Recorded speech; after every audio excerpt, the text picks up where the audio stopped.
Hello, everybody, and welcome back to CoinPoker's Cash Game World Championship. It is day 22 of 28. We're almost on the final stretch of the challenge, and we've got a return guest tonight. It's Mr. Art Papazyan. What's up? What's up, guys? How's it going?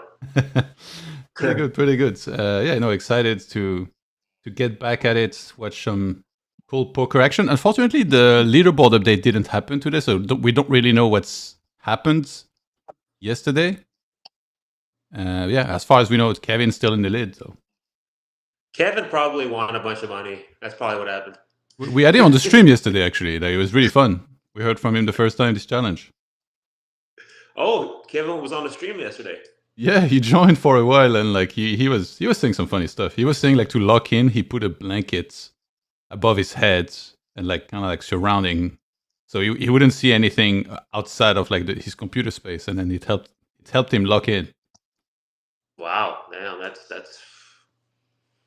insane. Yeah, I have yet to try that, but yeah, I feel like I probably would feel pretty warm under a blanket. I'm gonna try that right now, actually.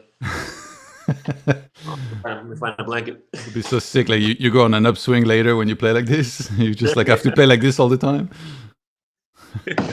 It might work. I don't know. The guys won $300,000 in 2 weeks. Man, it might work. I don't know. Yeah, he's doing well for sure. Linus started playing evenings, by the way. I mean, usually around this time he stops, but right now he's still in the mix. Switching it up. You got to switch it up, Johan. You know what I mean? You got to switch it up some way somehow. You got to lock in. Yeah. If you're like, yeah. And we got Jungle Man in the mix actually, playing as Cherry Blossom. We see him down here. Yeah, I have the lobbies actually open on my computer right now. I got all the lobbies open. I'm watching the show tables. Some fun stuff going on. Yeah, I feel like it's the home stretch. It's make it or break it, Johan. It's like you gotta lock in. Yeah. That's all.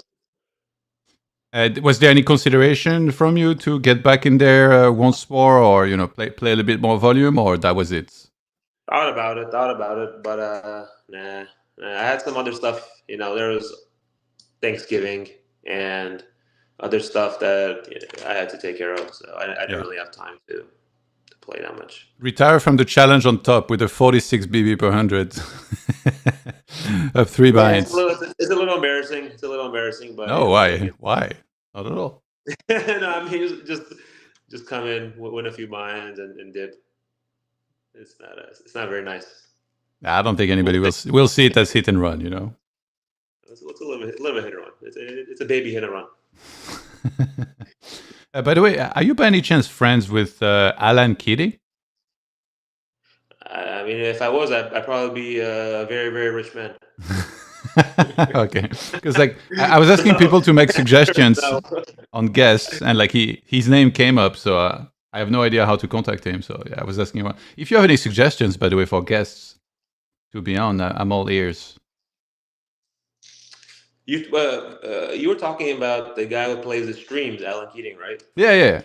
But like I'm down. Absolutely. No, I'm not. No, I'm not friends with him. I'd like to be. Alan, if you're interested in developing a friendship, hit me up. I'd like to meet. I like to hang out, go for a coffee. On me. Yeah, let me know. Nice. I've seen him a couple of times actually. When I go to Vegas, I play at the Aria a bunch, and it seems like he likes to play there as well. I don't think I've ever seen that guy not baked. He's like a KD, Kevin Durant. Like these guys are just perma baked. Is he actually? I've never actually.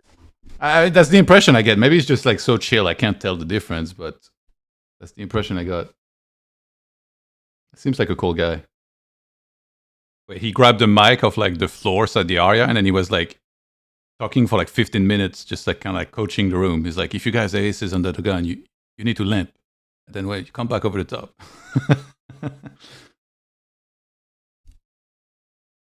Yeah, we got Jungle in the mix. JR. Hope we can catch some hands from him. Are you still there, Art? I don't hear you anymore. Test. Oh, you cut off for a bit. Yeah, man, the service is really bad. it's in and out. Do you hear me? Yeah, all good. I hear you now. Yeah. Okay. Yeah. We got a lot We'll of hop in. tables, by the way. Sometimes around this time, the action kind of like winds down, but it feels like the last couple days, and actually, like some tables even have like. I'm telling you, Johan. I'm telling you, brother. It's the last stretch. Everyone's eyeing for the championship. There's tables with 5 people on the wait list. Five Yeah. people on the wait list. 4 people on the wait list. I mean, people are itching to play. They're trying to get in. You got to make these 9-handed tables. Wait, why don't they start new tables then? If 5 people are waiting, there could be 5 people on a new table. Who's the spot? Start the table, Johan. Johan, Yeah. go ahead. Start the table. Go I ahead. mean, I got like a quarter of a buy-in on my account. So maybe if my sports bet hot run continues, who knows? I probably still wouldn't want to see it. So funny. Like yesterday, I placed a couple small sports bet, and then I'm streaming, and then suddenly at the table, there's like a small pop-up. It says, "Your account was credited with $14." I bet like $10. Easy game. $14. Easy game, man. I spent $14 this morning buying eggs. A half dozen, yeah. 18 eggs, 18 extra large eggs. Can you believe it? $14. It's not too bad. Yeah, I mean, America grocery prices. Like last time I was in Vegas, I was like, how do people live here? Even eating outside is like 2-3x what I would pay here in Europe. It ain't cheap, Johan. It ain't cheap. That's why we got to play high stakes. Win a few buy-ins. Yeah. I see some chatter down here, by the way. Enlight, the chattiest high stakes reg. Talking about hands with Owen. Special person, he is. Actually, we had the rigged as well. Like the call last night was pretty funny because Prodigy was on, and then I think the tables broke. Like he was kind of late, and then Kevin sent me a message that he was okay to come on, and Rig that told me that he also would come on. He said like, oh, let's get the top guy and the bottom guy together on the call. So all 3 of them were on the call for a while, just hanging out. Were they talking shit or what? Sorry, what? Were they talking shit to each other or no? Yeah, a little bit. They were very polite. A little bit, but like the rigged is such a good spot because Kevin was saying like, I'm just gonna play when rigged is playing, and rigged was like super chill. Actually, at the end, or like Kevin was like, oh, like how long are you gonna sleep? When do you start playing? And I'll play too. And then Kevin left, and before he left, rigged said, guys, I'm gonna get some sleep, and when I wake up, Kevin is gonna print me. That's not right, man. The guy's taking a beating. It's not fair. It happens. I think he's up I think he's up a couple binds today, though. I saw him stack a couple people today. It's a bit hard. It's hard to tell sometimes. It's not fair, man. You go on a 20 bind downswing, and the challenge is almost over, and you're a little sad. It sucks. I feel for him. I feel for the guy. You lock in 12 hours a day. Must be frustrating. Yeah, he's a very good sport about it, though. It feels like he's taking it well. I guess being a live pro for a long time kind of like builds that character as well. He's probably used of like, losing some absurd hands in big pots. For sure, you get used to it. I mean, it doesn't make it less frustrating because you want to perform well. You want to go for the Rolex. You want to win, especially when an event like this happens once a year. Now you got to wait next year to try again. By the way, are you still in touch with Steve? No, not really. I see him sometimes at tournament stops here and there. Yeah. But if I do run into him, we chat up a little bit, catch up. I saw him last time I was in Vegas. I was like playing at the Wynn, and then as I'm leaving, I saw him. I think maybe he was playing some table game or something. DJing it up. Yep, sounds like him. We got a big pot brewing here. Biluzin and Linus. Oh, let's go. We're going to get a jam on the river in position. No snap from Linus. He's actually going to fold. And it was a set of tens for Biluzin. I'll replay that. Let's see.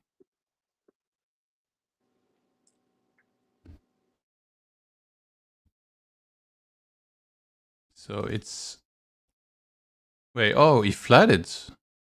Flushy opened low jack. Biluzin flatted cutoff. And Linus squeezes big blinds.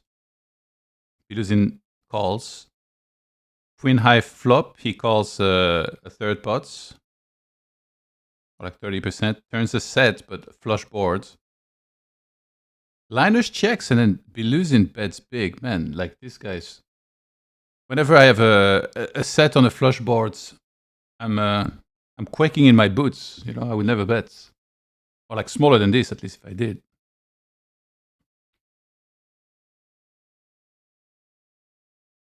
Do you think the 10s here is a mandatory bet in position? Or like, what is going on this turn?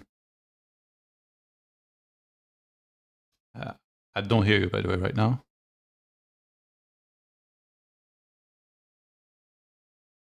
Hello? Hello? We must have cut off. Do you hear me again? Yeah, I hear you now. Yeah. I guess what's happening is my phone is locking, and every time it locks, it gets disconnected. Okay. Yeah. Okay, I'll stop it from doing that. I'm trying to find a hand. It's on a show table, huh? Yeah, it's on number 4. But it's on the Number stream. 4. It's on the stream as well. Yeah, the stream open. I see it. Okay, let me run this hand back. Open flat. Okay, he's probably flatting like half the time or something. Line of squeeze, mandatory call. Bet small. I don't know if he's range betting. Maybe not. Call. Turns the 10. Check. Bets big. Okay. So yeah, so I was asking why bet big? Because personally, when I have a set and there is a flush on the board, I'm quite scared.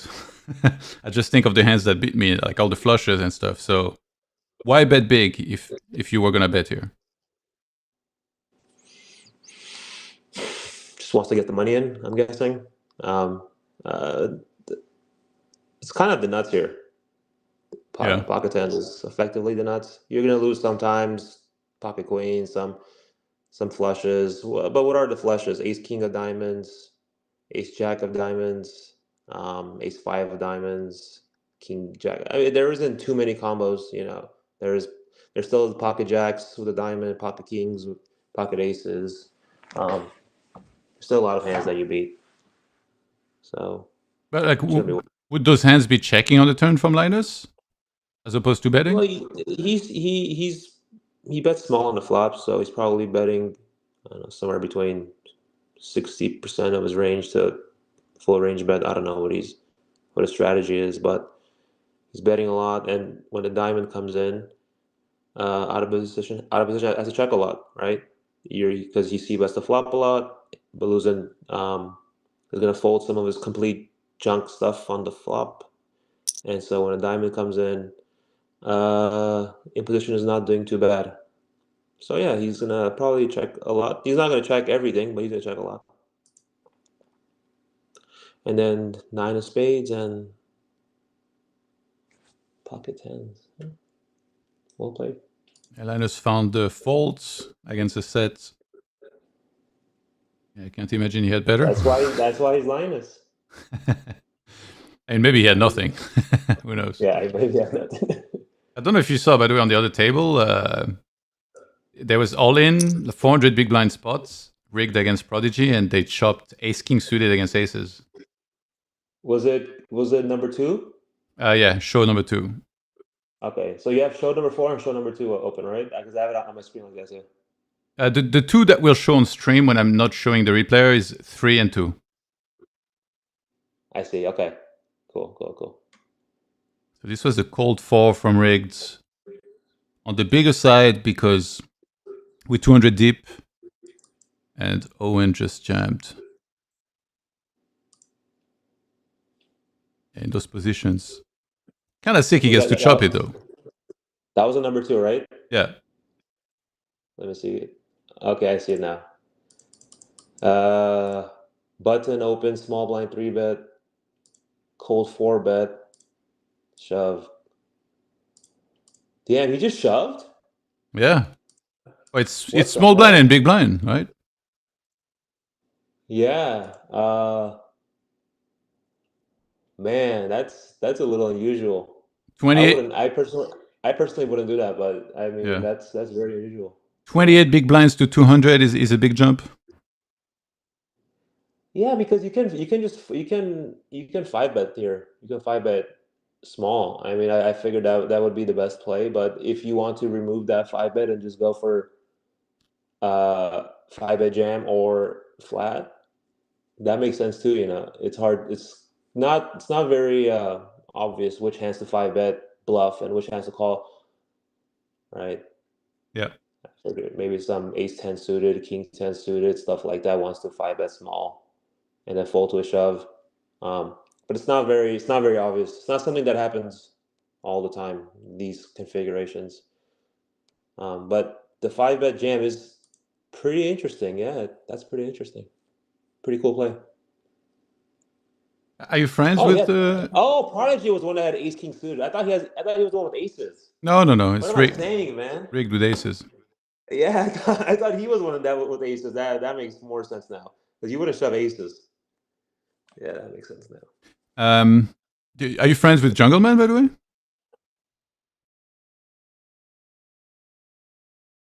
I think I don't hear you again. I think. Do you hear me now? Yeah, yeah. Okay, let me go with my. Oh, you cut off again. I think.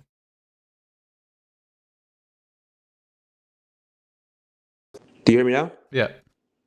Oh, I can't leave this application on my phone. Every time I leave it, it cuts off. But like, are you not on a computer or something? No, I'm on my phone, man. Do you want to do Discord then? Should I call back? I think Discord worked last time. Or last time you were using your phone? I will use my phone last time, yeah. Okay, let's switch to Discord then. That way it won't cut off, I think. All right? Okay, sure. All right, I'll call you in a second. Okay.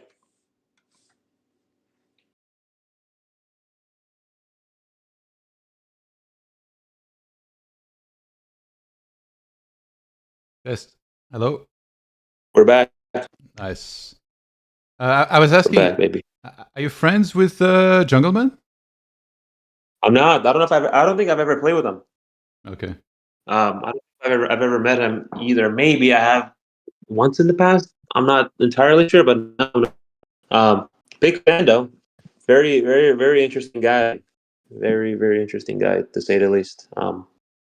Watched a lot of his play on streams and stuff. You see the chat? What he said? It was I flashy. can't see the chat.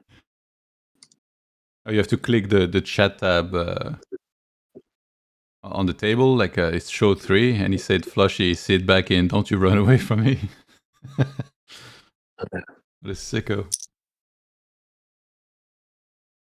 Yeah, I've been talking to him about coming on the stream, so maybe he will at some point. That'll be pretty funny. Pretty interesting. Yeah. Biluzin. I think Check raise. See this? He gets called. I do. Oh. Another cooler, it looks like. What is this cooler town?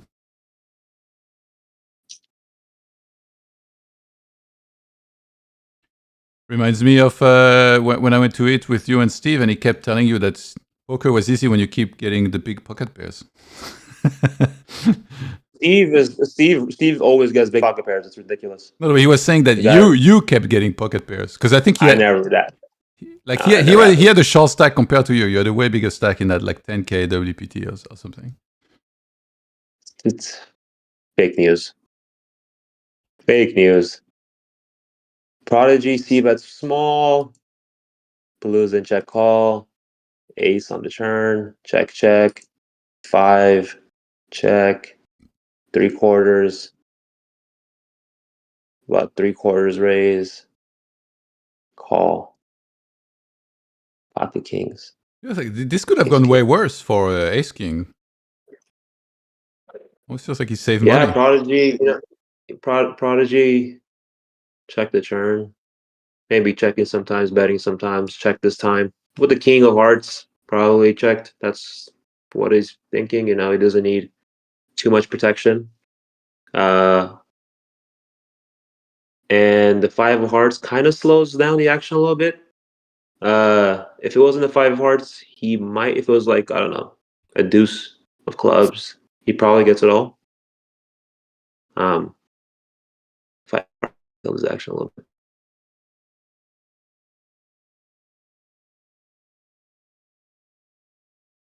I feel like a lot of players would lose everything here with Ace King.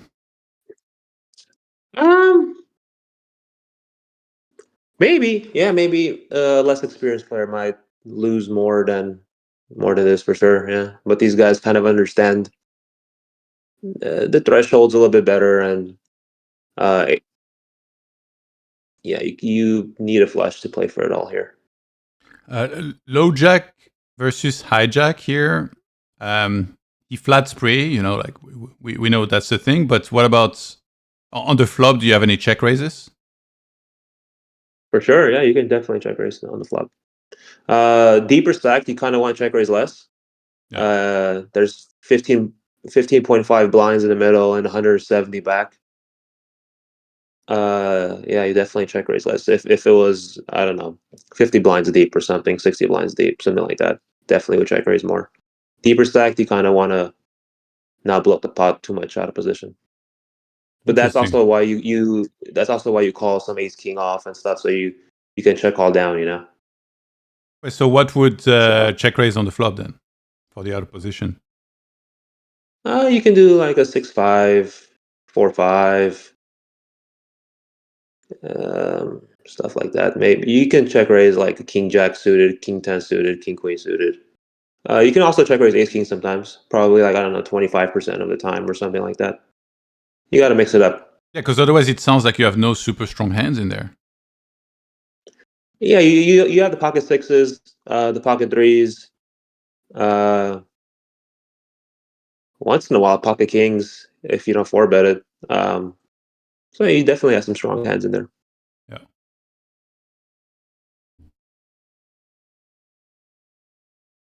Davin, another one here with Biluzin. I see Biluzin and rig deck too. Yeah. I'll pull table up as well. Seems to be more the action table.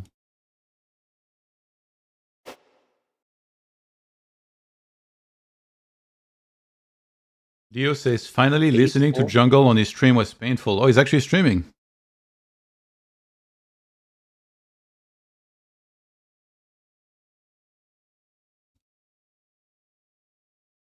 We got 10% pop bet by Biluzin against rig deck.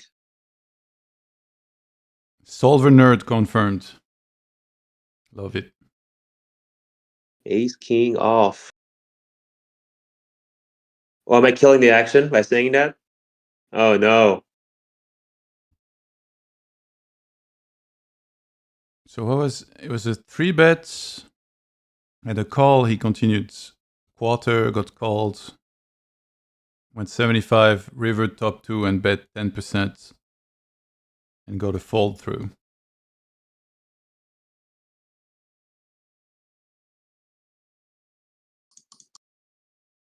I think Jungle must know Flushy because he keeps writing in the chat stuff about him. He's saying Flushy going down. Flushy hasn't even reacted once, I think. Yeah. Flushy going down. I see it. Yeah. You watching my stream? My hair looks like yours. I feel like Jungle is just here to hang out with people. You know, he's bored at home. He's just I want to log on and play some poker with people and harass them, verbally harass everybody. Kind of what's going on.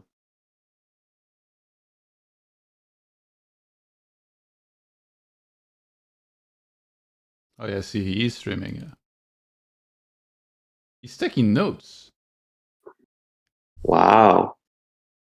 He has like a text file, and then he just like tabs to it and he writes down. Maybe he's gonna make a highlight video or something, or maybe he wants to review the hands. Maybe one or the other.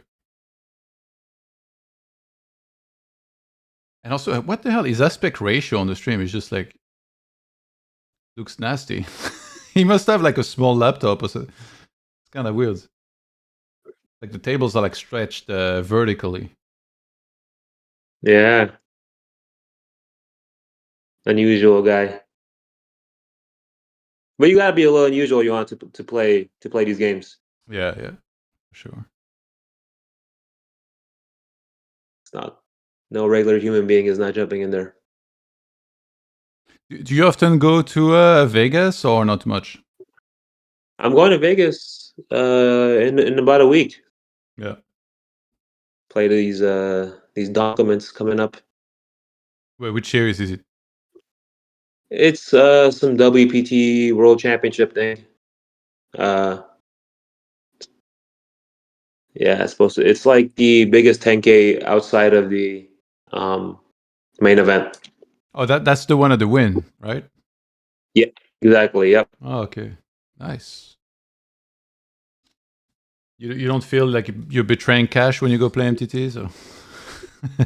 I do. I do. I put on a mask, and so I go in there sheepishly. So I feel like I'm doing a very naughty thing. It must be nice to play something that's you're allowed to play, though, right? Because FTT is like anyone can enter. There's no private It's a, game like politics. it's refreshing. It's fun. Yeah. It's a fair. Everybody has a fair shot. It's a freeze out this tournament, right? Is it? I don't know. I wonder actually. Yeah, must be. Supposedly that's like what the prestige is nowadays, right? With tournaments like those that are freeze outs. I don't think it's a freeze out. Oh, really? So we're gonna have a Fox in there firing 12 bullets, and then win the whole thing. Yeah, it's a little unfortunate when it's not a freeze out and the experienced players they can just take, I don't know, 20 buy-ins with them. Yeah. And even the ones that are also experienced but that haven't had their big shot yet, their big opportunity yet, they can have their backers send them 20 buy-ins or whatever. So you have the experienced guys that want a lot of money and also the experienced guys that haven't won a lot of money yet, firing nonstop bullets. It is what it is, Johan. It is, you got to go in there. You got to fight. You got to get lucky. You got to make some sets and full houses and cooler people. It says on the website it would be televised final table. Do you know where? Yeah, they have the PT usually televises their final tables. They make like a broadcast out of it, and then they end up airing it on their Yeah, but where is it played TV. from? It's not like streamed or anything. I believe they actually make a broadcast out of it. They edit it and stuff, and then they publish it. Oh, okay. So they film like in a studio or something, and then later they okay. Yeah, exactly. But it also might be live streamed as well, Yeah. possibly. I'm trying to see if it's a freeze out, but it doesn't say. I don't believe it's freeze out. That would suck. You're just gonna play you're gonna play a bunch of them, or mainly the 10K? Because I see like there is all kinds of There's blinds. a smaller one. I think it's 1100, and then there's also the 10K. Yeah, the 1100 is the prime, and the other one is the world championship. Right. They're both amazing tournaments, actually. They're both great. So you do some work beforehand with ICM? Yeah, I might do it a little bit. I might do it a little bit. Especially if I make it to day two, I might do some work. Yeah. But I feel fairly confident that I can do pretty well. Yeah, I find it interesting. Like those, some of the MTT guys, they go deep in the tournament, and then they like the research you have to do sometimes around your table draw, the players, who's who, how much tax do they have, Mm-hmm. are they pros or not? Mm-hmm. Yeah, it's a real thing. You gotta put some time and effort into it. When I played the main event a few years ago, I made day two, and then I looked at my whole table draw, and then I made a graphic, like much like the tables we're looking at, and then I put all the seats, and I put all the profiles, names, and how much the experience they had, like those guys, if they were pros or not. And I ended up busting, because I was Googling everybody, obviously, to see their hand on mob and whatever. And so this guy's name came up from Florida, and for some reason it showed me, like, I don't remember, like his Facebook or his practice, but he was a pediatrician from Florida. It's one guy recreational, and he's the guy that busted me from the table. Yeah, I knew that. I knew that about him. Fun fact. Do all that work just to get busted by a recreational player. Easy game, man. No justice. Flush over flush. No justice. Flush over flush. This fall. Oh, yeah, that'll do it. That will do it, Johan.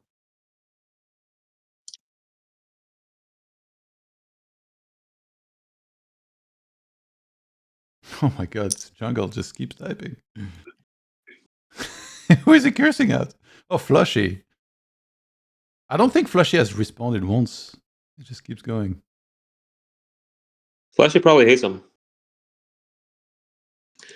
He's like, stop talking to me, man. I'm trying to play poker. But Lama was talking about it. He said like sometimes people make like a nonsensical play, and like someone will feel like it's an attack, you know, or to them that somebody did that against them. And he said like it happened to him one time, like he did something, you know, kind of like special against Flushy, and Flushy didn't flinch. He didn't seem to care. He just kind of absorbed the information and moved on and like learned from it. So Flushy kind of strikes me as like this super stoic player that lets nothing affect him. Experience. It's just experience. If you've been around the game for 10 plus years, yeah, these things don't really bother you. You already know your strategy, your game plan, your mindset is it's locked and loaded, and these little things don't bother you. You see a showdown and you're like, okay, that's what he did. Okay, let's recalibrate our strategy and fight back. Once you get really emotional about something, I think that's time where you gotta kind of get up and take a break. You shouldn't get emotional about pots. Yeah. If someone is doing something quote unquote disrespectful against you, they probably think that what they're doing is advantageous. It may be or may not be, but you just got to be aware of what they're doing and take that into account. What they're doing might not actually be advantageous. They just might think it is, but as long as you're aware of it, yeah, that's the important part. JR in chat says Johan also a recreational, folding kings on low boards. Doesn't know how to play in Texas. Why are you snitching on me, dude? Come on. That's not cool. Wait, did Jungle just bluff? You see that? I didn't see that. Was that which table was that? Number 3? Yeah, 3. Oh my goodness. Let's check it out. So he opens. That's wait. Well, I guess Prodigy is not in. So it's button. David Jones defense big blinds. Right. He c-bets. David Jones calls.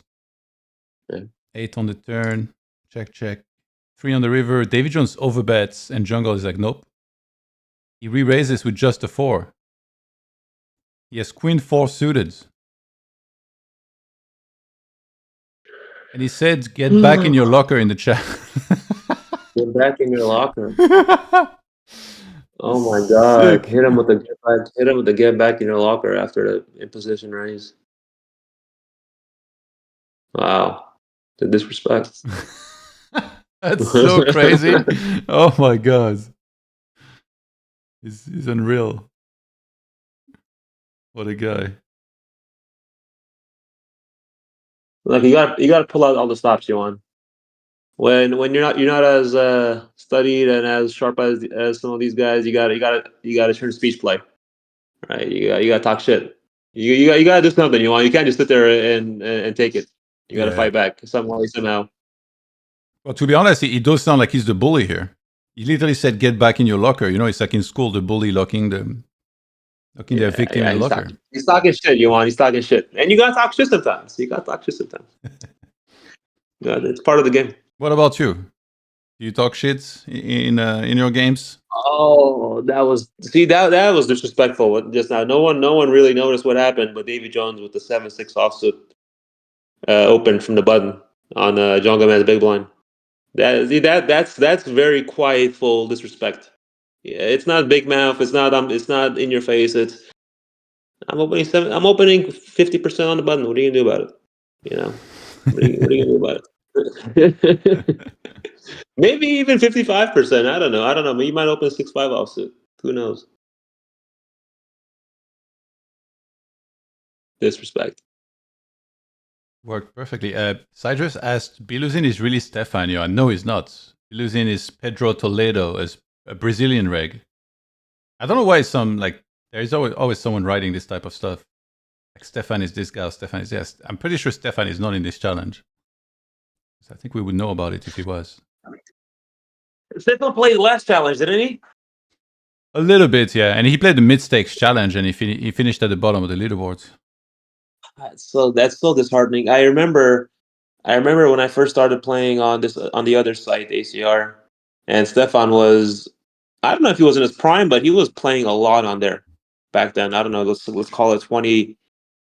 When the hell was that? 2020, 2021, about 4 or 5 years ago. And he was a boss, you know what I'm telling you. He was prime Stefan back then. He was tough to play against, man. Uh, and now that he's kind of disappeared into, the abyss, it sucks. I wish he would come back, and I wish he would win.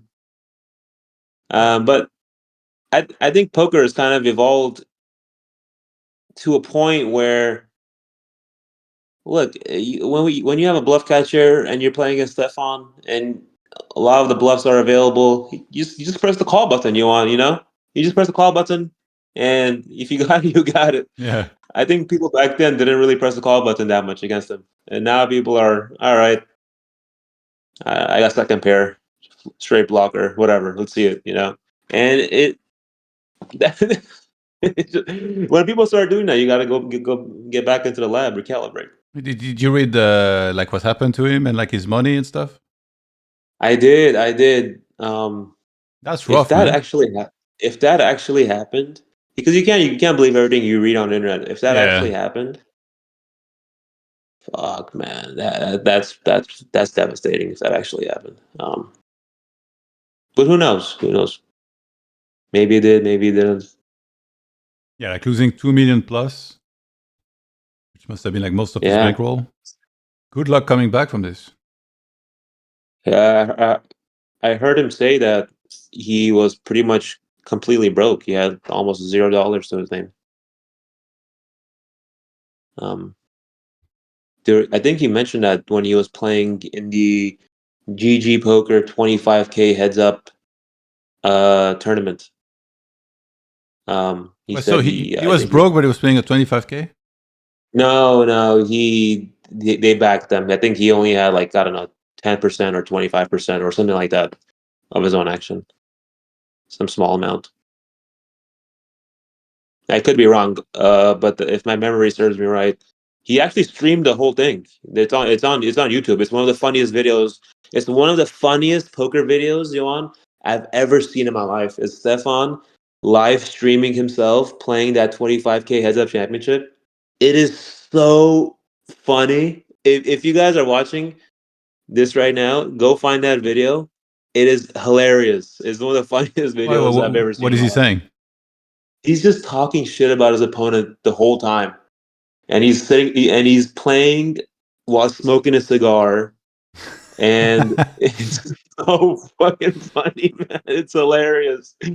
I think I watched it like 2-3 times, and not for the poker content, just for everything else, the entertainment aspect of it. Did you do okay in the tournament? Or? I didn't play it. I didn't play No, it. he did. I just Did he do okay? No, he lost in the first round. Yeah, I know, No, man. no extra content. I wish he won. I was rooting for him so hard. Biluzin with the You got an pressure. all in. You won. Yeah, You won. We got an all in over here. I see that. Yeah. How did this even happen? It must have been a C bet, raise, and then a back jam, 3-bet jam, Yeah. 3 bets, C-bet, re-raise, jam. something like that. Yeah. What an unusual hand, right? Like, what do you do when you have Jack 10 here, Jack 10 suited in rig deck spot? You fold. I guess you fold. I mean, in my limits, you can't fold and not lose any sleep over it because you're just dead. Biluzin could have also done a smaller 3-bet. I think I would have opted for the smaller 3-bet because it's like such a dry board. You can just go like 40 big blinds, something like that. But jam is also good too, probably. Everything in poker is just probably. Yeah. Maybe this is good. Maybe this is bad. You gotta do stuff sometimes, and hopefully it works out. When you get raised with kings here, is the worry that like an ace appears if you slow play and just call? Like, let's say if you had aces here, would you have just called the raise? Maybe slightly more likely. I would say maybe like, I don't know, 10 to 20% more likely to call it aces than kings, something like that. You got to 3-bet a lot because you got to 3-bet king queen suited, all these broadways and stuff. You can't just cower away when it comes to jack 7-3 and you see bet and they raise and you're sitting there with, I don't know, queen 10 suited, king queen suited, king 10 suited. You got to fight back with these hands, right? Maybe king queen suited wants to shove. You just want to realize all your equity, and then maybe shove there is good because like king queen suited and stuff maybe wants to jam more than 3-bet. So yeah, maybe jam there is actually good. Who knows? Maybe the solver knows. Maybe Biluzin knows. Who knows? rigged with another correct fold. Seems like. Rigged. Can't catch a break. Just making great fold after great fold. Yeah, Yolan did this too. When he joined us a couple times too on stream. And then I remember that. You told him you hated his call the one time he called. I didn't say that. Don't put words in my mouth. I said I didn't agree with something. And I thought you said I hate that call. You don't have to agree with every play that somebody makes. That's why poker. It's a subjective game, right? You just don't agree. Wait, didn't you say word for word, I hate that call? I might have, but I didn't mean it. I might have said it. That's cold, man. That's tough. I didn't mean it. I apologize if I said it. I didn't mean it. I didn't hate it. I don't hate anybody. I'm not a hater. It's not a person. It's the call itself that you hate. You know, somebody brought it up. Like, we've had a lot of guests since, and somebody was like, I cannot believe Art just said, I hate that call. Well, Yolan was on the call on stream. It sounds more harsh. It sounds more harsh than what I was actually feeling in the moment. I didn't mean it like that. I didn't mean it like I. It's funny because he took it so well as well. He's just like he's humoring us. He's like, oh, actually, no, like it's like this and like this. Yeah, I still don't agree with it, but I can see the logic there for sure. Yeah. But you don't have to agree with everything. Some people do stuff you don't agree with, and everyone has their own little style and all that, and that's what makes the cool game fun. Oh, somebody linked the video of Stefan, by the way, playing the heads up. It's called, wait, what the hell? It's called Broke Stefan versus the Matrix. Is that his title? Is that what it's called? Yeah. What the hell? Bro, that video was so funny. That's messed up.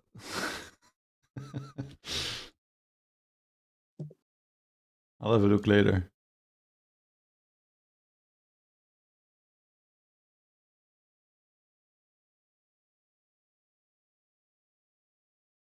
Unfortunately, the update didn't happen today. I really would have liked to see like what was going on. Hopefully tomorrow we're set. There's so many tables happening, Johan. So many tables are happening at the same time. So many hands are going down. So many aggressive players that we can wake up tomorrow and look at the standings and it could be completely different. Someone could have won $200,000. I'm serious. There's 7 or 8 tables going on. It's not crazy for someone to win 15 or 20 buy-ins in one day. So far, the best day anybody has had was Kevin. Actually, Kevin has the 3 best days recorded. I'm showing it on the stream now. The best day he had was 14 buy-ins, second best 12, and then third best 11. That's pretty sick to have all top 3. I opened the lobby yesterday and I saw Kevin sitting at about 10 tables, and he had like 40. I want to say he had like over $250,000 across all those tables. Ay. So I don't know. We might standing tomorrow. He might be, I don't know, at what's he at now? 300. He might be at 450 or something tomorrow. He was at 351, but that was like when the update happened yesterday. Like today's update didn't happen, so he's played a lot of hands since then. Linus won a stack from Jungle, who doesn't have auto reload on, so he has 5k5 at the table now. Uh-oh, Jungle's busto. Jungle's busto. Jungle, what's going on, man? And suddenly, not too much more chatter. We can Yeah, he's pissed. Let's see. Pissed, Yohan. He's pissed. He can't breathe right now. Get him a ventilator. What happened to Sand? I'm watching it right now. Let's watch it. It's not that big a 3-bet, is it? He went 9 big blinds out of position. 2.2 to 9 big blinds. Listen. This isn't a GTO approved 3-bet, but why would you want to play GTO against Linus? He's the GTO god, so just do weird stuff, right? Throw him off. Yeah, what's the worst that could happen? Right, you just get stacked, I guess, right? Anyway, Queen 8-7. Okay, I'm watching it with you right now. I'm watching it with you. Okay. So he check raises on a queen high flop, and gets Linus with the GTO nerdy 40% bet in position. It's such a good bet size, right? Yeah. 40% is such a good bet size. I mean, but you got to know which board to implement it on. This one feels about right. Jungle with the about half pot check raise. That looks half pot. He checks turn. He let Linus hit the flush for free. Turn one check. Checks the turn. Yeah, Linus checks back. And then he puts in all the money when he's dead. Yeah. That's wild. That's the way the cookie crumbles sometimes, Johan. Isn't that a weird way to play the whole hand? I mean, like, okay, like you mentioned, you don't have to 3-bet GTO necessarily, then check raising is okay, but then why check turn? Like, did he hope there was going to be like some sort of like small bet that he can jam on top of? Yeah, that's the idea behind it. That's the idea behind it. You want to check some strong hands once in a while so you can check raise, or you don't want to always check fold, right? So I guess that's the idea behind it. Maybe he flipped a coin in his head and said, I'll check half the time or something. Yeah. Who knows? Ay, Linus. Oh, Cherry Blossom with the tap out. He taps out. No mas. He says no mas, Johan. No mas. No, actually, he left that table, but he still has some other tables. Maybe his balance on the site is low, so then he couldn't auto reloads. But actually, at the other tables, he doesn't have. He just has starting stack at 2 other tables. Wow. And earlier, by the way, he wrote, "Who's your daddy, low leaguer?" Talking to Linus, and then now Rigged. And then he gets sacked. Yeah, Rigged. And then he gets sacked. Rigged wrote, "Who's your daddy, Jungle?" Yeah, that's not right, man. I don't like how everybody's ignoring Jungle. Poor guy. Isn't that good etiquette if somebody's doing this stuff to not say anything? It's messed up because he's just getting stacked nonstop. No one's talking to him. I mean, this is how you lose all the recreational players. you gotta keep them entertained. You know? Oh my god.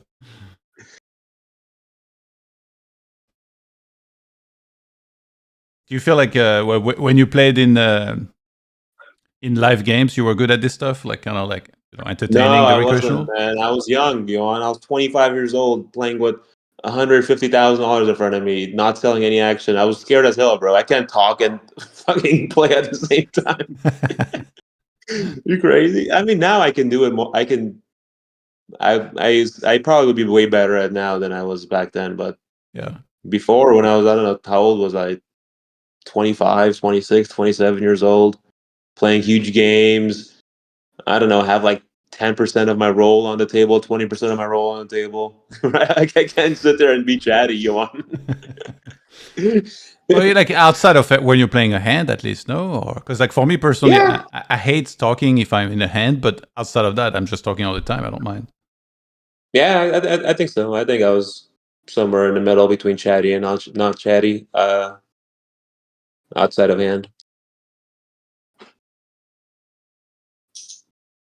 It all depends on on the table, Yeah. who I know at the table, how friendly I am with the people at the table. If I'm really like I hosted a game at my house.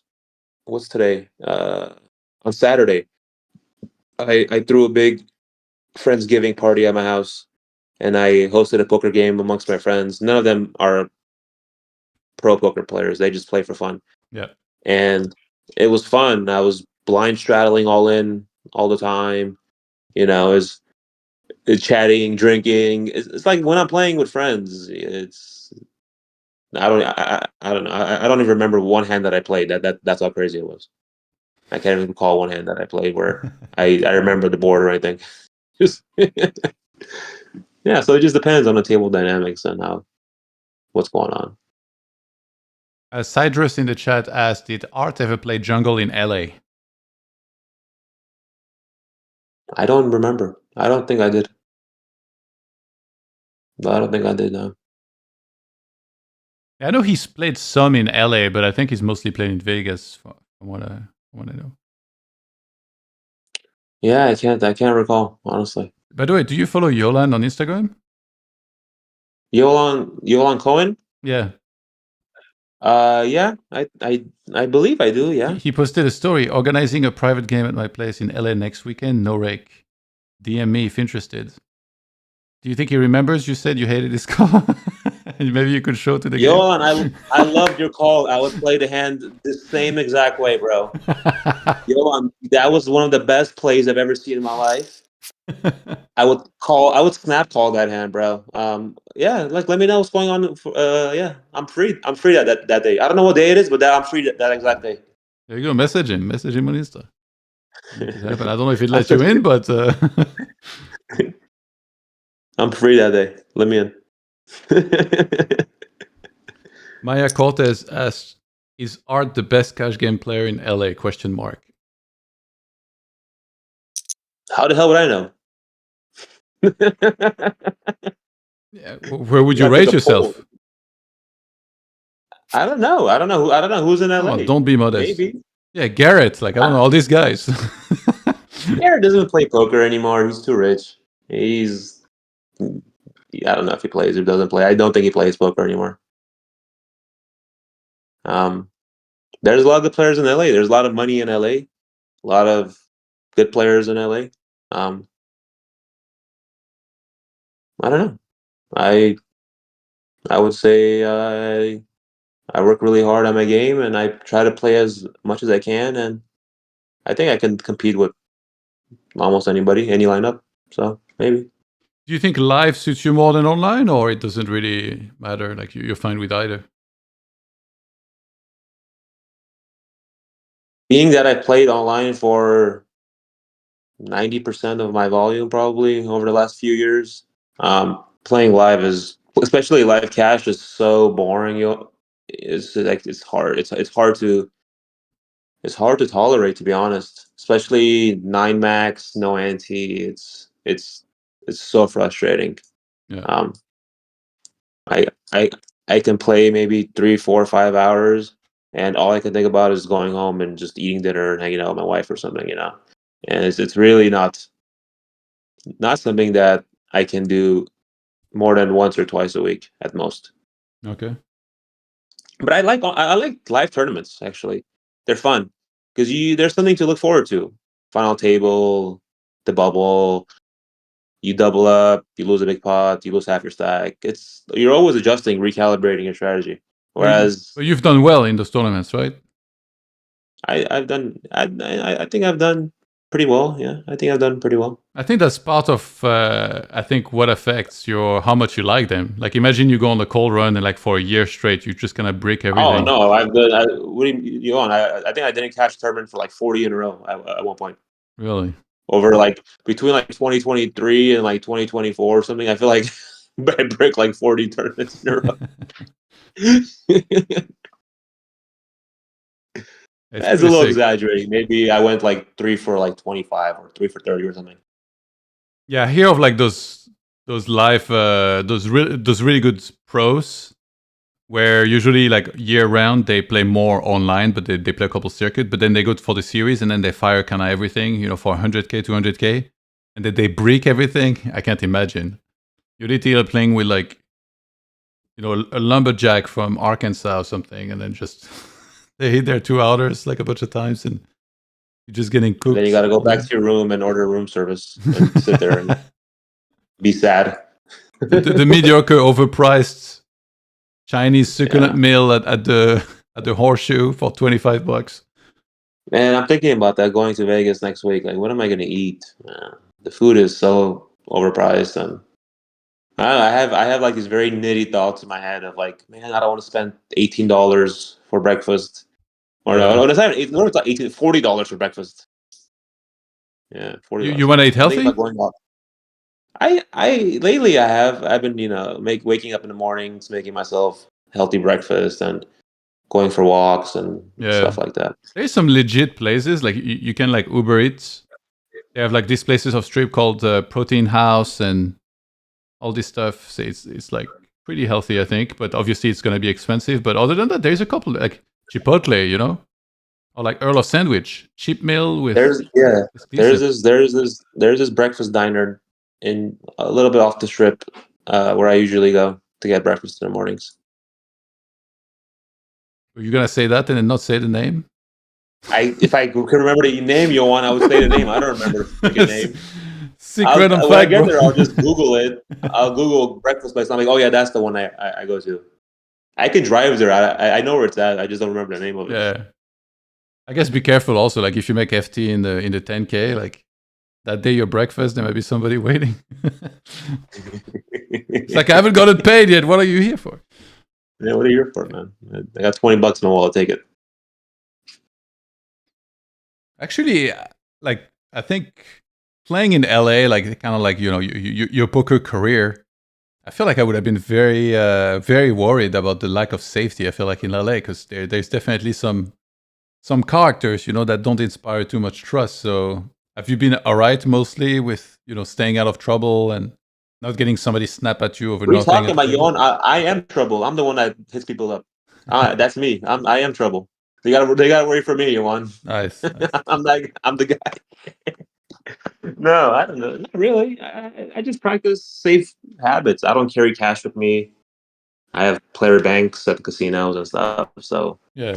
luckily, nothing's ever happened to me where my safety was compromised in any way. So, but I also do. I'm also pretty responsible. Yeah. So I pay attention to my surroundings. I never carry large amounts of cash or almost any cash with me. So no, nothing's ever happened to me. Knock on wood. Don't jinx me, bro. Oh no, I won't. I think also like even if you're careful, by the way, like it feels like sometimes like trouble might just find you. Like I play only 1-3 in Vegas, but I've seen so many almost fights, which if they weren't in a casino, they would have been fighting for sure. But now obviously like security came and like split everybody and then kick a bunch of them out of the room. But like over nothing too, and like some super nice people also. Like somebody just like went off on them and like tried to fight them for like no reason, other than they were being degenerates, I guess. So it does feel like if it can happen to anybody. Yeah, it could definitely happen to anybody. Especially if you're a person that's winning a lot of money and people don't like that. Well, I won 3. Sure. That couldn't happen. Yeah. That doesn't apply to us. It's not gonna happen to us. Maya Cortez said there hasn't been a big pot recently. What's going on with these guys? It's slowing down a bit. Come on, guys. They're chilling. They're carded. Maya Cortez asked, "What's your Favorite casino in LA, Art? Oh man, that's a very loaded question. Oh, there My isn't favorite one. casino in LA. My favorite casino in LA. I really don't have one. I don't like any of them. I'm kidding. I'm kidding. I'm kidding. What I like them all. I don't know what you want me to say. The one that has the biggest game for me. I don't know. The one that can make the most money. Isn't Commerce where you played the most?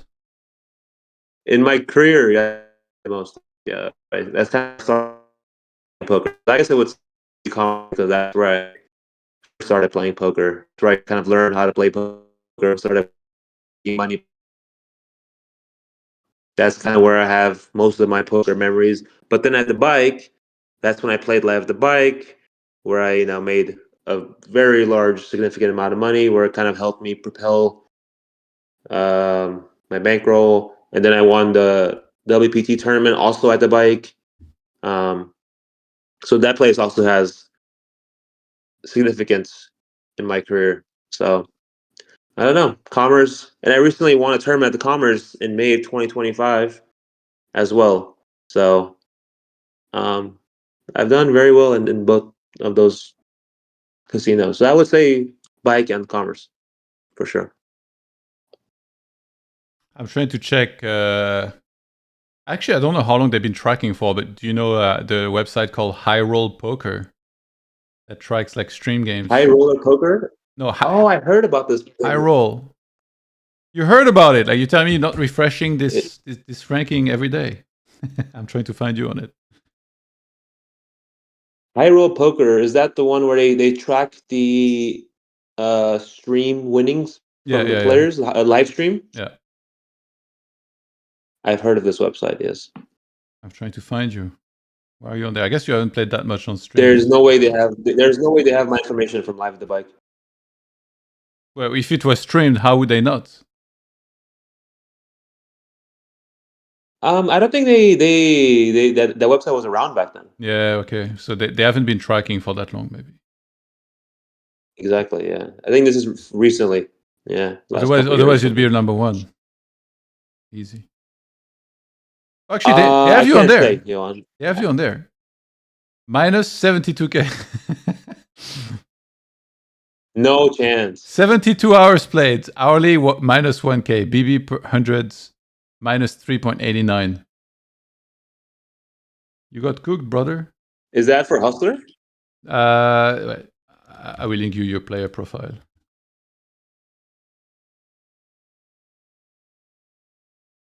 Art Papazyan is an Armenian-American professional poker player from Glendale, California, United States. And they know everything. He began playing poker in high school. I didn't know I was from Glendale, California. That's news to me. Really? You're not? I've never lived in Glendale, California in my life. Wait, you're only 33? I think so, yeah. I thought you're older. Well, what the hell, man? Because you're so wise beyond your years. Saved. Oh, okay. Thank you. Thank you. 16 episodes. It's pretty nice. It looks like from 2018 they started tracking on the graph, at least that shows on there.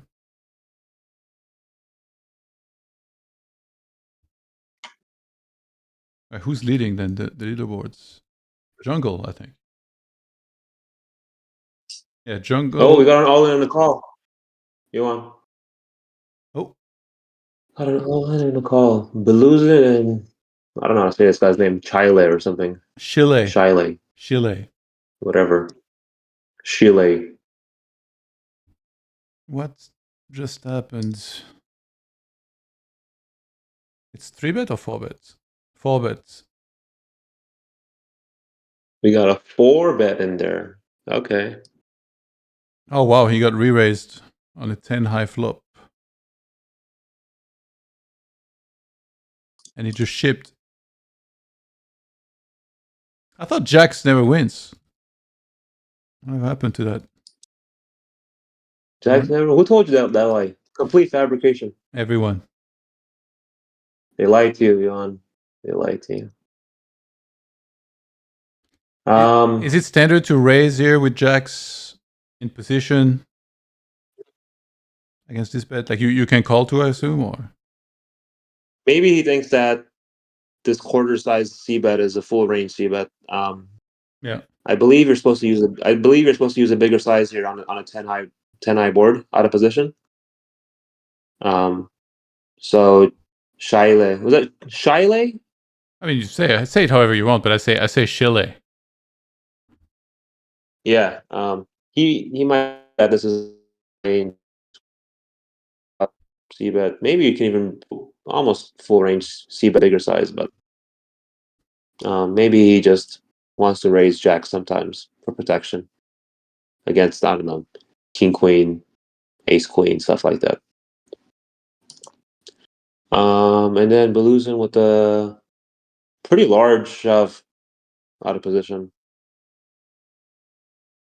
Just wants to protect his equity. Maybe get some hands like ace highs to fold that are bluffing, something like that. Runs into the overpair Yeah. though. Yeah.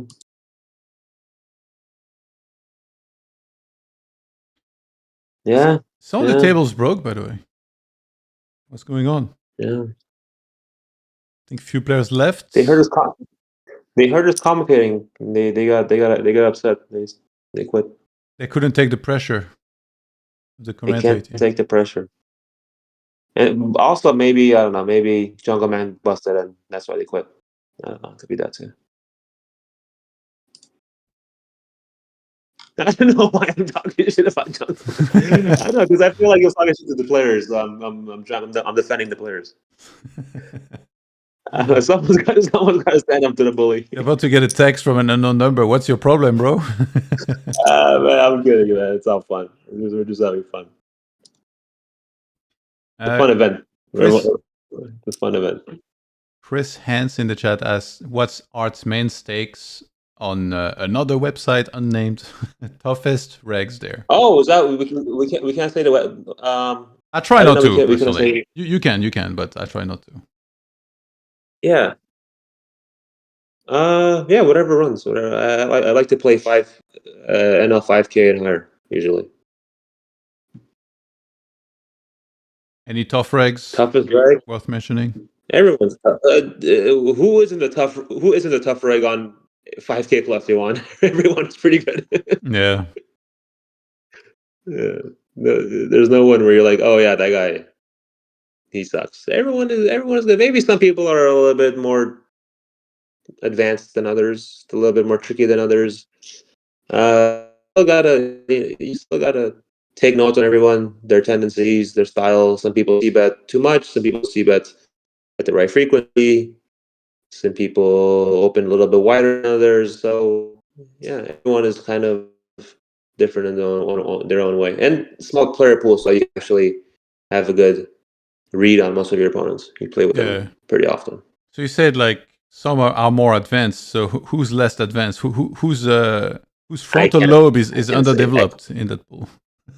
Not advanced. Some people, they don't play as much. They kind of jump in and out. Some people are really sharp. They play every day. That's kind of what I mean. Not like one guy is way better than another. Maybe the other guy just doesn't study as much because he's playing, I don't know, live or other apps or whatever. Not because he can't. That's kind of what I mean. And the Westonian asked, how much of your volume is short stacking bomb pot tables, Kek? What's Kek? Kek is like a laugh, like a dumb nerd laugh. Kek. Short stacking bomb pot tables, that's actually it's a very good strategy. Very good strategy. If you want to make money, it could be a very viable strategy. Dude, when I went to Texas, I played like those double board bomb pot PLO. Like that thing is a clown fiesta. Everybody's in. You play from the flop. Unless you have like nuts, you can't even like properly bet or anything. It's just insane. Yeah, I mean, when you're playing bomb pots and you're deep stacked, it's kind of it could be not fun. You can get yourself into all kinds of shenanigans. The short stacks kind of are doing pretty well in the bomb pots because they're not worried about position, right? So usually SPR is somewhere between, I don't know, 1-1 or 3-1 or something, and so you can kind of just realize all your equity most of the time. I'm trying to check. I'm trying to send him a message to Jungle. See if he wants to drop by the stream. Nice. He's not playing. And then Bena will join as well in like 20 minutes-ish. Even though the tables are closing, I think we'll just go over some, like we'll just chat and go over some hands from like the replayer because we can easily find everything that was played. Cool. That's the beauty of it. I feel like we didn't see that many all-ins. Yeah, I would check the replayer in a second, see what I can find. Because you can sort, like you can put all tables and sort by pot size, and then you really see everything, like all the biggest pots. I did not know that. Nice.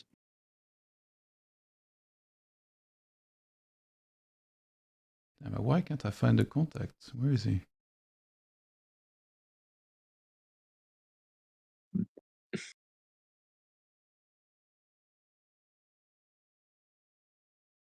Weston, do you ever ask anything in chat that's like not some troll edgy question, my guy?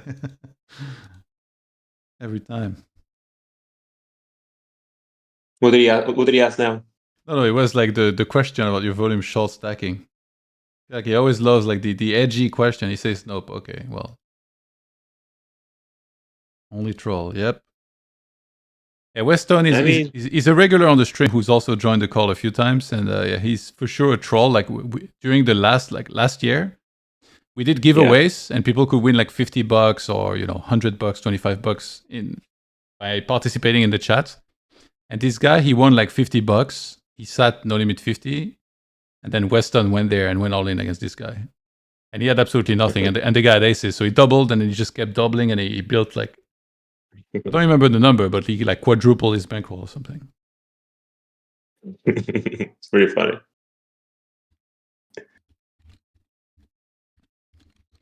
Okay, messaging Jungle.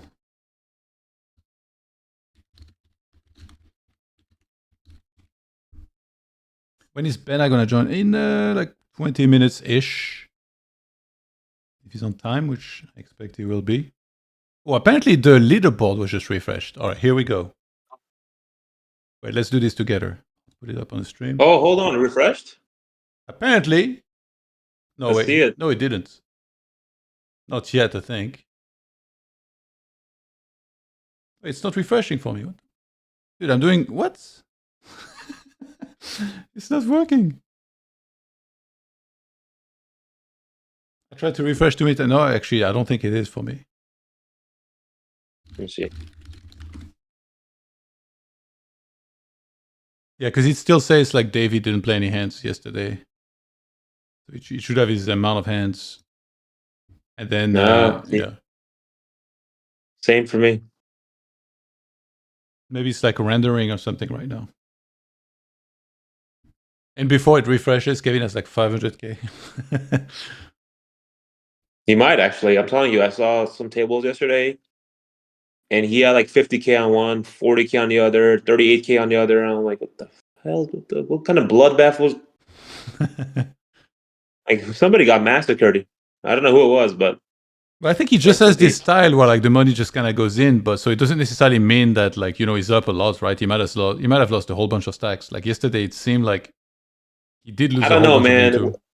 I don't know, man. When one guy has 500 big blinds, 450, 480, 380, I don't think he probably won a bunch of money. Yeah, most likely he won a bunch of money. Yesterday, I told him on the call, it's like because he was saying, "Oh, it's hard to play like some things," and I was like, "Well, it seems pretty simple when you're you. It's like bet jam every. That's your only line." Hey, we saw it so much yesterday. Oh, I think it went through. Yeah. Okay. So Kevin lost a little bit in the latest update. Where actually, let me see exactly when. Oh, nice. Oh, so it says like it's 10 p.m. So that would be 15 minutes ago. But I don't know when the data actually was collected. But yeah, it says he played 5K hands, lost 1 buy-in. Davey played 700 hands, lost 1.5 buy-ins. Biluzin, 4.5 buy-ins in profits. Wow. Limitless winning a little. Yesem Gale also winning a little. Hotbed Cat trending downwards. Munez Lama winning a little. Prodigy, oh no. 5 buy-ins. Rest in peace. Wait, I'm going to ask him to join. I just remembered he invited. Oh, look who's out of the hole. Did you see who's out of the hole? Who? Matt Marinelli in the green. Oh my God. He was like bottom 2 or something at some point. Yeah, man. That's amazing. That's great. Wait, you won 6.5 buy-ins in 1,200 hands. That's huge. Pretty sick win rate. Not bad. Some guy called Alia Lacta played 12 hands and won $150. Hey, sick. that'll pay for groceries for the week. We'll take it. He gambled like a car to get some groceries. Ooh, Jungle actually went down. So Jungle actually, he was up like a couple buy-ins, I think between 3 and 5. And then, yeah, trending downwards. So I don't know if the data was gathered just now, like 15 minutes ago. Or if it was, actually I can ask, I guess. I will call again, so you just have to pick up in a sec. Okay.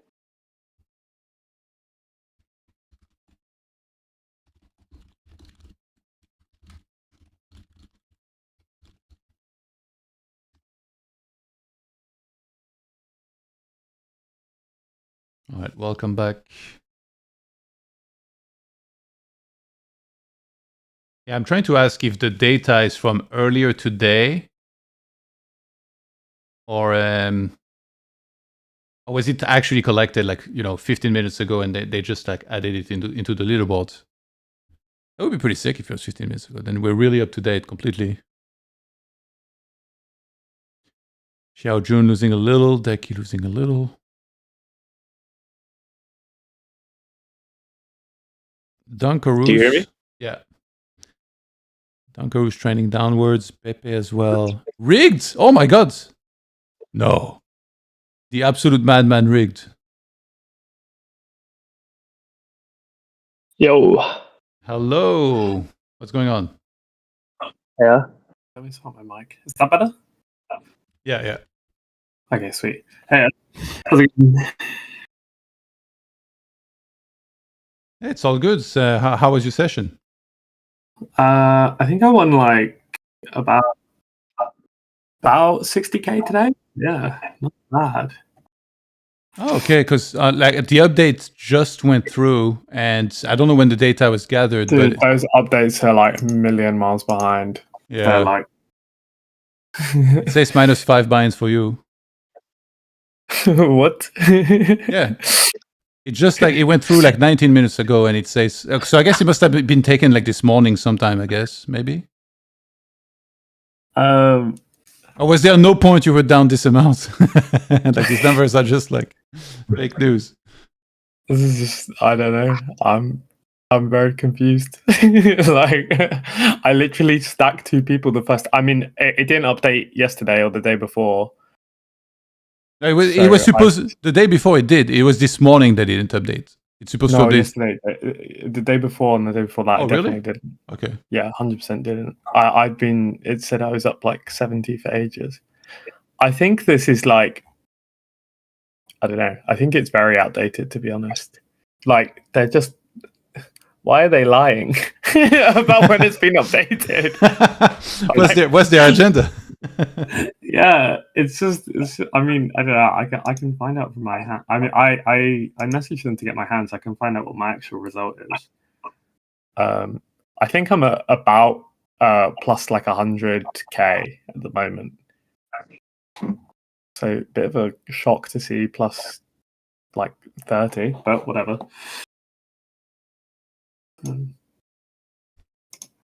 Yeah, fun day though. Decided I was gonna stop being a little bitch about things and put in some stacks as KP showed, and yeah, it worked out. Finally locking in. Yeah, I actually finally had a day where I think I played like. Well, I had a few earlier in it where I played really well, but like today I was playing very well and like fearlessly as well, not just like technically well. I was just like, just shipping it, and if they call, they call. But like I was like, it's a good bluff. Hey man. Hey. Oh, and how's it going? Hi, Art. Good, good. Hey man. Hey there. Hey. So Rigged got scammed apparently because he's on 100k upswings, but it only refreshed 83k. Give the man his flowers. Come on. Leaderboard is such a scam. Updated such odd times. I can show you in my tracker. It's like more Please, than please show us. Like yeah, it's so off. It's so off. It's like it's not even close to the current result. They've just lied. I don't, what? It can't be that hard though. Like, well, it's EV though, right? Like, do you? No, but like I know, like it's not just that. I think that like, well, I mean, as long as they've got it right at the end. But I don't know. It has been like this the whole time though, so it's not like I'm not really stressed about it. They've always been about 12 hours behind when they put in the updates. Yeah, roughly. Yeah.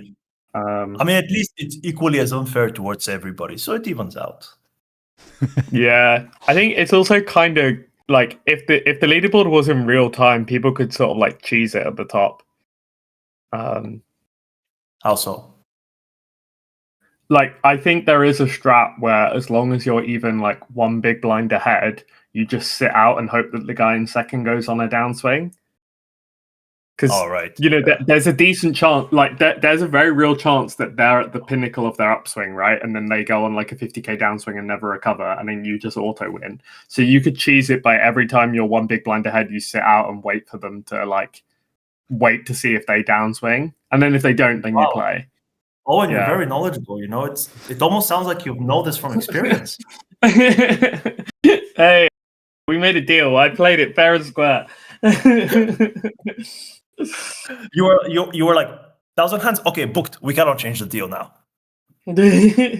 Also, I remember a few days before. I remember because I had like we were like neck and neck with about like 8 days to go, I think, and then with like 4 days to go, I was quite a bit in the lead, so I went out partying, and I remember texting you just like, I know we promised 1,000 hands, but I'm so hungover. Like, I remember. Yeah, I was like, I'm so dead, but then I was like, no, this is my fucking fault. I'll just play for it. I'll play while hungover. Like I was not weaseling out of it, but like I was just like I was not feeling good. Like started the celebrations a bit too early. Yeah. Oh man! Did you guys play with Art, by the way, when he was playing in the early days of the challenge? Yeah, wait, you're Fold or Die Trying, right? Fold or Die Trying. Yeah, that's it. That's a pretty solid name. I think I said earlier. I think that's one of the better names on there. I mean, it might be my pick. I think it's also just like a summary of the challenge, to be honest. Everyone bluffs. Tough, right? Everyone calls. Like, yeah, everyone bluffs, everyone calls, and the money goes around. Oh, fun though. Art, what happened there? Why have you've had good results? Why did you not keep pressing?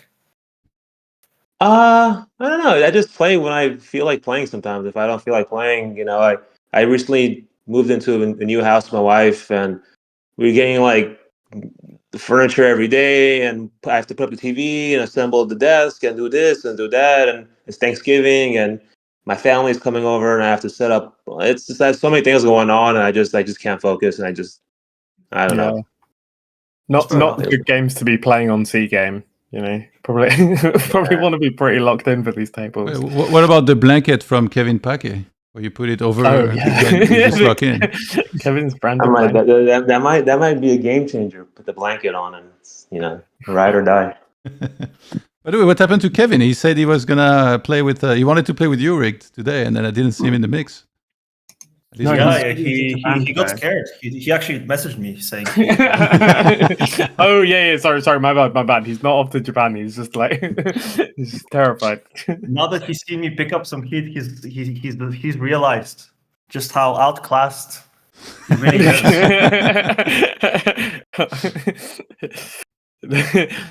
Those are some. Wait. Where are you on the leaderboard? I've lost you. Right, those are some fighty words. For Where is he? AUD. 8 binds, my guy. How dare you? Give him his flowers. Damn, you actually you just did 2 shots.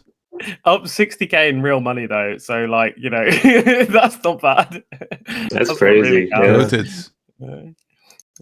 Teach me how to flip. Although to be, I got in Ace King versus Aces against Miro for 220 bigs and managed to chop it up. Mhm. So Yeah, we saw that.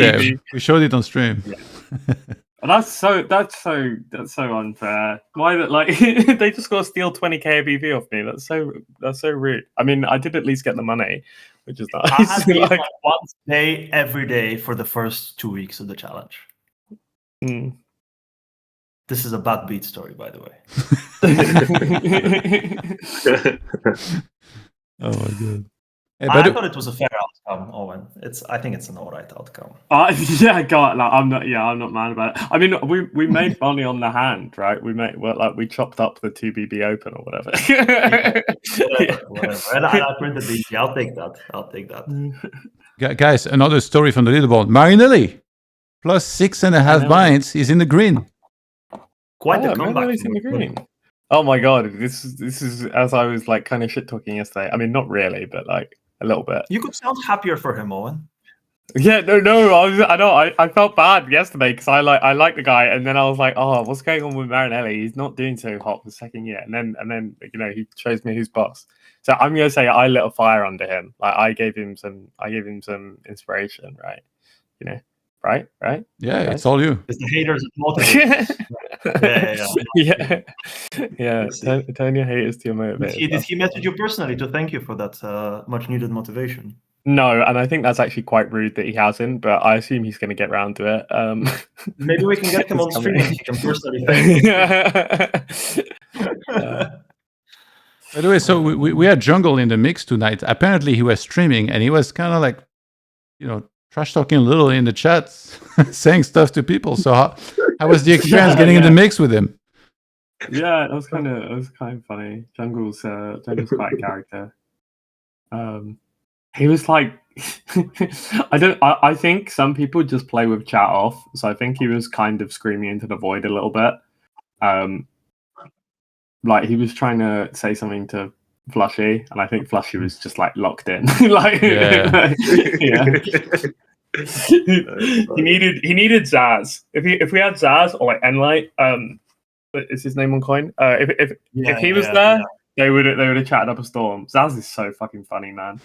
Enlight guys, Enlight is like shout out to Enlight. He is the highest morale guy you can have at the poker table, and I don't say that lightly. Like the guy is arguably like the best loser and the biggest jokester, and I give a lot of respect. To guys who can not only joke, but it's like being funny in not your mother tongue, like in a language that isn't your mother tongue, is like huge. Like he is. I mean, you can see him over chat. He's like 10 times better in person, and he's a lovely guy too. Shout out to him. Maybe I got to go to Macau. More fun, I think, for everybody. Yeah, definitely. Like I feel like I'm down to like banter a bit at the table, but he's good to get it started, Like if he doesn't start with it, I will just like sit there and like grind away. But he gets. I think we all feel the same, and he's willing to say anything, regardless of how stupid or low IQ or anything. It could be like racist. It could be anything. Like he would entertain. Oh my god! You gotta start a call-out post on him. What's that? You gotta start a call-out post on Zaz. Just like Zaz will say anything to pick you up. Like he'll say slurs. He'll be sexist. Like not quite. But can I ask you guys? Can I ask you guys about the hands? I see a hand that we didn't see during the stream, but it looked interesting. Well, I think Art and I are just going to listen, and no one's going to talk. I think. Even cool with if you that. didn't want that to be the Inputs. case, it would be. I'm okay with that. This is, I can't help but interrupting. So Biluzin opens in low jack, jungle 3-bets the hijack. He doesn't have a full stack, by the way. That was after Johan, something. sorry, can I interrupt you? Could you send me a link to the Twitch thing so I can Yes, sir. be on the same page? Oh, I as can. you I guys? can tell you. They would have it bookmarked. Damn, I don't know if I should say. It's some BS, man. All right, there you go.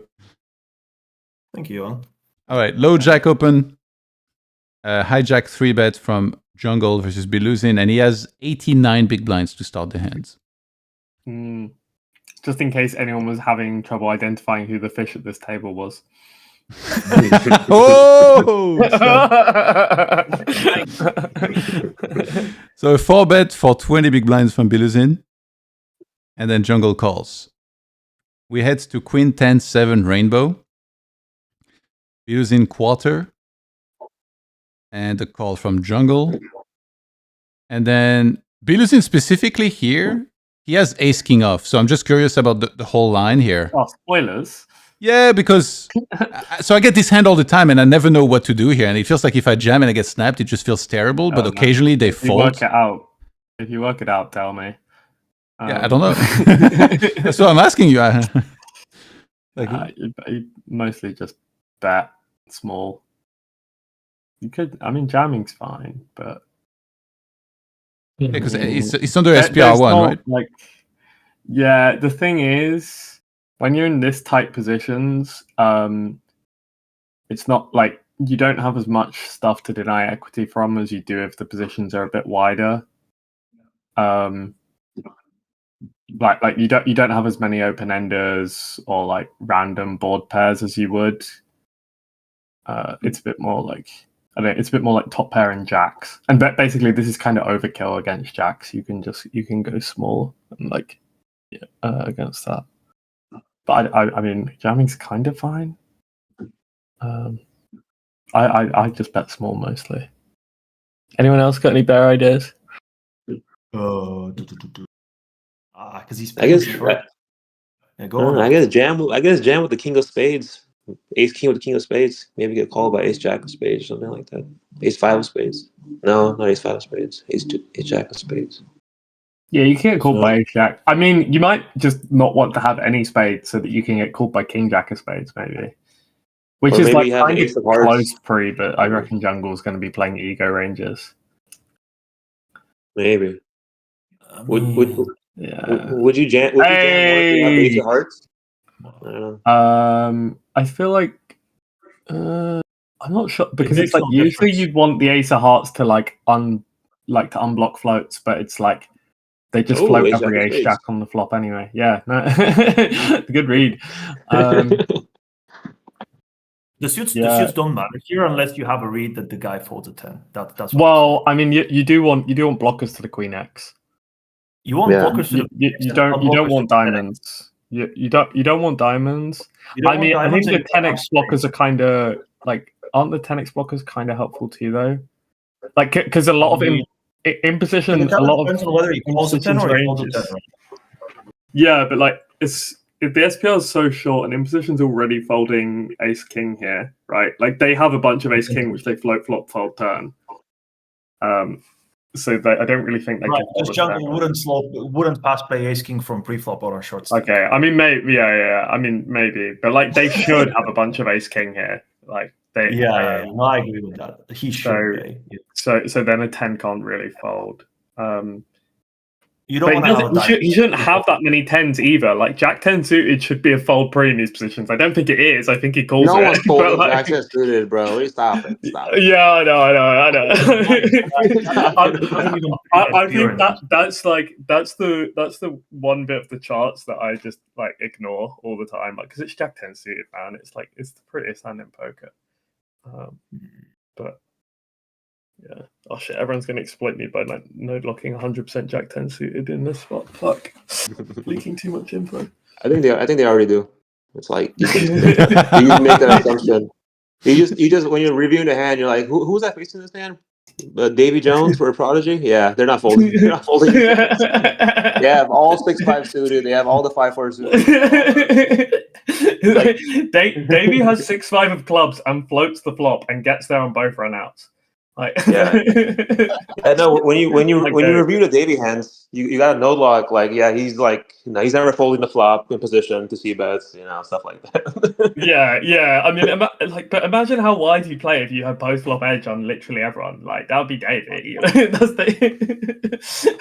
Davey just gives himself a handicap by like playing minus EV hands to make it easier for everyone else. I respect it. You got to give action. Sure. For sure. All right. Yeah, no, nice sense. Interesting and good that we had Jungle in the mix as well. Unfortunately, I think that might have been last of him because I don't know. Let's just tilt him. Yeah, Jungle's a bit of a tilt box. Did you watch his stream at all?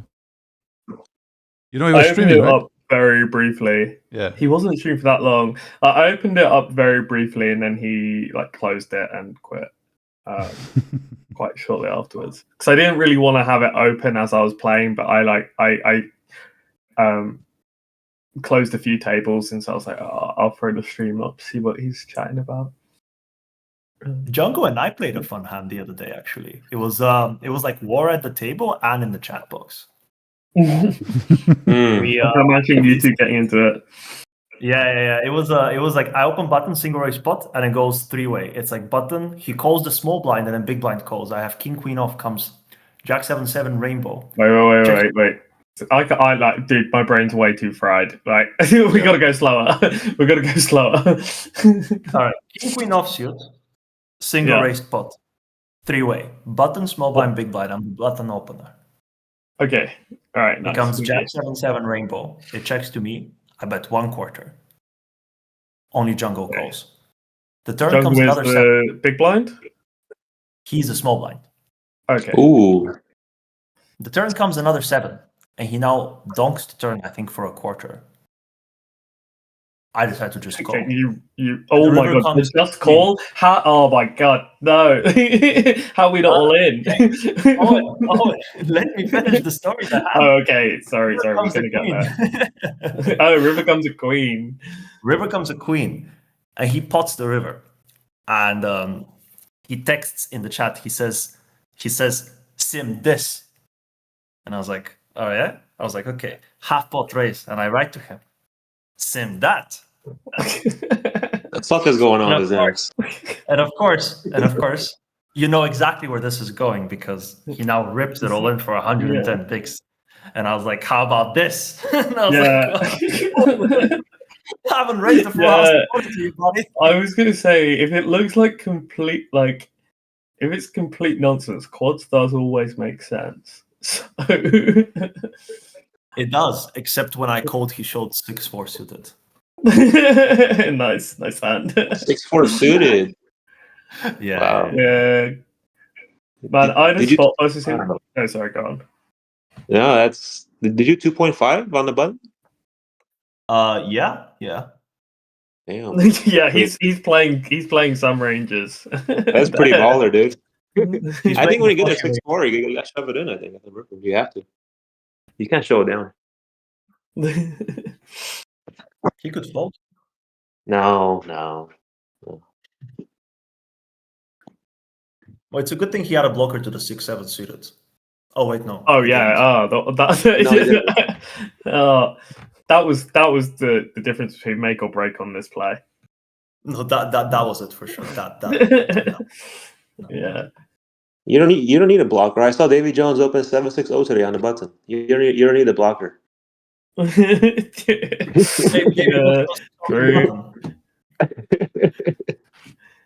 it's so funny because Davey plays so wide and then it baits people and then they're like, fuck it, I'm gonna play wide too. And then Davey doesn't fold his big blind and you're just playing right into his trap of Yeah, no, I do the opposite. Nice I vibe. literally, I do the opposite. I play tighter. I'm like, I don't give a fuck, dude.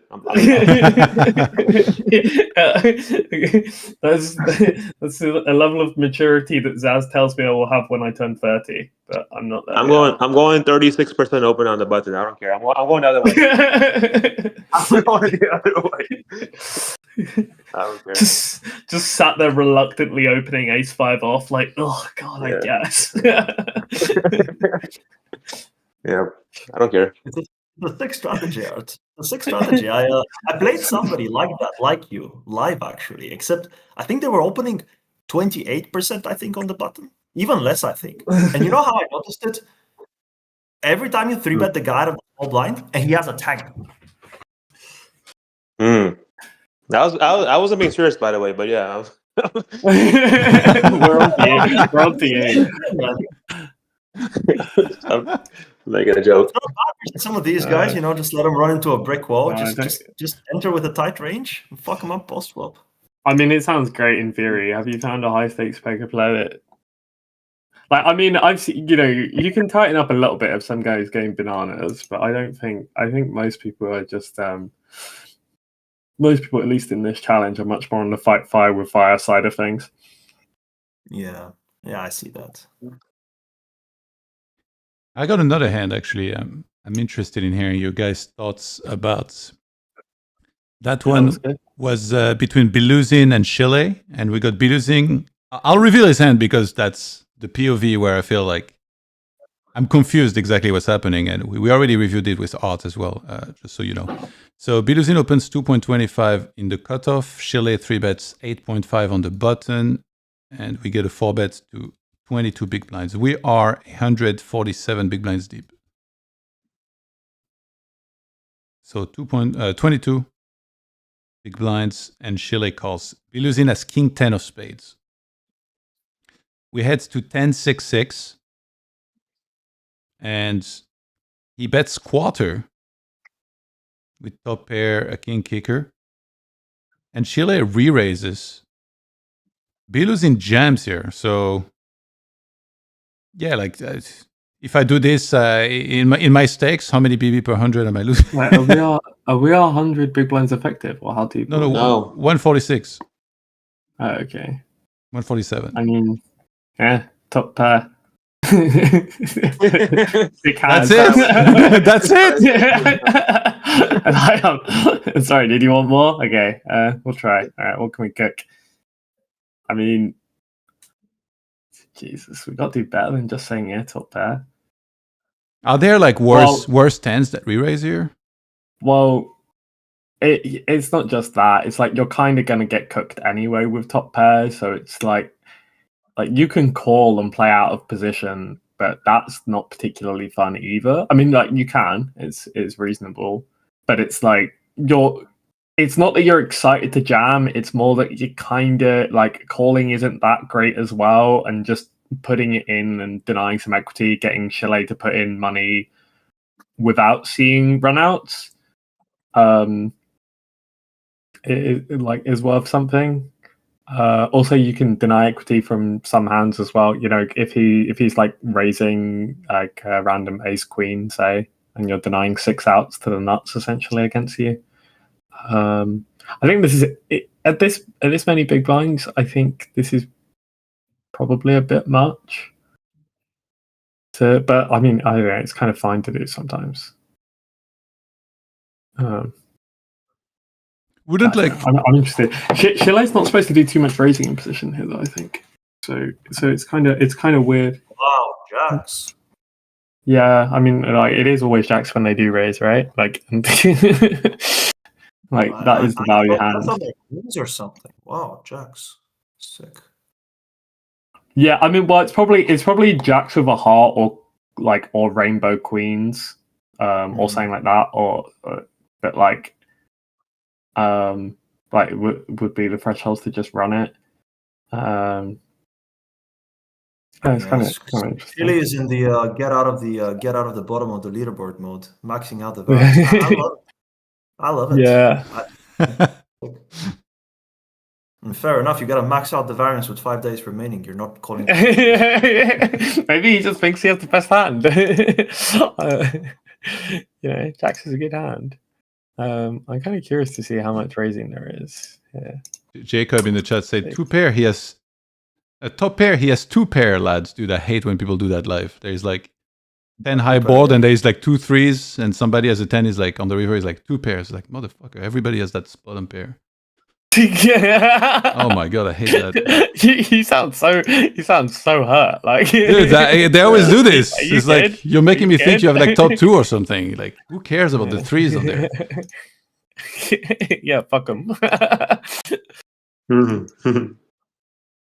So like the reverse slow roll, Johan. You get agitated by the reverse slow roll. Yeah, for sure. And somebody said Linus and Rigged are making a comeback. Let's fucking go. Thank you. Actually, I don't know what he's talking about. Only Rigged is making a comeback. Linus barely won in the last. What do you mean? Linus like barely won anything in that. Minus 700s. That's not a comeback in the last update. I mean, I looked at a sim because I was interested, and Jacks with a heart is fine to raise. It's low frequency though. Like, there's very little raising in position here, and then out of position you need like, you need ace 10 with the backdoor to run it.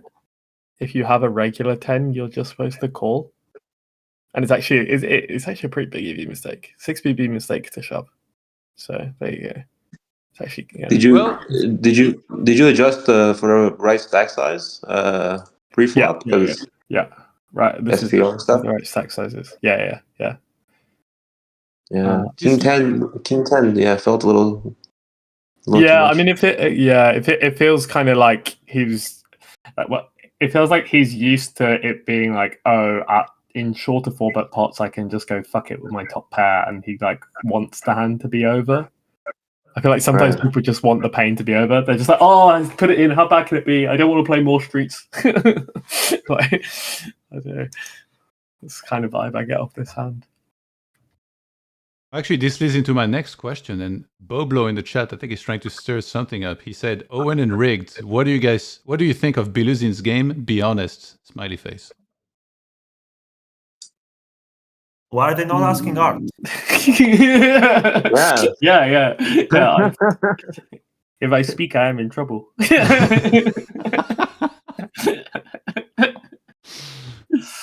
Oh my god. I mean, what do you think of Bin Laden? Biluzin. What? I think he probably wasn't very good at cards. Probably. Yeah, I mean, amongst other character flaws. Bin Laden. What the hell? Yeah, I mean, Biluzin. Yeah, everyone seems tilted at him, but it's also just like, just get over yourselves, guys. Just like play. I think he's. I mean, yeah. There's a few hands like this which are a bit inaccurate. There's a few.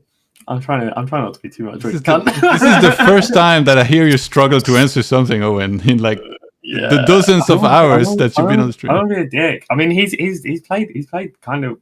I mean, he's played okay sometimes. I mean, it's just like the tables he's sitting at. He's a bit outclassed, but that's that's life. Like that. That's how it's going to be if he's, he's trying to make a run, and I respect that. Like he's trying to see if he can, he's trying to see if he can like finish somewhere on the podium, right? But I think he's like, I mean, also he's like up and coming, right? He was playing 10-20 as his main grind a year ago. I don't know what he's done in the meantime, so it's kind of to be expected that he's not as like polished as someone who's been playing high stakes for forever, right? But I mean, he's doing some good stuff too. He owned Duty in a hand earlier today, where he check raised and barreled top pair no kicker and called off, and Duty shoved worst top pair as a merge. So he's definitely he's had a few fun hands in there. Oh, Duty was rather salty about that one. You're talking about the Queen 9 versus the Queen 3, right? Yeah, that was so. Like, I mean, it's just what can Didi do? Like, there's no SPR left. You just have to click in the queen. Is queen deuce? I think Duty was just more frustrated with the fact that he somehow pinks off the one card that just gets him stacked. Duty's just like he just kind of gets salty at the keyboard and then like he chills out. I think he just takes it a bit personally when anyone takes his money. Wild, right? But like then he's like very chill once he he's very chill once he gets away from the keyboard. It's kind of funny. If you meet him, you wouldn't like think he's like a tilter, but then he is when he plays online. This guy's saying, "Thanks, I just wanted to hear some whale whispering." What the hell is going on? Yeah. Also, I'm just saying, like, it's not that he's bad. It's just like, the competition's so strong, right? What do you mean? He's third in the leaderboards, dude. He's cooking, that guy. Yeah, of course. He's cooking. True. I got another hand from Biluzin, by the way, and yes, ace queen. More like you win in. Am I right? Like, sorry. So Linus opens the hijack, rigged flats the button, and Biluzin squeezes to 13.5 in the big blind. Linus calls, rigged calls. Wow, I don't think we've seen too many multi-way pot in 3-bet, but there it is. Oh, that was a dream come true. I mean, don't spoil. Oh my god, rigged. Someone's fucking around pre. Oh, actually, no. Everyone's actually played pre fine because rigged has exactly 10s. So, which is basically the only hand you're supposed to have here. So Biluzin checks. Linus checks to rigged, and he bets quarter. Check to the guy with top set. Why top set? It's all okay. Maybe it's second set. My money's on top set.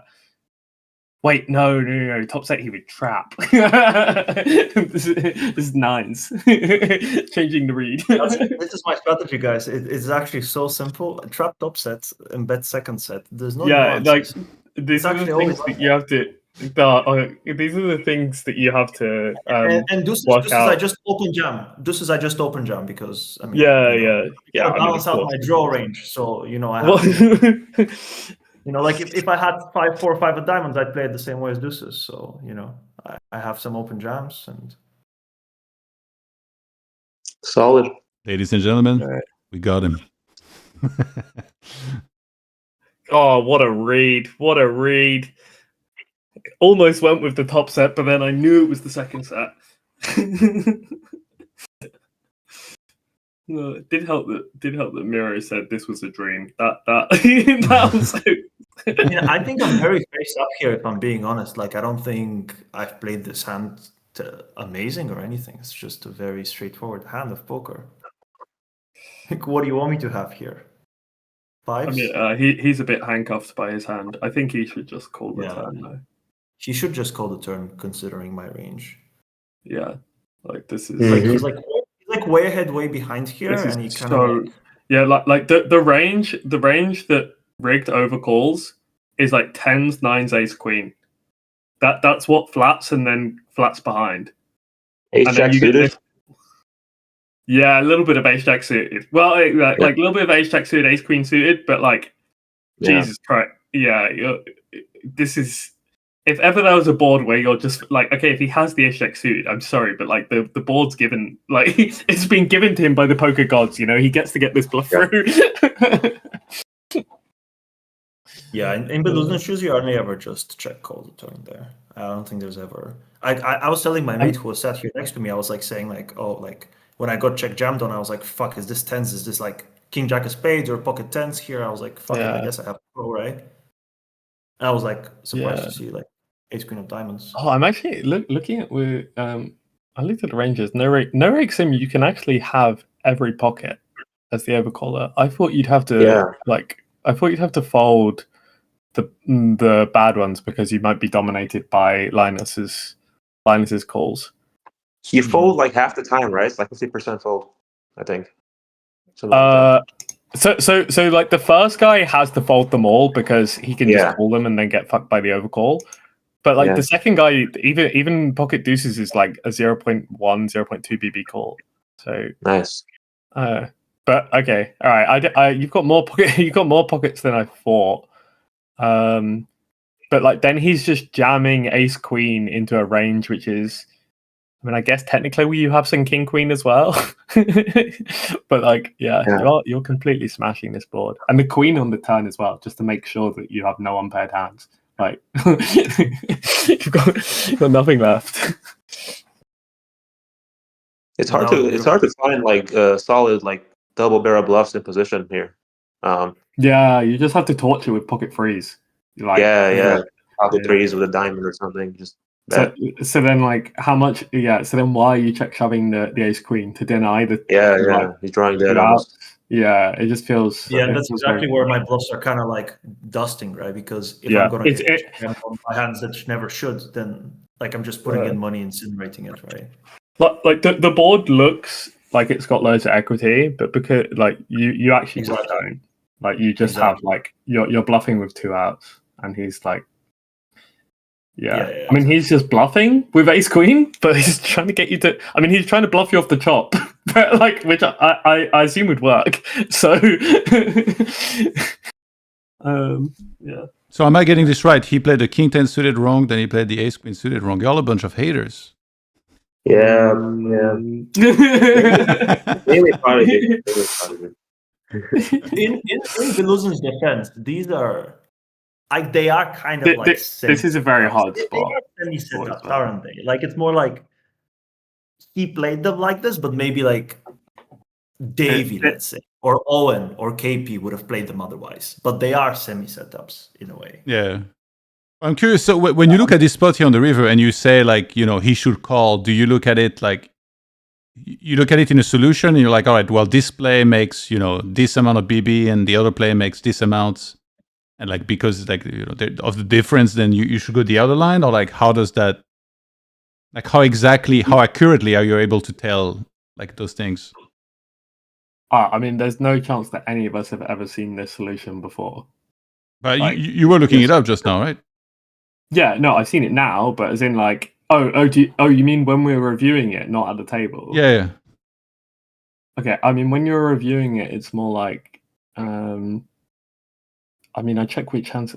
Like, sorry, what exactly was it you wanted to know? Like, what? Yeah, so like your conclusion, because I mean, based on intuition or like I guess your game knowledge, some of you guys were already saying he probably should just call on the turn, and then now you looked it up. So, what are your takeaways when you look it up? I didn't actually look it up. I just looked at the pre-flop ranges. Oh, okay. Sure. I mean, I could look at but it's like it's kind of once you see the pre-flop range, it's sort of it's pretty obvious that Rig's only bluffs are under pairs, right? Yeah. Like once you've seen those in the pre-flop range. So once you know that, it doesn't really make sense to do these equity denial jams or mergers because you're not actually denying equity. Like Miro is like perfectly polar. Like so you can't actually raise. Like you can't do equity denial jams into perfectly polar ranges. I mean, okay, that is a little bit of a lie. Technically, he has like mixed king queen suited here, so like there's like there is some random thing where he like the ace queen jam gets like ace queen to fold like Miro folds the chop and maybe calls king queen because it has extra outs against aces or whatever. But I think that's kind of nonsense. I would never even have the chop because I'd have to be betting like ace queen of clubs, ace queen of spades, and I think that's like fat chance on the flop anyway. Yeah, but the board's so good. You just bet though, right? You got 2 overcards on like a 10 and a 9 on the board. It's pretty. I think like it's pretty. So Biluzin's probably like checking range there, and then Linus is probably balanced with his check. So like when you have but like they're both checking range, but you're doing so well. Like I feel like okay. I mean now I'm going. Well, start. Yeah, look at the sim. Okay, so the 3-bet is supposed to basically check range. Linus is supposed to basically check range, and then but then they check so strong that you check back. Exactly, right? That's what I'm saying. That's kind of funny. To be honest here. Oh my god, you're actually such a fish. Pocket 10s is supposed to bet, pocket 9s is supposed to check back. Oh my god. Not deserved. What? The hell? No way. I don't care what Eddie Silver says. I'm not checking back nines here. Fuck that shit. You're with me. You're not checking back nines there. Tell me you're checking back nines. Well, I would. Tell me you're checking I'm back going to nines. the solver, and I'm going to do as the solver tells me because I'm a good little boy. And I believe we got the man himself, BenaBadBeat, joining us. What's up? Oh shit! Yo, how you getting on? Hey man. Hey. Okay. All right, we're just talking shit. Yep. Bullying some people in the chat. Say some people. I mean, instant disagreement somewhere. Yeah. Well, I mean, I think we've disagreed with 4 hands out of 4 that we've done. I think we've done 4 hands. And Bowie Effect, by the way, in the chat says fun river in that first run out. If we went check call, yeah, because it's a 4 call to a straight, right?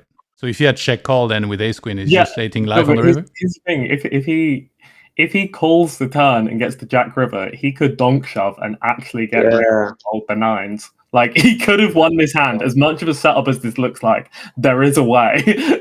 Genuinely. No, that's actually a really good point. Yeah, that's actually a really good. I didn't even think of that. Yeah, it's a great point. It's like, yeah.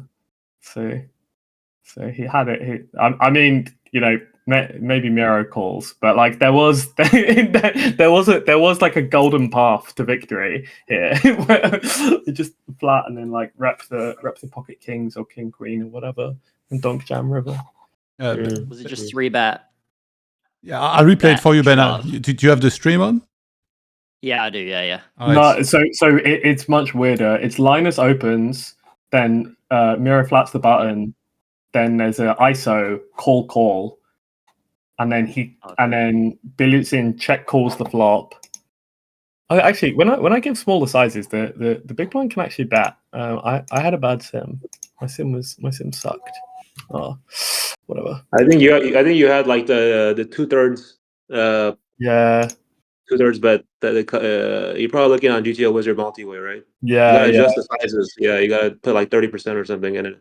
Yeah. Probably bet like 20 or 30% of the time or something. Yeah, they actually get to bet more than I think. I would have thought it was close to range check for the big blind, but they actually get to bet like 40%. I mean, I guess equity didn't know multi-way, so yeah, he checks off the turn. Is Rig Deck using any like absolute pure nothing bluff combos as well though on the turn? I mean, yeah, he's supposed to be using like underpairs. Yeah, I was gonna like his main bluffs here are pocket 3s and pocket 4s. Yeah, I'm super sick. Of course. Yeah, it's kind of an interesting one because it's kind of like ace queen is either like massively ahead or massively behind in the spot for sure. I would say on the turn. Oh man, like multi-way is so fucking hard. Apparently, he's just supposed to like, well, not with his hand, but apparently, as Biluzin, you're supposed to call the flop and then just donk jam the turn with a lot of stuff like king queen, yes, not ace queen, no. That's so nuts. Ben's right though. Like yes, Ben. It's exactly what we were saying. Like just like way ahead, way behind. So on this board, like the draws are kind of fake. Yeah, basically what Ben said. And also like the cards that you're kind of like you're afraid to see, like a jack or whatever. These are just very good cards for you anyway, aren't they? As out of position. For you as a 3-better, you mean, right? Man, I'm checking way too much here. I'm looking at the sim now. His line's just the sim approves. What the fuck? I'm so washed up. I mean, it's jamming the turn. Like the line. Yeah, yeah. Well, actually, I'm looking at it. I'm looking at 100 BV, not 120. Was it 125 or something? The effective stacks in start, you mean? Yeah. I think I left it a little bit like. It was 121 between, 122 between Rigged and Biluzin. All right, we run it from the top. Okay. This has to be, oh my God, this has to be wrong. Keep tweaking the numbers until you get like a 5% frequency, then you're right. I don't really care if the sim likes it. I don't. So, yeah. And that's final. Yeah. Let's move on. All right. Bena, have you kept up with the leaderboards, with the challenge? I looked last night. What's been happening since then? Okay, so the an update happened. It was well on top. Yeah, he still is. An update happened around an hour ago, but it was with data from this morning, so it's not like super up to date. But yeah, at the top they just lost a little bit. Biluzin still kind of rising, 4.5 binds since the latest updates. Then Owen apparently losing. There is some fake news in this number here of -5 bind. Why is there more money in my account? How did this happen? It happened after this data. For you to win it again, mate. Desperate. Wait, no, they're scamming me. They're doing the opposite. Oh, okay. I won like 60k today, and they were like, "No, you didn't. You lost 60k. Get fucked." What the hell?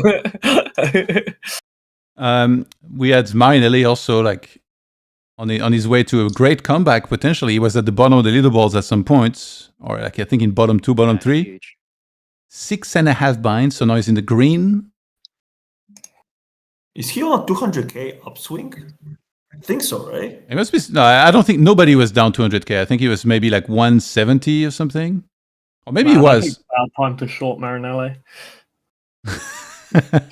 So what? 18 buy and upswing is pretty impressive, actually. Yeah. Yeah, that's Pretty huge. sick. And then we have Jungleman, who initially was doing very well, but today he was streaming, he was in the chat and talking some trash to people, and that didn't go nearly as well. I think he might have busted his roll last time with a broken stack. He opened Queen 6 off against me, blind versus blind. So he was in a bit of a mood. And He has a limp strategy. That's why he's polar. Yeah, that's how we get Queen 6 off in there. Yeah, throw Queen 6 off in there. Why not? And then this is the highlight of the little balls right there, Bena. What do you have to say about this? Look at this. Look at his beauty. The goat in the flesh. It sounded like you were flaming him there as you were highlighting. Yeah, I know. No. I got There's a slight delay. I wasn't sure if you were roasting Luca Bright here as well. So no. It's rigged. I always root for rigged. I want to see a great comeback. I mean, to be honest, he's already up. Maybe I shouldn't root for him. He's running good. Excuse me, come on, buddy. I take that back. Come on, buddy. No, but that's sick though. Like big day. 3K hands. Yeah, that's massive. That is massive. A lot of so binds. many hands as well. Yeah, A lot of it was from Owen too, which felt even better. What the fuck? Oh my god! I got another hands, by the way, and it's with Jungleman. Speaking of the level. So in this one, I'm gonna reveal his hands. He has 6-5 of diamonds. And he's playing with Flushy, he's in the small blind. We are 126 big blinds effective. So he opens 2.5 in the cutoff. Flushy 3-bets to 11. And we get a call. So again, 6-5 of diamond, I believe is his hand. Flushy continues. Jungle calls. 7 of diamonds on the turn. So now he has open-ended straight flush draw. I mean, he has the nuts. How could we break? You literally. No, this is exactly how to break. What do you mean? Oh, That's a mindset issue.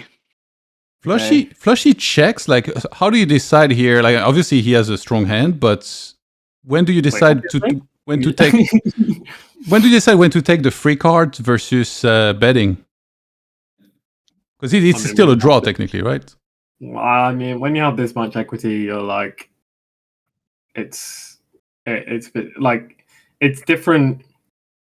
When you have a hand which is doing this well, it's much easier to just put money in than when you have something which is like a little, like, because basically the nice thing about Jungle's hand is you have no decision versus check raise, right? It's not like it's even remotely close.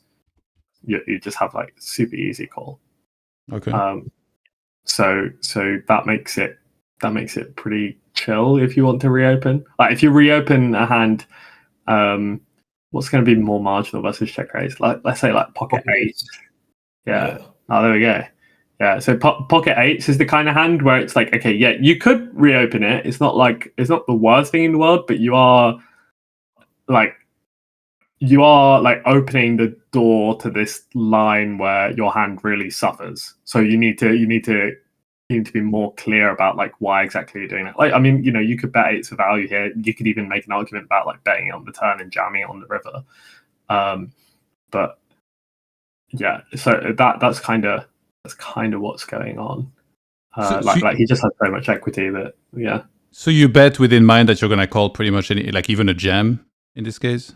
Yeah. I mean, yeah. Also, so there'll be some other spots like that'll be like different to this board, maybe a little bit more disconnected, and you might have like a low flush draw or something like that. And these ones you might decide to check because when you do end up bet calling, you just end up hemorrhaging versus like other better draws or like hands that are like super far in front. So not as many good reasons to bet those ones, but this one's like it's almost like a value bet. So I mean, also the thing when you have the pair, it just adds another level to it. I mean, it's even more out because you can hit like 2 pair and trips when they have an overpair. But it also means that if it's draw versus draw, you're winning.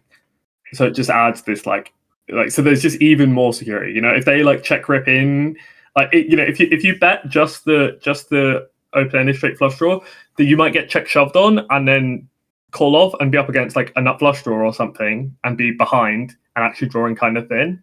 Whereas here you're actually ahead in that situation. So there's just you have so much security. You have everything you could possibly want to make sure it's safe for you to reopen.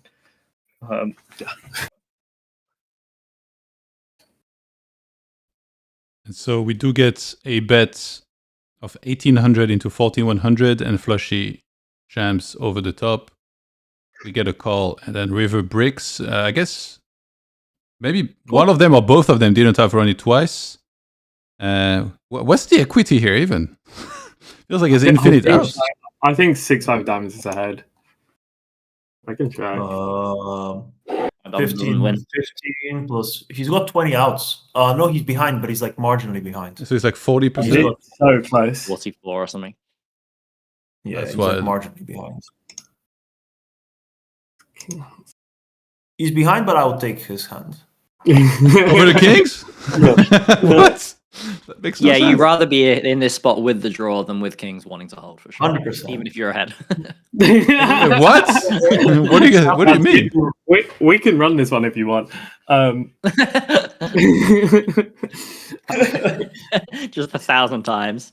We can run it as many times as you want. He has 45.5%. I thought he was at R. I've been playing too much PLO. I was looking at that juicy draw, just like, he must have an overpair beat.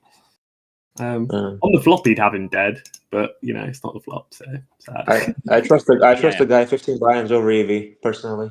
I'll take the guy. Yeah, true. Freaking Art just keeps coming in with the random. I love it. I'm not one hit guy. I say one sentence and I just wait. I very well. I just play my spots. I joke select very well. Art is pipping like he does on the button. Very low, but but when I'm in there, it's very strong. Exactly. 3.5xing. Sick.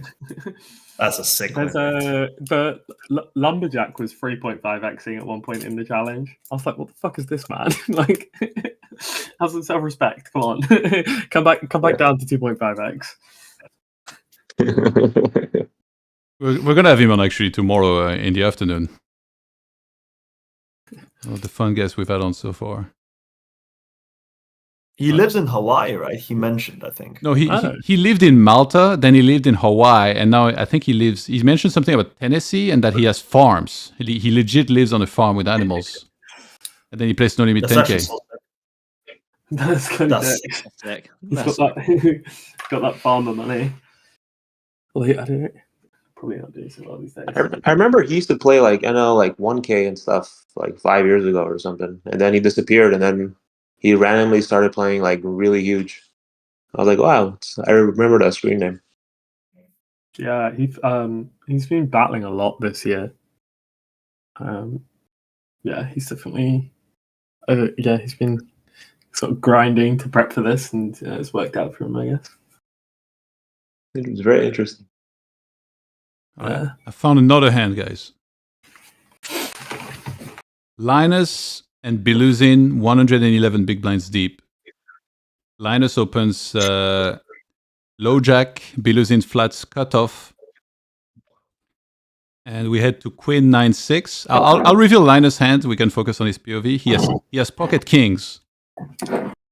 He checks, and Biluzin bets half pots.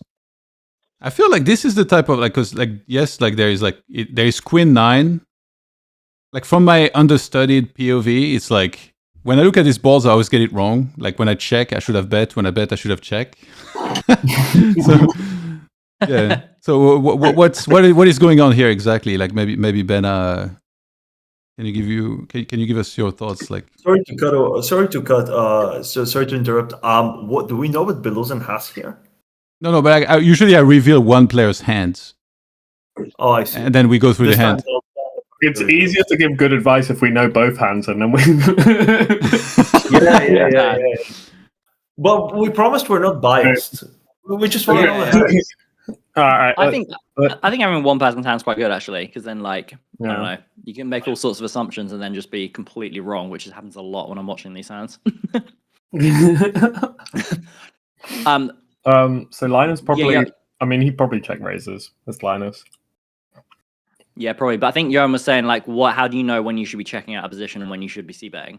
Yeah. Usually when the middling, there's a lot of their cold calling range is going to connect with the board. So let's say if this was Queen 3 deuce, that'd be more c-betting. Or if there was King Queen deuce, Linus would be c-betting a lot more because these favor him a lot more.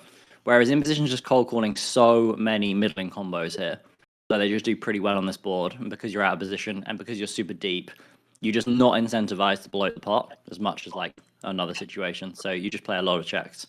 I don't know if it's a range check, but you just will be playing more checks than bets, I would guess, on this board. Okay. So Linus, I needed to get that fact checked by someone who's actually better than me, though. So is that true? We got any of them? Miro, where you at? I'm here. What's up? Is my input needed? Sorry, I kind of I kind of just go on autopilot assuming Owen's Ben,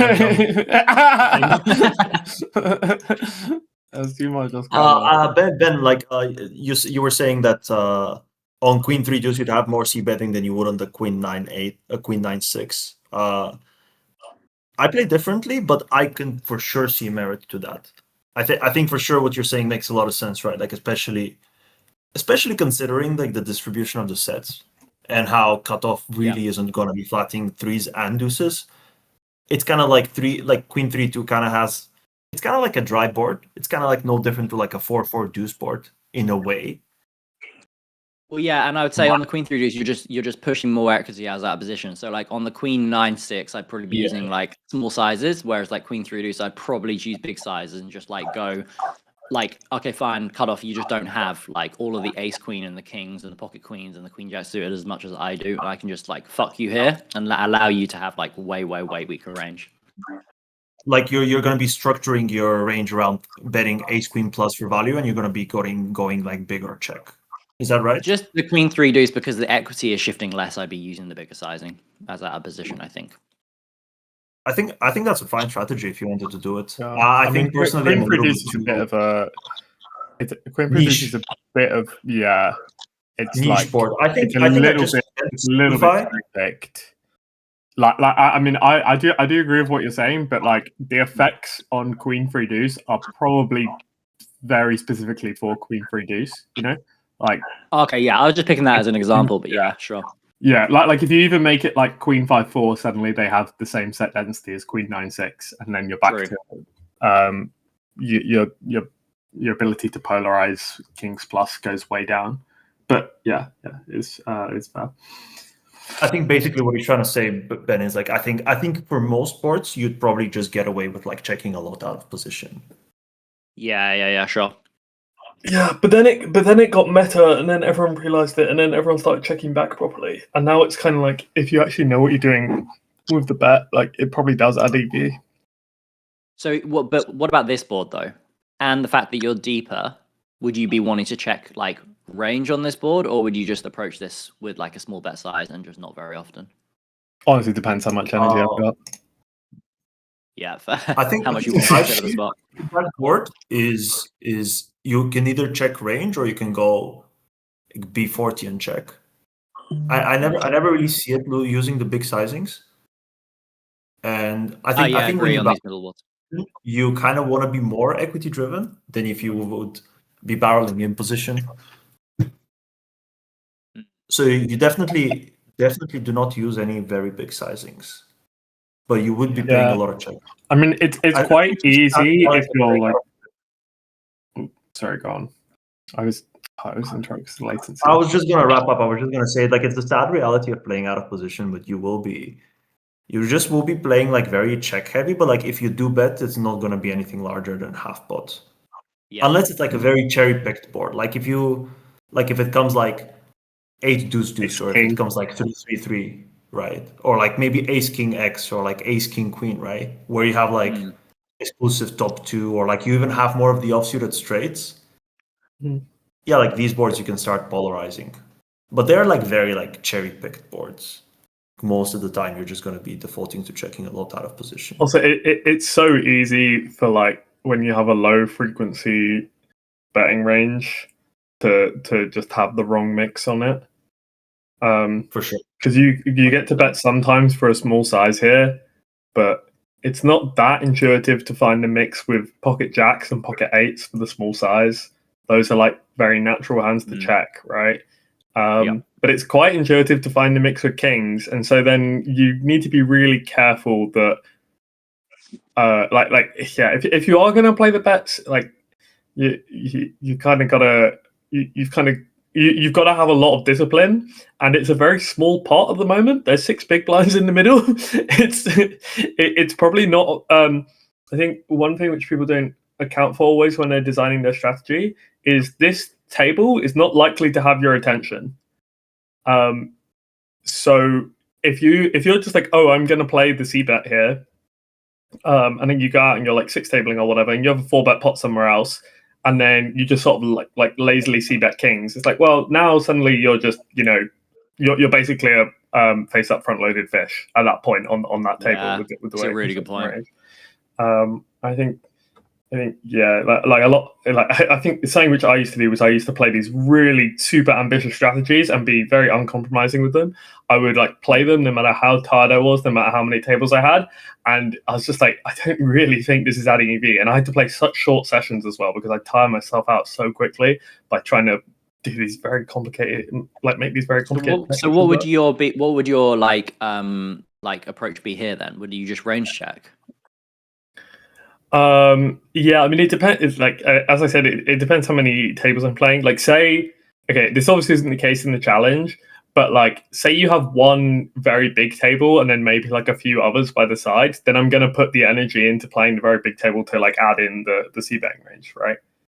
When you say big table, you mean like high stakes action game, right? Yeah. Like what? Say you have one table which is 20k, and then you have a few 2k tables on the side. Well, it's worth putting in the extra effort for like the little bit extra edge on the 20k table.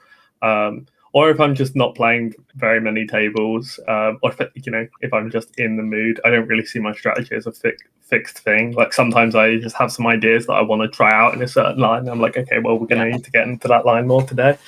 Well, I guess like the reason I'm asking that is because maybe people watching this, like, or like even myself, I play like 8 tables of the same stake, which is going to be like 2 KNL, right? So like, what would you advise as a strat for people watching that would be like, there are so many spots that are going to be so super mixed, and some are going to be low frequency, and maybe on aggregate, all these queen high boards are going to be relatively high, low frequency. I mean, if you just can say that, would it be showing curiosity and just trying to like decide what you want to do session to session, or would it be to have like a fixed approach, or would it be? Well, the thing is, like me playing with this free form, it comes at the end of thousands of hours of playing in solvers. Yeah, so it's like you can't just like It's not even necessarily studying this spot. It's just studying a bunch of other spots and then kind of knowing how I would construct like a 20% range, right? Like, you know, vaguely knowing what it looks like to bet 20% of your range and being able to do that. That's sort of like, that's like a, you know, I haven't like looked at the output, but I've trained like the skill of like constructing that. And I think like you can't, I wouldn't go like suggesting that to anyone that's how to play. I'm more just like, you know, the questions were about how I would play, not how I would teach people to play it. Like if I was teaching people to play it, the first thing I'd say is just range check. Yeah. And then It's just super interesting to hear your thoughts on this, because obviously like I'm in my own ways and I want to get better and figure out how to improve. Oh, well, I would say don't look at CBET strategies. They're you know, they're whatever. Like a bit of a trap. I mean, obviously, you need to do like you do need to do some of it at some point. But I think the amount of effort people spend on c-betting is so disproportionate. Like it's so wild how much more time people spend on c-bets than that's not where like, you're making like all the money. Yeah, making people mistakes. There's no like yeah. And then even when people know the answers, they just like I don't know, they just find excuses not to see that properly all the time. Like I don't know. But because the thing is, they don't really see where the EV comes from.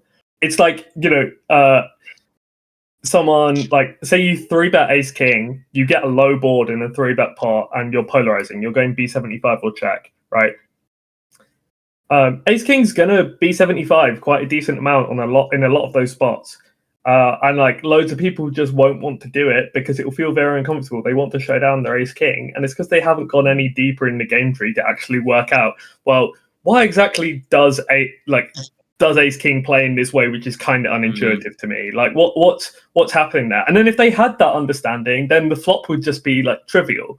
But like, you know, yeah, it's kind of almost like getting that takes attached a to long like time. future discomfort, like the fear of future discomfort of like not knowing what's going on.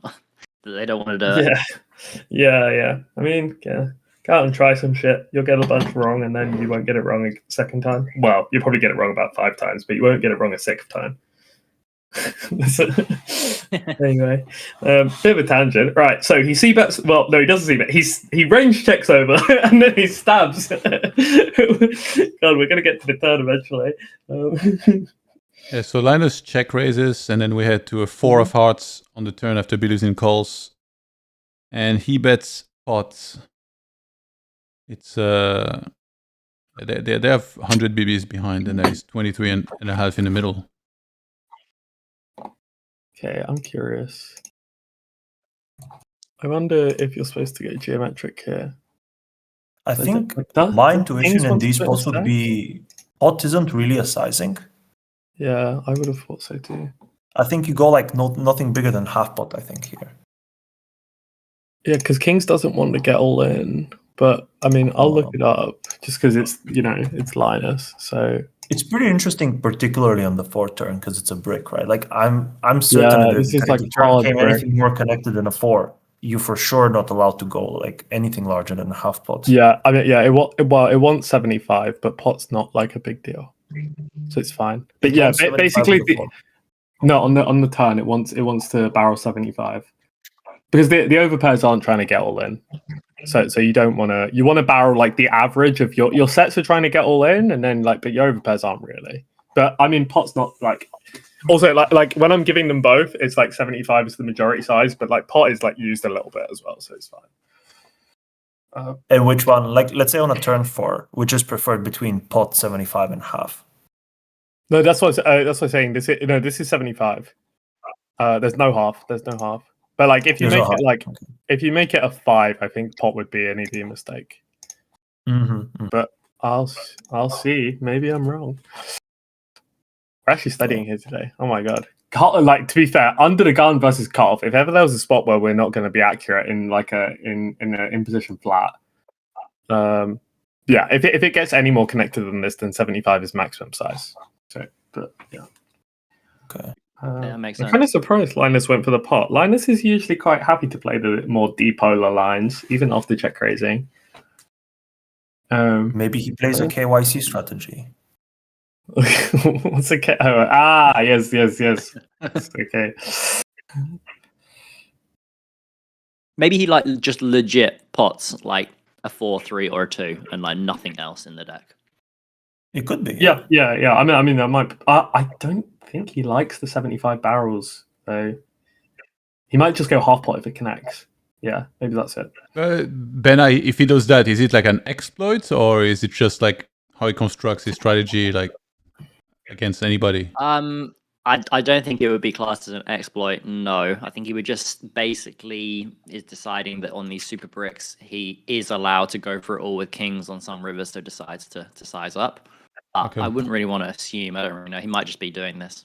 Yeah. As like. Well, you could go pot with kings and then like bail out and not jam the river. Like that's like that is allowed, but it feels like as the SPL gets short, like the equity realization of going non all in gets a bit sus. So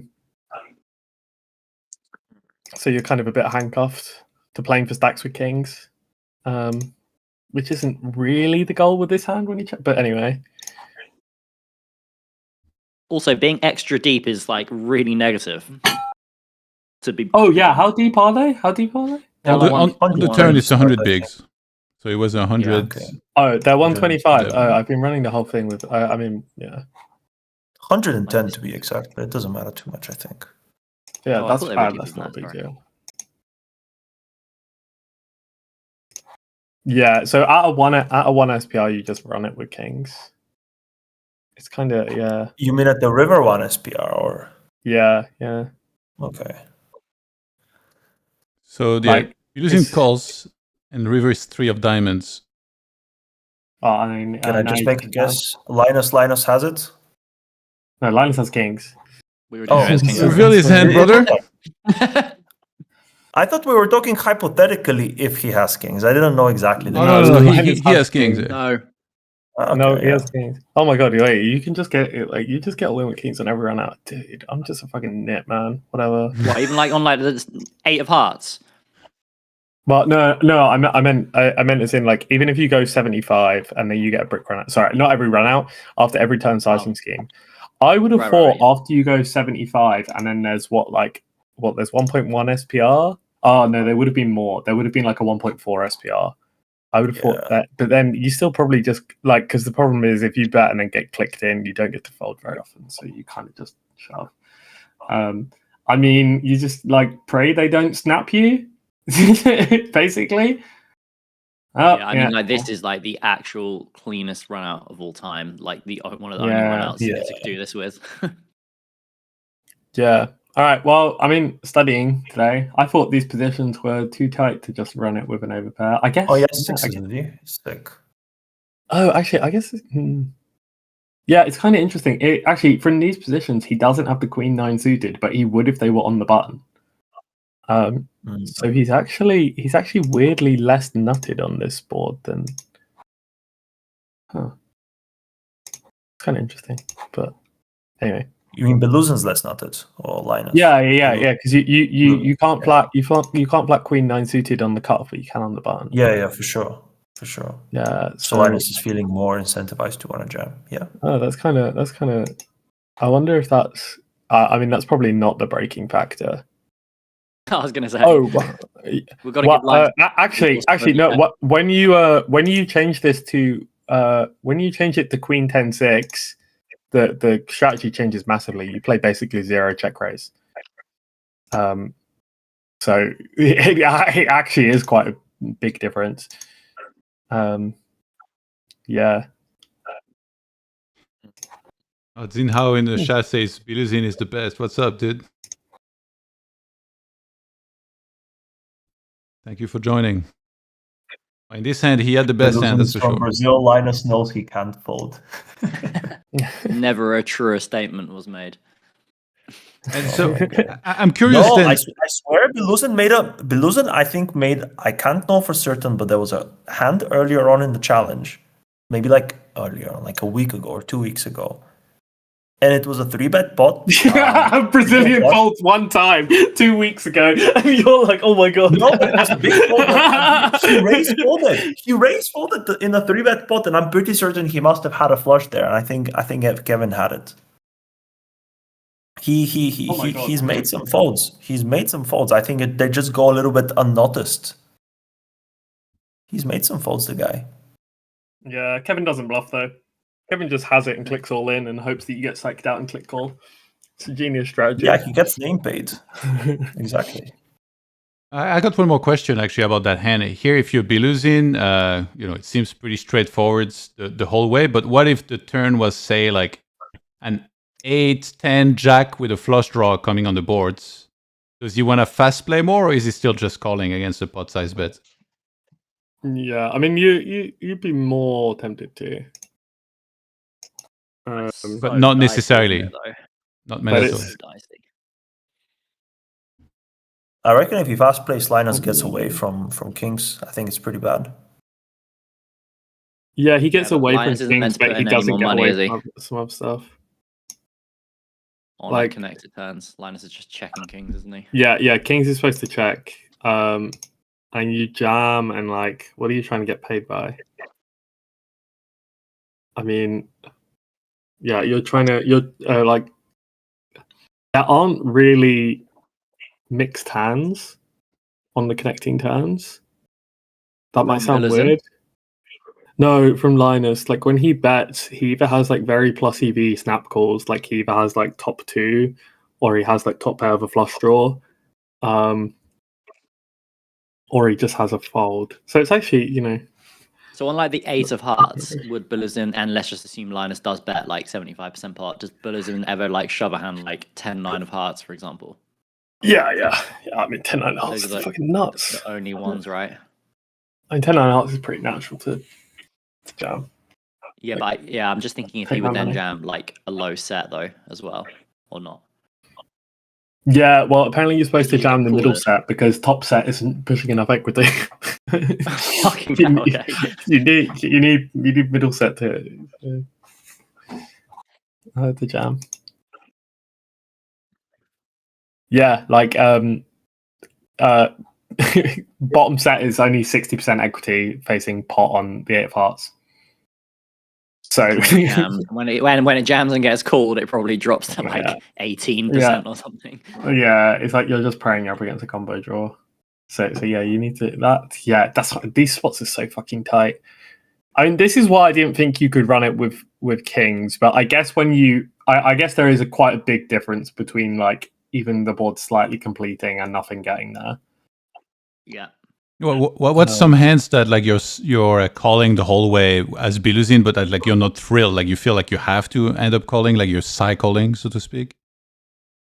On this run out or a different run out? On this run out. Queen X of hearts. Queen X of hearts. It's horrible. Like you call the turn with the equity, and then on rivers you're going to have unblockers to bluffs. Because Linus won't bluff missed hearts, right? He'll want you to have like King Jack of hearts or whatever. So Linus will bluff off like Jack 10 or like a random 9 or something. But yeah, if you have Queen X of hearts, that's going to be a pretty good cooldown, I think. I mean, didn't check. And this is quite a good example of like the question you were asking before the hand about when you choose to c-bet boards. It's kind of to do with this, is like how often are your good hands going to be worth a lot of money going in over all streets, and like often they just won't be. So you just end up checking a lot more on the flop. Well, it's hard for me to look at one hand and like, I would be result oriented. Like now I see this hand right now. I'm like, all right, well, I'll check everything, I guess. Like check and pray, Yeah. Just early position versus in position cold calls, like just super, super tight. It's difficult to, you got to be very careful with how much you bet. Yeah, of course. And that was a good one. Let me see what else I can find. Yeah. Apparently sixes is supposed to just raise the turn, by the way, like half the time. Kind of interesting. I can kind of see that, actually. This is why I was thinking, like, I mean, I changed the board a bit to Queen 10-6, whatever, but imposition's supposed to raise like 2 pair in sets half the time on the turn. So I think there's a decent chance that in practice, kings actually isn't worth a stack on the river. Because it's so easy to just slow play pocket 10s on the turn. Like, so I think when it's supposed to be a 75% of the time you jam. So there's a decent chance you should be like blocking and then like mixing versus the shove on river. That would be like. Could you maybe make some arguments that Biluzin's maybe over continuing Queen X on the flop, second pair, and draws? That he arrives, landing range is just like quite linear. You can't, as well. Well, on the flop, he's not supposed to fold a board pair. On the flop, he's not supposed to fold a board pair. Then on turn, he just calls the ones. He calls the 10x with a flush draw, and then like he can fold Queen Jack and King Queen without a redraw on the turn. Like so, it's not like. That's what I was asking. Do you think he does though? Do you think Linus assumes? Oh, right. And then like if his landing range is like, yeah, fine, he's got these two pairs, but then he has really, really attractive bluff catchers as well. I don't know Biluzin that well, so I don't know how he plays. I mean, yeah, maybe you could say that they have a stronger range at the top, but also weak. Like they also have more at the bottom. Maybe, yeah. I guess you could say that. Impossible to know though. Yeah, I mean it's very speculative when you get down to that point of the game tree. Oh, interesting hand though. We lost the iron. Oh, what do you think of Jerry Wu? And yeah, I don't have to say, but Jerry Wu, I don't know if you ever saw this hand in one of my videos. He called all in on the river with 9 high against me. And I'd well, was he good? In a legend. It was like a 5 deuce 3 like 10 jack. And I was bluffing like some 7-4, and he called 9-4 or 9-5 or whatever. That's so crazy. Do you have a screenshot of the hand by any chance? So I can show it on stream. Actually, it's maybe one of the most stupid hands I've ever played. That's quite nuts. It was truly, truly sad.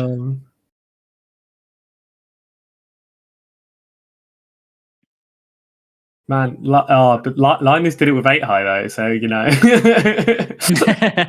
Yeah. He's got a way to go yet. Is that the actual Memphis in the chat? He said, pretty sure Biluzin will beat Owen in heads up.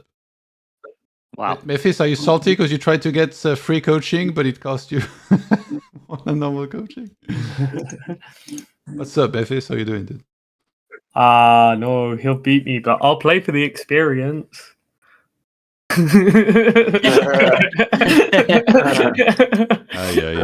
Well, that's a professional right there. No, it's not. A professional would do it way better. I'd be way cleaner about it. All right, I found another hands. Do I reveal both hold cards for rigged, or like how do we do this? I'm hesitant now. Memphis says it was acceptable payment. Oh my god. And Vandalized asked Bena if he'd played the Cash Game World Championship if he got the deal as RDP and Frankie. Actually, I don't even know what that means. But I still read this question. Not sure. I would have loved to have hopped in for a bit in this challenge, but I just couldn't handle the potential for 200k swings, so it wasn't really something I wanted to do. What about a few binds shot take? A lot of people did that. I was considering it. Like, it's just this is the kind of challenge that like can, as like a 2k reg, can actually really like destroy your year. And I'm kind of at the point in my career where I'm not really prepared to take those kind of risky shots. Also, these games are going to be super, super, super, super difficult. But yeah, I definitely would like to play, but not this time. Yeah. By the way, Art, are you still Did you play the? What's that? Yeah. I was paying some credit card bills. I'm back.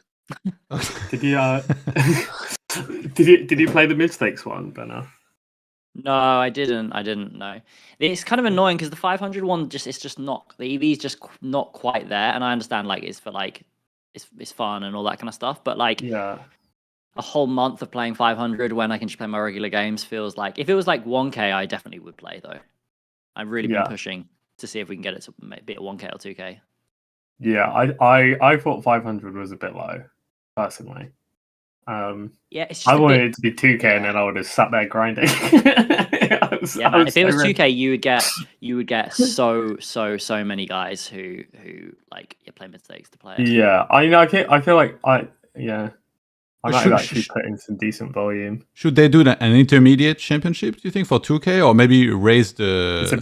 It's a bit hard. Like the player pools are very, very overlapping already. Okay. I just think the stakes on the mid-stakes one should just be a bit higher. Okay. Like the way they did it with the PLO, but they sort of merged it. They had like a 2K and a 500 in one. Yeah, I don't know. I just want it to be 2K. I'm like so like so if it's 2K, You I'll want it to just be play. 2K as well, I'm yeah? not sure. Yeah. I mean, I'm not sure my vote counts so much. I think that might actually get people to not make it 2K. Yeah, they'll just be like, what's the highest stake where the high stakes rigs don't play? Yeah, I mean you're right, and also actually it would be an absolute fucking nightmare for someone like me playing when like all of you guys decide to play it. I don't think it'd be all. I think like Linus, Kevin, and Davey are too rich. I'm just like a lot younger than them, so not too rich yet. You still love the game. Yeah, they're just jaded. Like I'm the same as you. only Though. look for money. I've been playing for like even longer than both those guys, but I still love it. So yes. No, I think they still love it. I think it's just a bit like there is also it's like it is playing lower stakes, and also the poker is less fun. Like there is something, you know, that there is an excitement to playing against people who are trying so hard to outthink you every hand. Yeah, which is kind of a bit like, you know, it's not that people aren't trying to exploit when they're lower, but it's just like it's a bit all over the place. I feel like there's less of a like back and forth going on where someone does something and then you sort of like try to change things up and like, you know, it's like a very large game of like rock paper scissors, right, where you're always trying to be on the one level ahead of them, or like, I mean, some people just show up and play good poker, but like that's boring. Speak for yourself, mate. That's all I'm trying to do always. Oh my god, good poker enjoyers, couldn't be me. All right, I finally found that hand, by the way. I don't know if you want to just like show. You don't have to show the audio, but it's just the 16:27 seconds, and then you can just show that. You just have a look at the image. You know you can send a YouTube video with a timestamp, by the way, right? If you go there, then. Oh yeah, how do you do that? It's okay. What time you say? 16:27. 16:27. Okay. Wait, I had it open and then you delete the message and now it's gone. It's there. So you right click on the video and you do copy video URL at current time. It's okay. I found it anyway. Yeah, I mean I didn't want to show you the whole hand. It was just the showdown, but it was against Okay. Jerry Wu. No worries. I will show it on stream in a second. All right, we got it.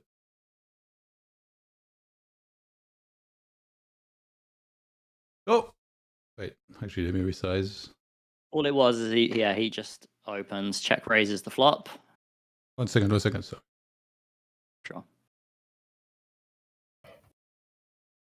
All right, we have it. We have it up on stream. Go ahead. You don't have to show the whole hand. You can just quickly do it.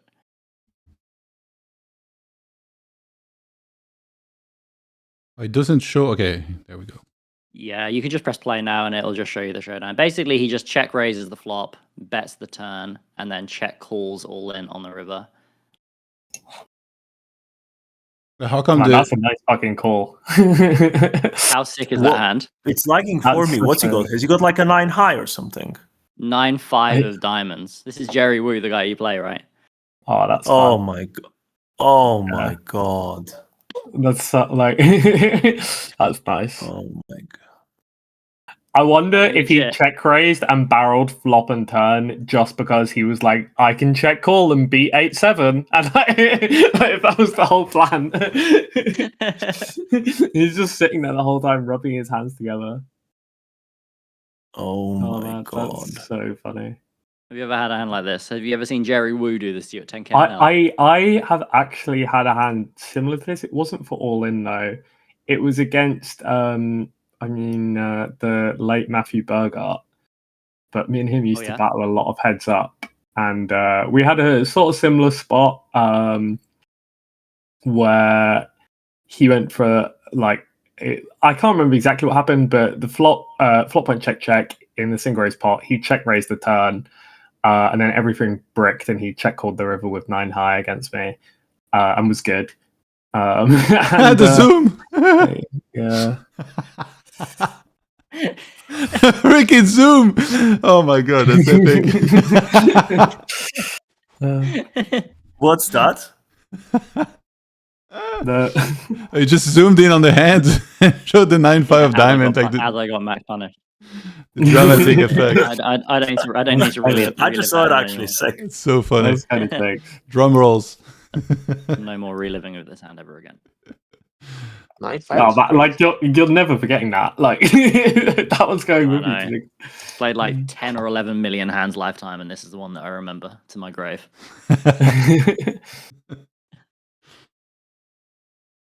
What if you have 9-8?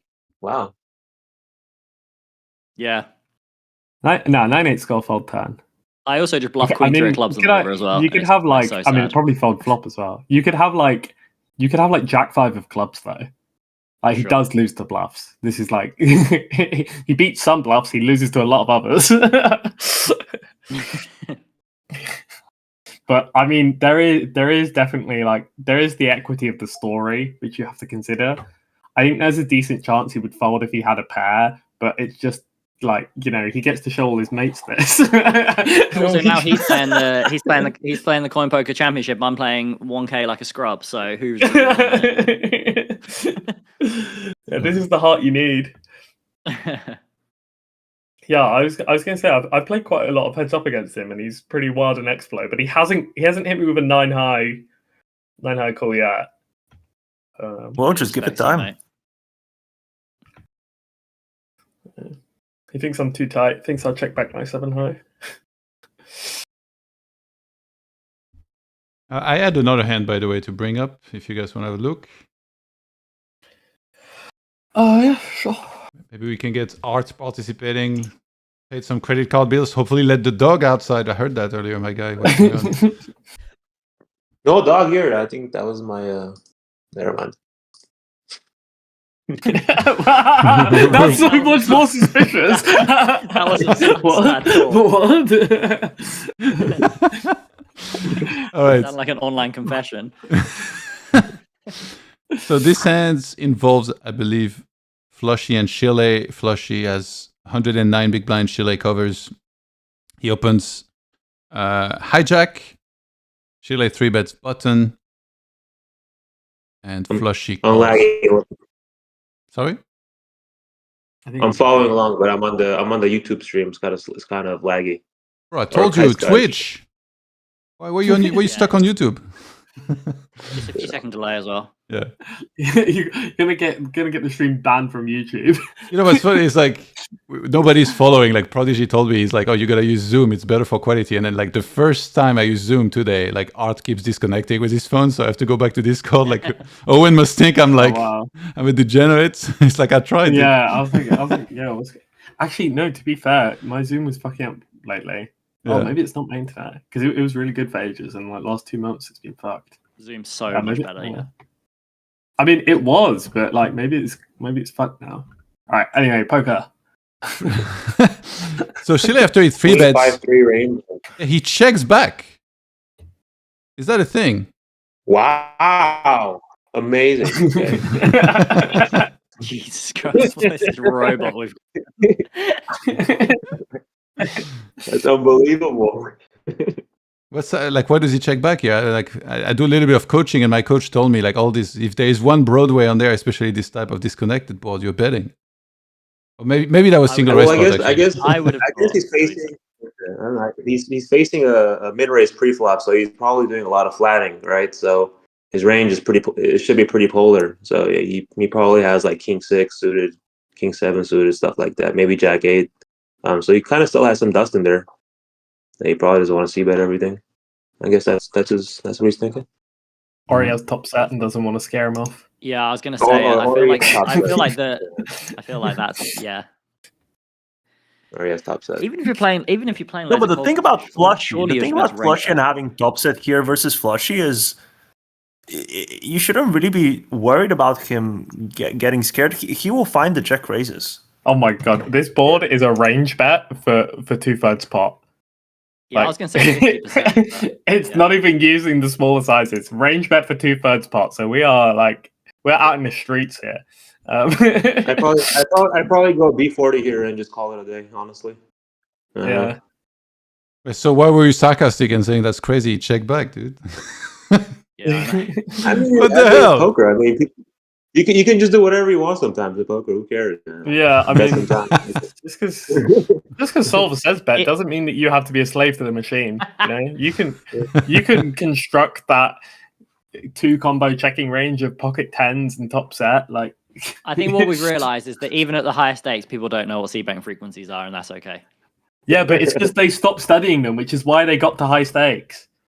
That's so true. Yeah, that's probably true. So ace on the turn. That much I know. That's better for the 3-better. And so Chile this time bets. And Flushy calls. 7 of spades on the river. Flushy checks. And Chile jams. Wow! Tell you what, Art! whoever said pocket queens on the flop. Art, what's happening? I'm feeling pretty good about that now. So he bets. Wait, Oh, he did he bets have pocket 2/3 on a turn. Check call and then river shove. Wow. What's the? Can I river? make a guess? This looks like Jack 10 of hearts. If I ever have seen one. Hearts Jack do ten of hearts or seem queens. pretty. Yeah, hearts do seem pretty likely here. I don't know. They do. Maybe 10 of hearts. I'm still going Jack with 10 of top hearts, set. King Jack. Well, no, second set. Let's see it. Show me the money. Oh, it's lagging for me. I can't really see it. It's lagging. Has so it been hard. revealed? Yes. No, It's no, lagging weird. super hard. Just give it a few seconds. Oh, it's Ace King. It's the other. Oh, get him. Is it Ace King? Ace King versus Pocket Vibes. Ace King with a heart? No. Oh, Spade Diamond. Right. Spade Diamond. Now it makes sense. Now. Nah. I forgot my Ace King Spade Diamond range. Oh. Yeah, it was a flip between Jack 10 of hearts and Ace Spade King Diamond, wasn't it? Absolutely. I didn't say Jack 10 of hearts. I said Ace King with a diamond, actually. I never said Jack 10 of hearts. Roll the tape. Oh my god. So like 5s exactly here. This is the hand you gave me to analyze? Of all the freaking hands you gave me? Bro, like I didn't even check what happened. I'm just bringing up the biggest hand. This is so rude. This is so rude. Oh my god, Art. Like, That's messed up, my guy. First you tell Yolan he made a horrible call while on the stream. While he's on the call. What is and this then- top versus middle set in a 3-bet pot? I don't know, man. The guy misses the 3-bet and then he just greedy 2x jams the river. I don't know. yeah. I guess so. I don't know. Oh my god, this guy. He's treating Bjorn like a whale. Fair enough, though. Yeah. It's so I can see where he's coming. What? If I was up against a whale, I would still that. Multi-way 3-bet pod on Queen 9 whatever, and then you give me this. Come on, man. Yeah, I got maximum spice, and then you got miss your c-bet with Ace King because it's just like, hopefully I can show it down. I tried to get Art involved and this is what I get. Alright. Alright, let me find another. Let me try. Do you guys think it's too thin? I mean, Shouldn't be. Not versus Flushy, right? it's very it's very weird though, because like you're in such a weird fucking line. Like you check back the flop and people are basically immediately putting you on top set and like jacks, right? Realistically is or like some random air. And then like a bit of Ace King, and then an ace comes on the turn. It's like, well, you're not going to bluff off jacks. You didn't check them back on the flop to bluff them off here. So does feel like a bit of a, I don't know. And I'm volunteering for some leveling walls here. People are just going to check back the flop on range. My question is, if you're flushy here, is your turn strategy basically like geometric, geo2 sizing, or deck?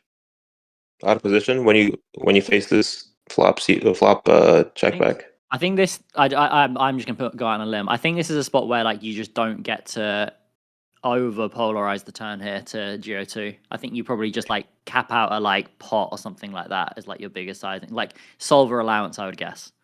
Well, like, I if mean, you're it's going- going to be very weird because what do you think? Like the range that they have is not real. Yeah, that's kind of it. That's kind of it. Flop. Sure. Yeah, you have to no lock the flop. Like, what does he check back? I wouldn't No, know. I think the strategy you play here does just depend on your opponent. Like you have to, yeah. This is like it's so weird because it's kind of just a simple node where someone misses c-bet, but you're fully Wild West once someone doesn't c-bet this board. So then you have to. I mean, some people will be trying to do it properly just to drag you into nodes where you don't know. But I think quite a lot of the time it's not going to be that. And so then like having a like strategy rather than just playing your hand kind of doesn't make sense.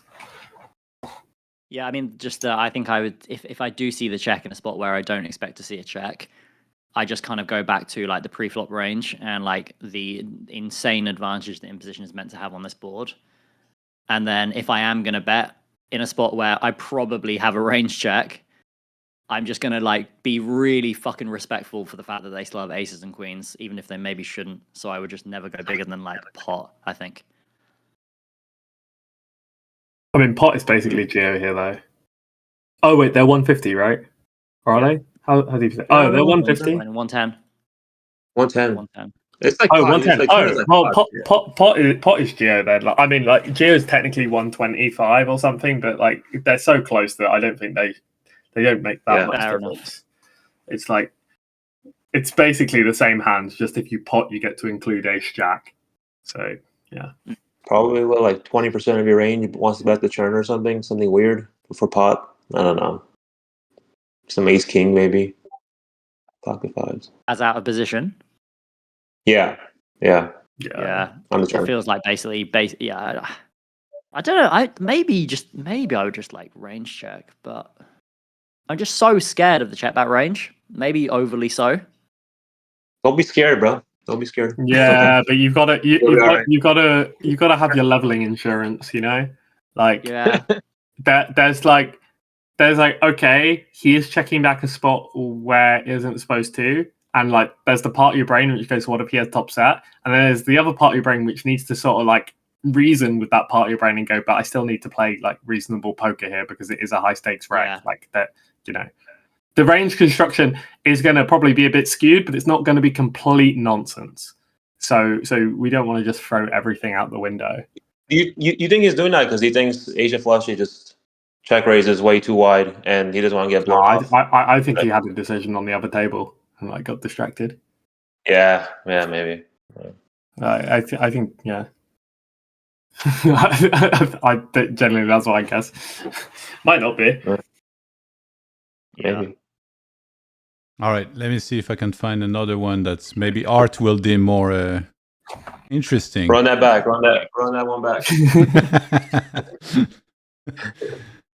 All right, I found one. The thing is, I don't know what happens. I just know their cards, like what they have. But we're going to discover what happened together in their hands. So don't blame me if the action is not to your liking, please. Flushy has... Try to not spoil everything. Someone asked if Enlight is the most solid player in the challenge. In the chat, yes. No, he is not. What is this bullshit? Somebody asked that question, right? Yeah. Someone like I reckon that Zaz is all to count. Trying to run propaganda. All right, I found the hands. So Flushy has Ace of Hearts, Queen of Spades. And the pot is going to be 106 big blinds effective with Linus. Linus opens button 2.5. Flushy 3 bets. God. Analyzing a flushy at Linus hand. This is going to be crazy. Okay. C-bets takes it down. He 3 bets to 10 big blinds, by the way, versus 2.5. It's how come the smaller sizing here? What's going on here?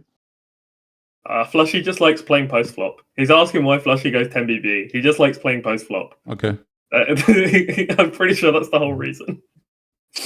Does Flushy have a? Does he ever flat the small blind or just 3-bet fold? I think he flats versus smaller than 2.5. Yeah, but I Okay. think this is So it's like what, like 15%, or he's. I feel like he's a little bit wider than most people. He has like the Meek Bill small blind 3-bet range. I feel like. The Meek Bill special, yeah. So Linus goes 23 big blinds. Goes back over the top. And Flushy calls. Again, ace of hearts, queen of spades. Jack 10-7 mono. Check. Which mono is important? A heart, yeah. I keep Hearts forgetting with you're on the other side of the world. Yeah, You got like 30 seconds delay over there. Yeah, I know. You're still looking at the last hand. You said ace of hearts, queen of spades, yeah? Ace of hearts, queen of spades, yeah. And it's Yeah. Jack 10-7, 3 hearts. Linus Crazy bets board. 700s into 4700s. Is this just a pure call or Flushy, or like what do you do here with ace queen? Oh, what does Flushy have? Ace queen with what? Ace of heart, queen Ace of spades. heart, queen spade. Oh, fucking run it. Mm. Um, Yeah, I don't know. You have ace of hearts, queen of spades on his board. And what's the SPR? I can't. Why is it so weirdly like? I can't see the numbers. He's so just absolutely raging. What? I don't know. I feel like you can check raise small here, or you can just check call. Maybe I don't know. If you check Would raise, the Linus bet like? it's to stack off, I guess. I assume. Yeah. Yeah, I mean you're never folding, obviously. Yeah, Yeah. Okay. yeah. So he does check The raise. Linus bet like 15%. The Linus bet like 15% pot or something. oh yeah, you yeah, went tiny. just under 20. Do you guys think he's like range betting here? Simplifying. Wait, as in position? Oh wait, it's 4-bet pot. Yeah. Oh, yeah, I thought it was Yeah, it's 4-bet pot. Yeah. God, oh. Maybe. It's really tough. I think I Linus is don't going to think have. he's one to simplify though. Yeah, I think Linus is meant to have more flushes here, right? Like queen 9, Mhm. like king 6, maybe even a bit of king 8, some king 5, some ace high. I don't know if Asia Flushy if he doesn't flat from small blind and maybe he's 3-betting all of his suited Broadway stuff and suited ace Yeah, X. true. How big the line is 4-bet? 23 blinds. 23, Yeah. Yeah. It's not even a big. Yeah. It's not really Also, big. It's not really a big. Yeah, 4-bet. You're not The other- really the other- excited to get it in with overpair no heart as well. Like, Yeah, and you're you're not. kind of opening that up to happen by range betting. But also Linus You just does can't- so much better yeah. in like the ace king region with a heart as well. So it's like quite a lot of extra combos with equity. Right, what the Shady fuck does do I really know? well. I've just opened up the sim. It's just a range bet for 15%. Linus to go. Yeah. Is it? I Yeah. was not Well, sure it's before. like it's rounded up slightly. It's like a 90%. Yeah. But rounded, but like yeah, it is a range bet. Nice. And so what I is guess if he's range betting, yeah. If he's range betting, then yeah, I guess you can check raise here pretty aggressively, especially with ace queen, ace of hearts. Yeah, it seems like a good raise. and this sizing specifically is what you would expect here? What is it? What is the sizing? Is it like a 25% check raise 25. size? Yeah, Almost? it's gotta be 25. Yeah. Yeah. Seems reasonable. Yeah. Okay. So I gotta say, if I have ace heart queen here, I don't think I'd ever find any flop call. Maybe this is bad, but I don't think I would ever find it. Not gonna mix in the occasional spice check call check shove for the fans. Yeah. I think I'm a bit too weak to do this. I just pull out the RNG here and 50-50 with the ace queen. What was the sim doing with ace queen, Owen? It's like the average of the two of you is right. It's like Mostly it's rational about call. so half the time it jams, 25% of the time it raises small, 25% of the time it calls with ace queen and ace of hearts. Ace queen queen of hearts basically always just calls though, but this Yeah, one's that's completely understandable. yeah. What's the jamming range here, Owen? What was the build the around? jamming probably. range. Literally It's Jack 10. yeah, Jack 10, Ace Queen. Oh, and aces if you slow played them pre. Aces No heart. You Of think course. you think that happens fairly often on a monotone board versus B15?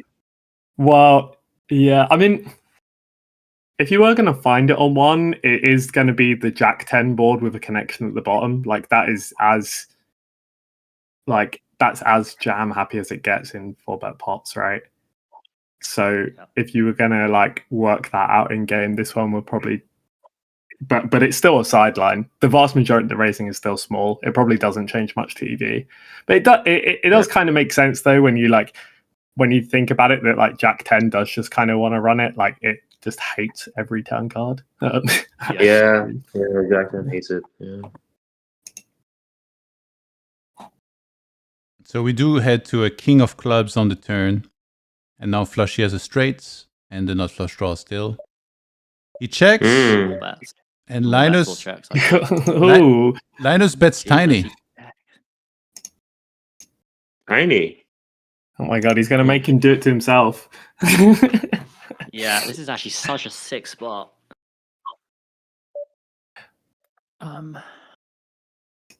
It's 62 big blinds effective on the turn, and there's 89 in the middle. And he bets 13.5. I do get why Flushy's checking. I just think his combo just surely wants to bet the turn. Like, I'm not sure why you check this exact hand. I guess he sees it as completely invulnerable. Real upset when you see the solver output on this one. Is it really? Is it pure check? Yeah, pure check. Because I was going to say the king definitely seems much better for Linus, but also like exact combo seems like such a clean bet, so it's kind of like contradictory. Yeah, I mean, I think it's just like basically, I think what's happening is so many of the hands you check raise now just want to jam. They don't want to risk seeing more cards. Like pocket tens doesn't want to play 3 streets. It wants to jam. So there's such an overwhelming preference for all those hands to jam. And then ace queen with the ace of hearts does not fit in a jamming range. So it kind of gets left checking. Yeah, it's too good. Yeah. So yeah, it's kind of, you just have all of these like protection jams, and then you just trap this because it's basically you trap this, and like if you check raise the nut flush, it also checks on the turn, and then also like your like weakest. Actually, that makes a lot of sense because ace queen there is no bad outcome. The only bad outcome is that in some shape or form you call turn and then river comes a 4 flush and then Linus checks back a hand that would have value jammed. But like it's kind of like an unlikely outcome because like any non-heart Linus still value jams his value, right? I think on a 4 flush you can probably just lead the river yourself. Yeah. Yeah. Do you think? Yeah, I mean, because you might. Yeah, maybe you can still have. I don't know. Your check call range on the turn is like, well, yeah, but you don't have to have the ace of hearts to lead jam, I think. Right. Oh, actually, apparently you do. I thought you could check call pocket eights with a heart and then lead jam like a deuce of hearts river, but apparently it's not enough. You do need the ace of hearts to jam the rivers, but yeah. Well, actually, to be, I was right for the wrong reason. I was asking that because I thought Linus has the wealth of the ace of hearts, so therefore you didn't get to donk jam worse than the ace of hearts. Yeah, low SPLs are a bit not as respectful about not advantage though. Low SPLs are a bit more like meh. Yeah, you can't really get abused for being capped when there's 1/3 pot left to play. Just a weak part of my game for sure. And so after Linus bets small, Flushy comes back over the top. Linus calls. Oh, gross. And he ships. If you're Linus here, is this like what's going on exactly? It's a must call. Like is he already priced in with just the Queen of Hearts, or you're just like you're just like. You're hating life, but you're like, oh, I have outs. And then you see his hand, and you're like, what the fuck? What a scam. Yeah, legit. Legit. Chop on time. It's a bit less than 5K to win the full 21K. Yeah, I mean, he's almost What getting like are- right price against all 2,000 sets and stuff. So That's so fucked up when you see this hand. That's rough. What do you guys think are Linus's bet folds, like ace 10 offsuit or something? Yeah, like Something like that, right? It's like I can't really think of much worse than like ace 10 offsuit or something. Calling the flop, check what about raise, like and then what about aces no heart or ace king no heart? I don't know. Its price is insane still though, but you're fucking dead Yeah. when you have aces no heart. Like dead. yeah. I mean, Maybe you don't bet turn even. I'm kind of cheating because I'm looking at the sim, so I can actually I'm not even see going to some of begin the to try and answers. figure this out. To be honest, I can't. You can like you can bet fold some like king 9 in the sim. okay. Yeah, That there makes you go.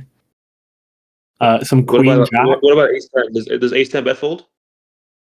Yeah, ace 10's bet folding. Yeah. Yeah, nice. Yeah, ace 10's the main.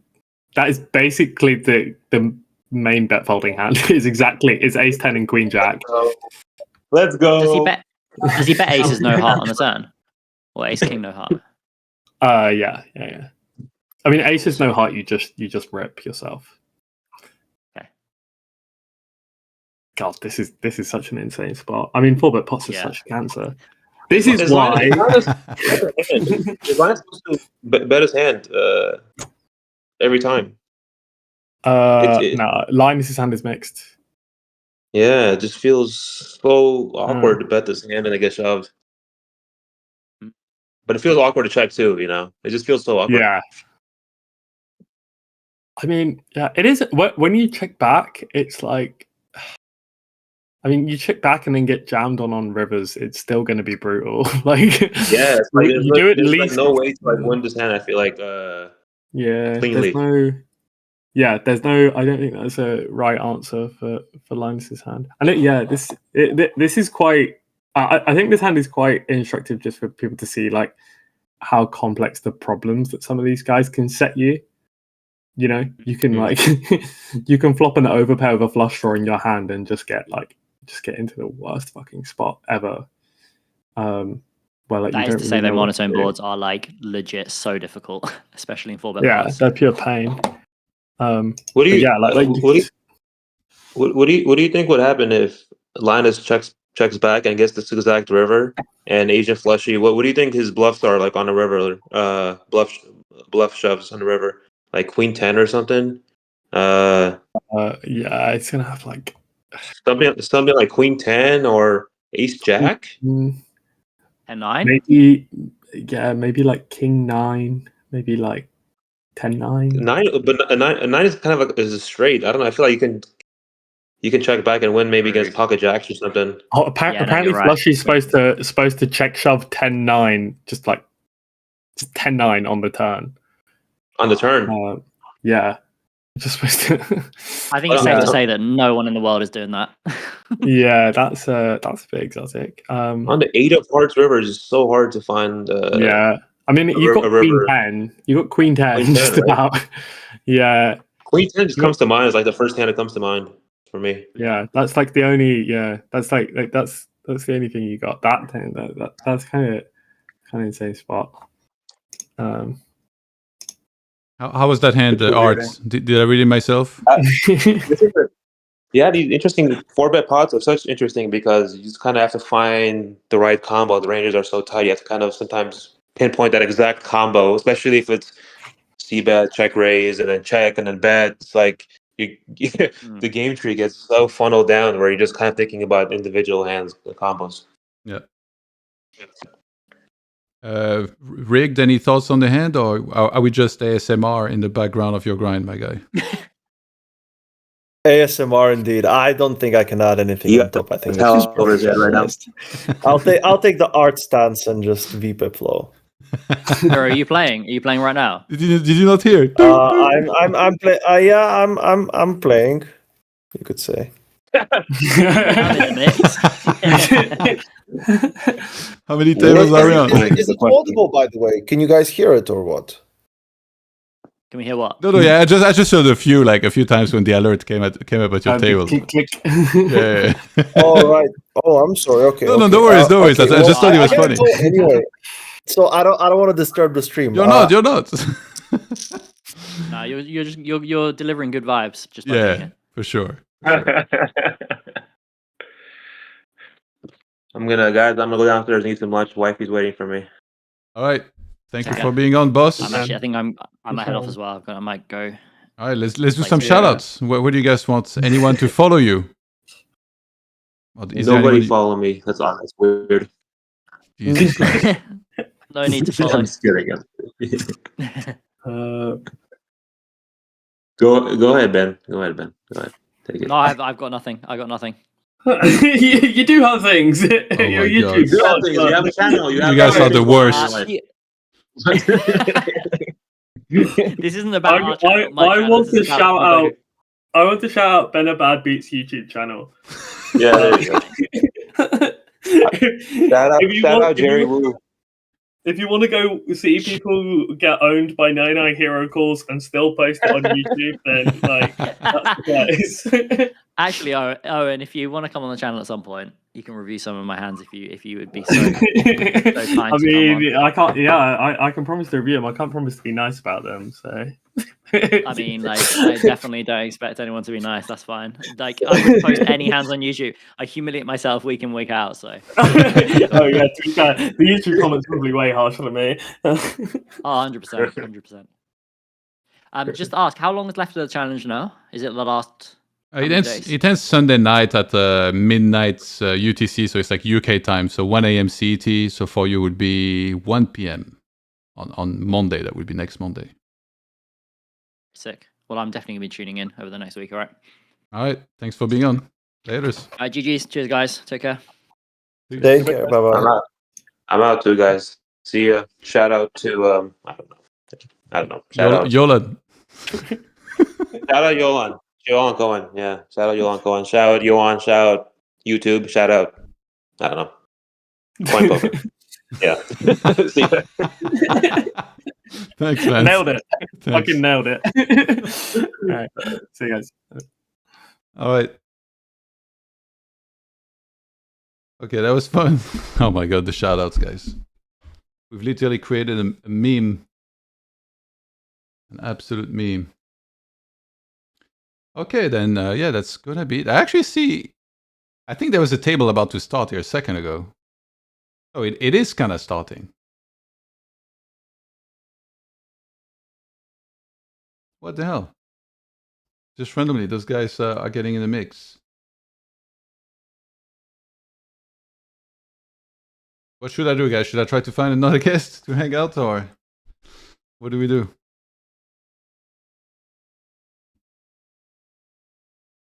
Maybe I can look for a bit. I would be down to be on a bit longer, I guess. I mean, not incredibly long. I mean, if they get a bunch of tables going, that's one thing. We catch up on the chat. And it says, Enlight played last 2 days and only was all in pre once with Kings, of course. Is he the most solid player in the channel? Yeah. That was commented on. Is that actually a fact? He was only all in once.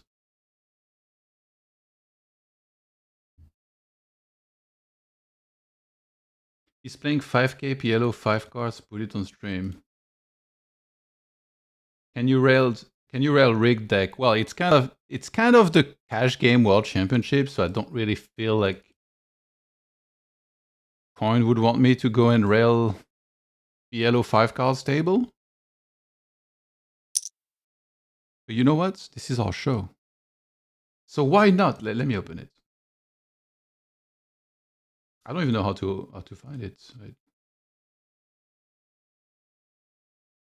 I'm gonna sort Omaha.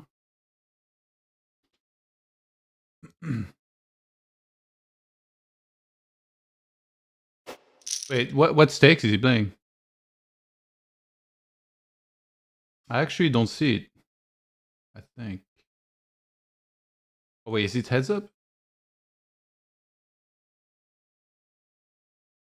Which table is it exactly?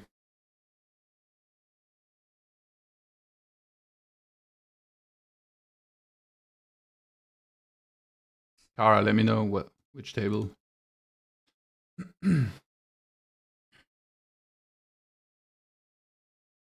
10K.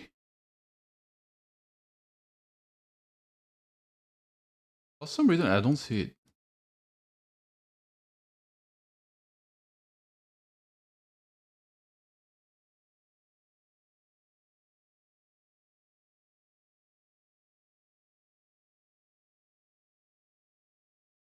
Oh, wait, I was searching on Maha. Okay, my bad, my bad.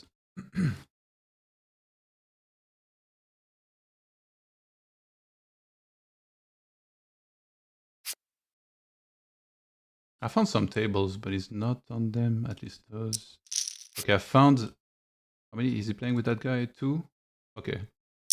I found them.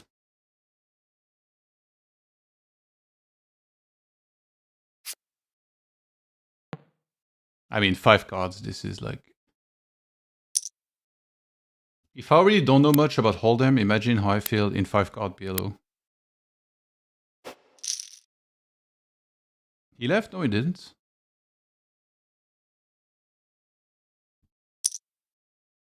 Heads up, yeah. I see him there. Taking on Firmino 999.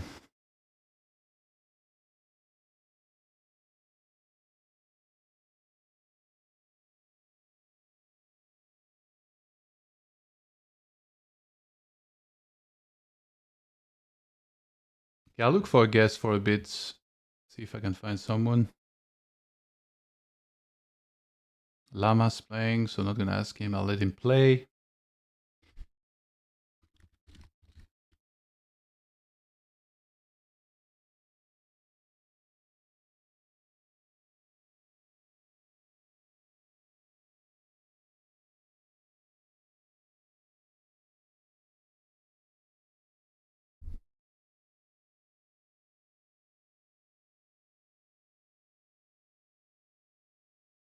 And actually waits 2 table.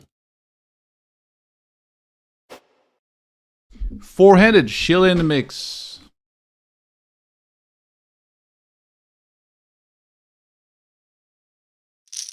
That was a quick call.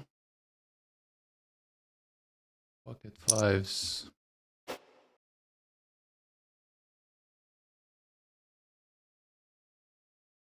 Oh, I found someone to hang out. Hello. What's up? Someone to hang out? Oh, let me close this. How dare you? All right, I'm sitting out on my tables right now. Hope I stack someone in this last orbit. Were you playing ring or heads up?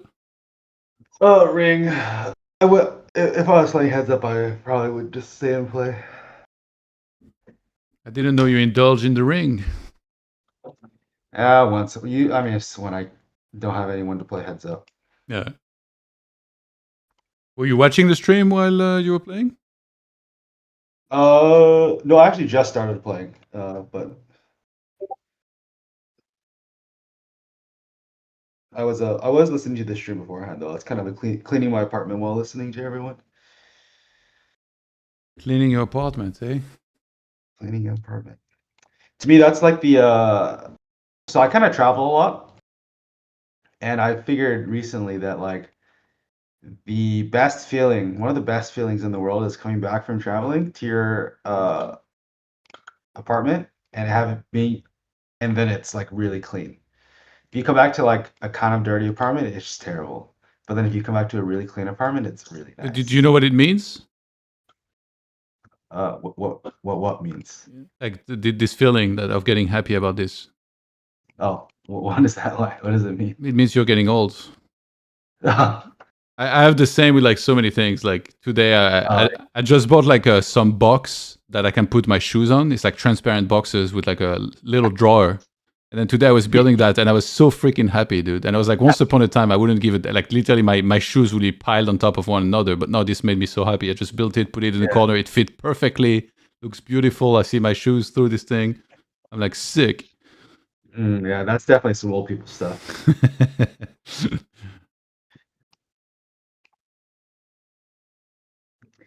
You have you ever had cleaners, like professional cleaners for like wherever you live? Yeah, sometimes, yeah. I think Do you do the thing where before they come, you like clean up your apartment? like sometimes out of embarrassment, I'll tidy up a Yeah, so bit.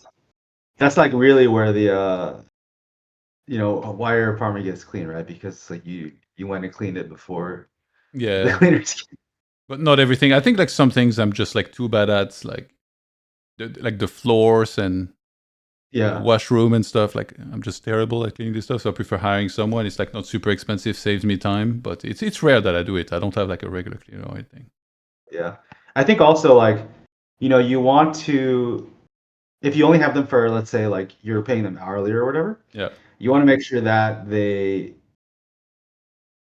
spend their time doing the stuff that you really don't want to do, like like cleaning the toilet or whatever, not just like moving, like folding some blankets or something, right? Like yeah. you want to like, yeah, you want to like you do the low hanging stuff, and then you make them clean up your disgusting bathroom. Oh, is Llama not getting chat banned? What's he saying? I shouldn't even be laughing, but oh my god. Oh, What was the hand? I don't know. I just saw this. Oh my god! Like there is no timestamp, so you don't know how long ago it was. I'll try and find. But these tables just started, so Yeah. God damn it.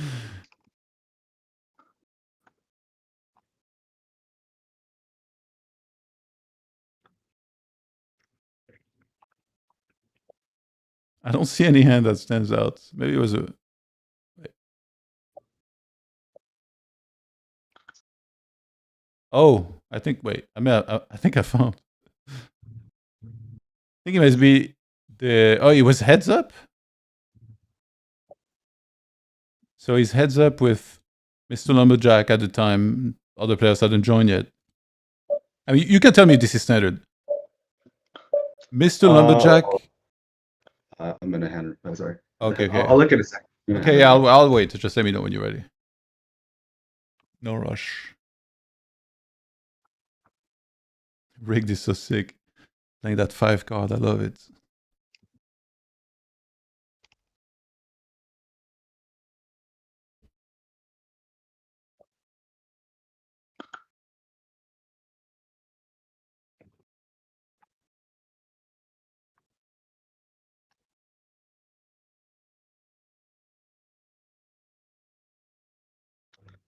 Oh, that was a huge punt. If card runners ever listen to this stream, they just got. I don't know. He took out of a nonsense line, so I put in a stack. All right. All right. I'm sitting out. Okay. See, what is this hand? Okay, so I'll put it on the stream as well. Mr. Lumberjack opens button 2.5x, Llama 3 bets to 10 BBs, and we head to 10-9-3 Rainbow. This is heads up. This is perfect. You're the heads up expert. He continues 30%. Okay. And Mr. Lumberjack goes. He bets. I don't actually know how to calculate, by the way, like the race percentage. So I would say, like, he bet the same amount as is in the pots. Yeah. Before the bet. Yeah. To be honest, I don't really know either. I know, like, yeah, I have like. I mean, it's pretty easy to go forward, but then going backwards is like, obviously you can just do that thing backwards, but I don't have like a shortcut for it. But yeah. Okay.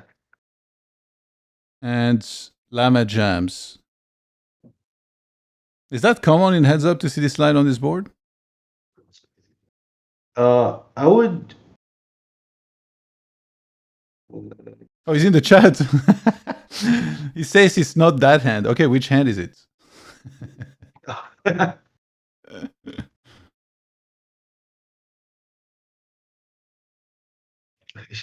What type of hands are you expecting there? I mean the main value bet is going to be like a 10 or like a lower pocket pair. Lower as in like jacks, not as in like fours, but like a 10 or like jacks or something like that. And then like, some draws. What about so if Lama has like queens or queens or kings here, how would he play? Would he still jam like this? I feel like those are a little more likely to. I mean, just like the lower they go relative to the 10, like the more likely they are to kind of fast play. Okay. So like, like aces would like probably very rarely fast play unless you have like some read. And then jacks will want to fast play the most. And then there's also other considerations where like, when you have a 10, you want to look at your kicker and think about like, do you like when you hit two pairs, like what happens to the board? So like when you hit a two pair, do like a lot of their straights complete, or do they like river? Do they ever have like a top pair, or like turn or river a top pair that kind of gets coolered by like when you have two pair, when you river two pair? Like there's like some effects like that people like to like choose their like top pairs for, whether they're slow playing or fast playing. And like I don't know what the exact effects are on this board because it also depends on like what this guy is raising in position.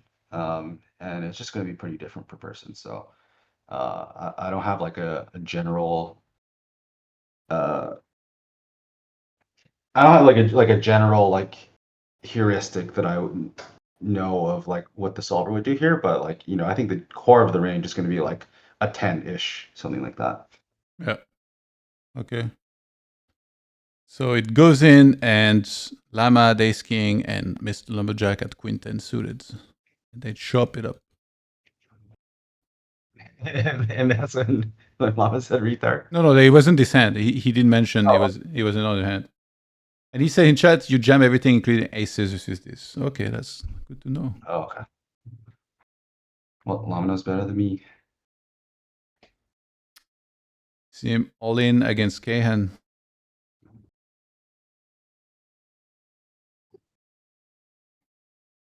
By the way, a full table here. Kahan hasn't played since like the beginning, right? Yeah.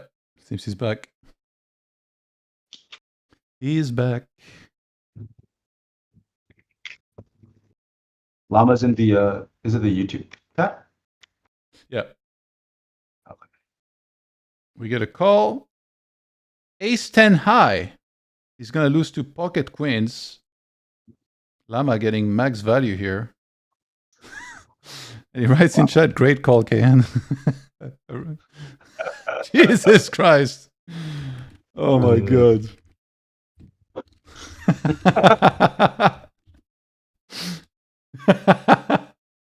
That's funny. Oh my God, the chat. Oh, make it stop. I'm not supposed to laugh. Oh.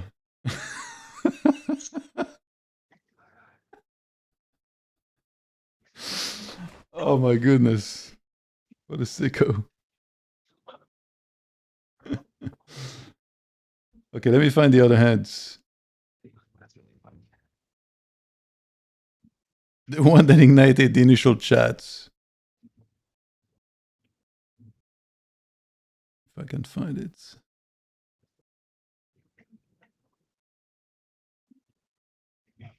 Actually, well, they've played a bunch of hands. I don't think I could even tell which one it is. Oh, I think, wait, Lama, was it the King 7 suited hand? Oh, and Kahan immediately is in another big pot here. Isn't Kahan Lama nemesis? I kind of feel like they're each other's nemesis. Biluzin with a 10% pot size bet, by the way. Kahan is going to crank it up.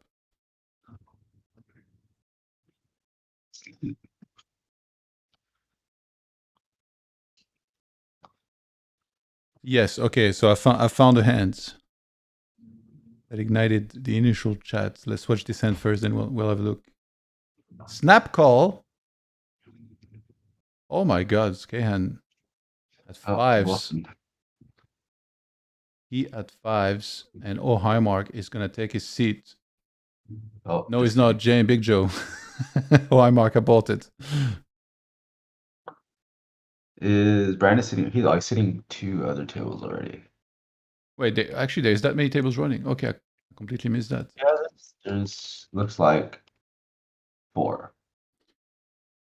Okay, wait, let me. But one is not running. Yeah, okay. Okay, let's do the hand first. The hand in question, the hand that started it all in those games. So in that hand, I'll bring it up on stream. Lama opens the cutoff. Shillett defends the big blind, King 10-4. He continues 40%. Shillett calls 2 flush draws on the turn. Check, check. 6 of diamonds on the river. And Shillett blocks. And Lama calls. Why did this warrant the R words, Weston? Enlighten me.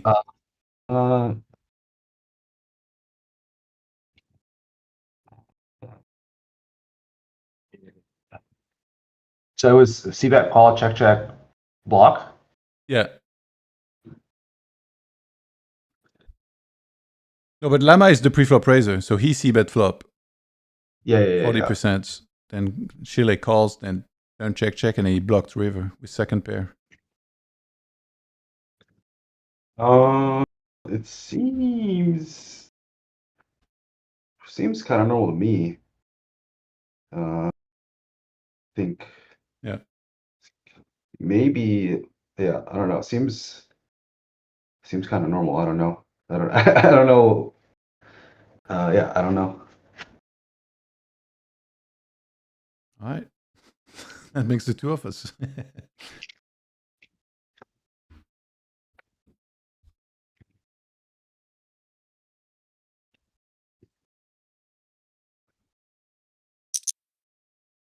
All right. Oh my God, there's another full table. And it's show. Christmas came early in the month of December. 2 show tables. And before Kevin wakes up, you know what's funny? Actually, earlier the tables broke. And I saw like someone was sitting on one of the tables. So I opened it real quick and it was like a horror movie. I opened the table and I saw Kevin and his avatar at the table and he just insta disappeared. Poof. It's like a Slender Man in the shadows.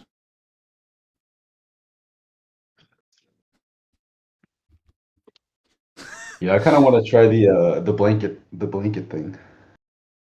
Kahan just messaged me. He said, I just wanted to give Kier some rake back since he gave me millions. That's amazing. These guys have great banter, I think. Yeah.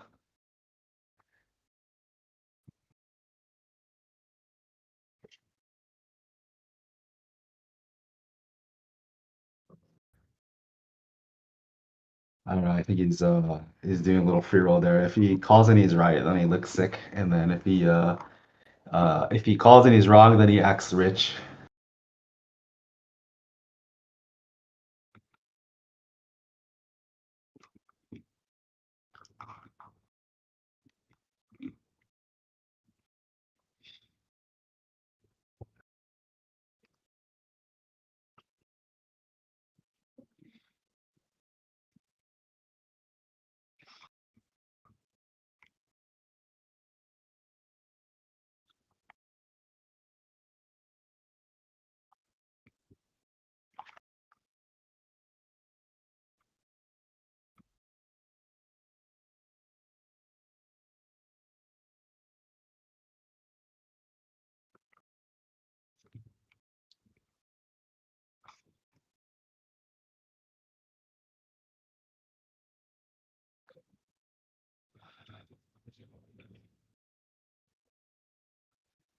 Johan, who do you talk to? Or do you know a lot of people at Coin now because you're doing this?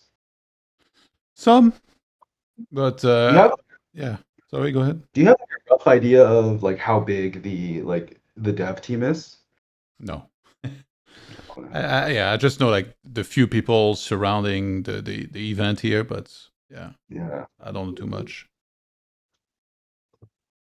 So I'm wondering like what the lift would be to like do a Zoom thing that, a lot of people, I feel like a lot of people mention Zoom.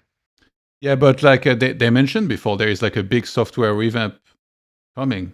Oh, right. That was last year, right? And they were like, Yeah, so like it takes a long time, and I think won't like before that gets there, like there is no chance to I think do anything like that. That's my assumption. Yeah. Obviously, like I'm not a coin representative or anything. That's just what I'm guessing. Yeah. So yeah, it would be a There was while. another site that tried to do another unmentionable site that tried to do short-handed Zoom.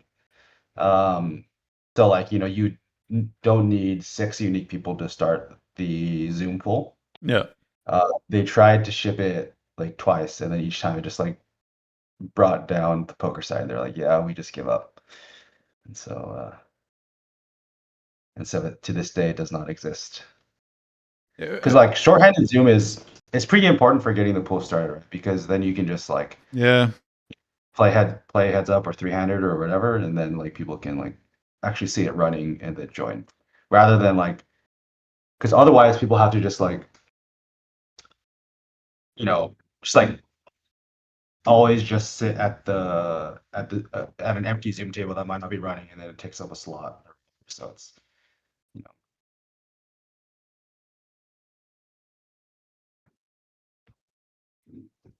Hi, Rob.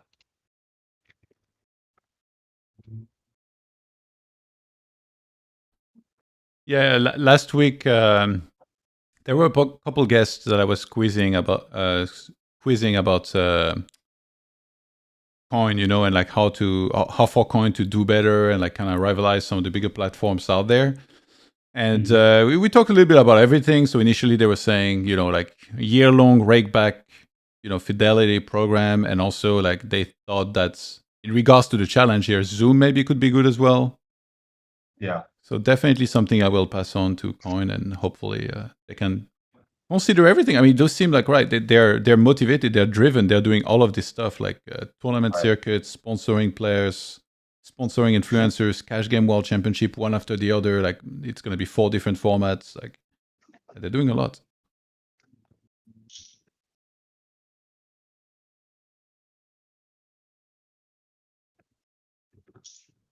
Yeah, like I'm not just saying this because it's a coin stream, but I actually do like CoinPoker a lot. I've been playing on CoinPoker for quite a long time. Like when it was I don't know, 3, 4, 5 years, 4 or 5 years maybe. I don't know, like a pretty long time. Yeah.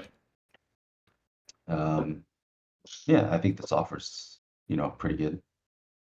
Do you sports bets? No, I never really. I don't really know much about sports. Okay. Like so, like there's a sports book on Coin, and I placed a couple bets. And like yesterday, I was streaming, and I kid you not, there is a pop-up at one of the tables that I'm streaming, and it says you've been credited $14 because I had like $10 on like one of the favorite teams. Yeah, I don't know. Somehow I never really got into like sports in general growing up. I don't really. The things that I like to watch are usually things that I also like to do myself, and I just like don't play many sports, at least not like game sports. I used to be really into climbing, but usually if I don't personally do that thing, it's like not that engaging for me to like spectate it. Yeah, I think I have similar. Although for UFC, like I didn't go hardcore, but it was much more fun for me to watch when I was actually training martial arts. Yeah. You watched that movie, Free Solo? Yeah. Pretty sick, right? This guy. Yeah, it's insane.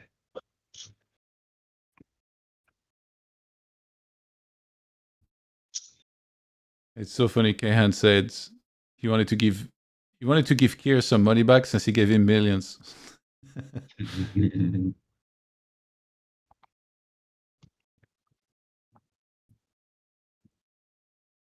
Chile with a spicy 4 bets. He's gonna get called by Davey. Jack a deuce. 2 diamonds on the board.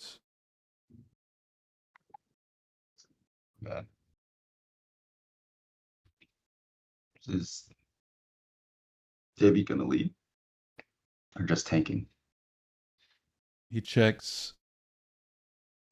Who's your favorite climber? Western asks Ruffy. Which chat is this? That's YouTube, I believe. My favorite climber.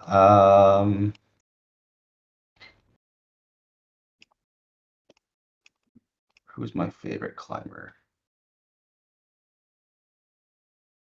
Hey, do you even know that many? I know a bunch of climbers. Davy Jams. Oh my god. Oh, Gets called. Exactly 20k in the pot. Flush Oh. draw and 2 overcards. He calls with ace king. Oh my god. nice.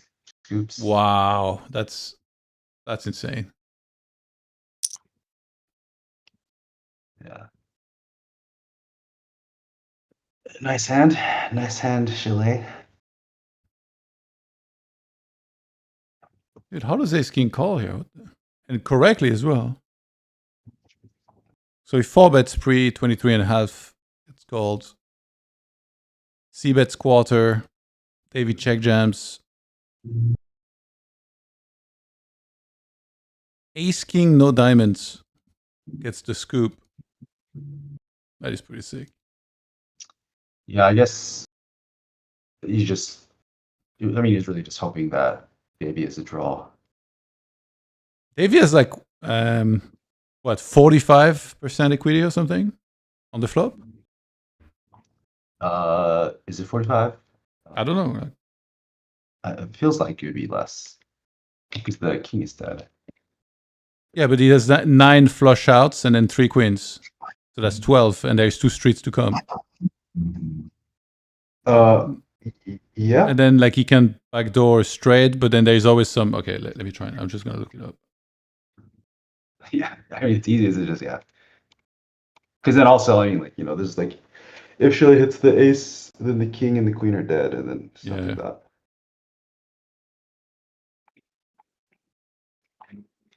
Oh, the ace of diamond, though.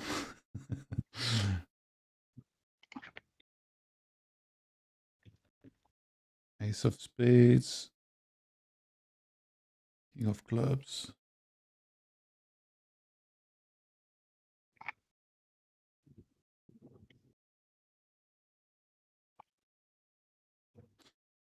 $46.7.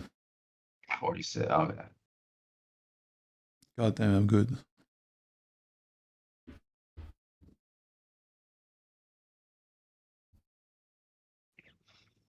Okay. I've thought of who my favorite climber is right now. It kind of changes a lot depending on what YouTube content I'm consuming. And right now, the YouTube channel that I really like of climbers is called Wheel Rock, which is it's a play on like a film series called Real Rock, which they feature like Alex Honnold a lot. I think it's a lot of them probably were involved in making free solo, but there's a couple of brothers named Noah Wheeler, and I forget his brother's name, but they're really strong and they're just and they're quite funny. Well, how big are those guys? How large or how big is the YouTube channel? The YouTube. I think it's pretty small. I would say probably tens of thousands of subscribers. Oh, okay. It's crazy how some of these like YouTubers like so massive. I saw like recently I saw something about like this guy. What was it called? Like the outdoors guy or something. You know about this? Outdoor Boys. Yeah. What the hell, dude? Like it's so massive. Those videos are sick though. Like have you watched them? I think like briefly, like just out of curiosity, but I think this guy quit. Like So he quit and then like made another video recently, right? And that's kind of been, I don't know. It's been like popping up a lot in my Twitter feed. Yeah.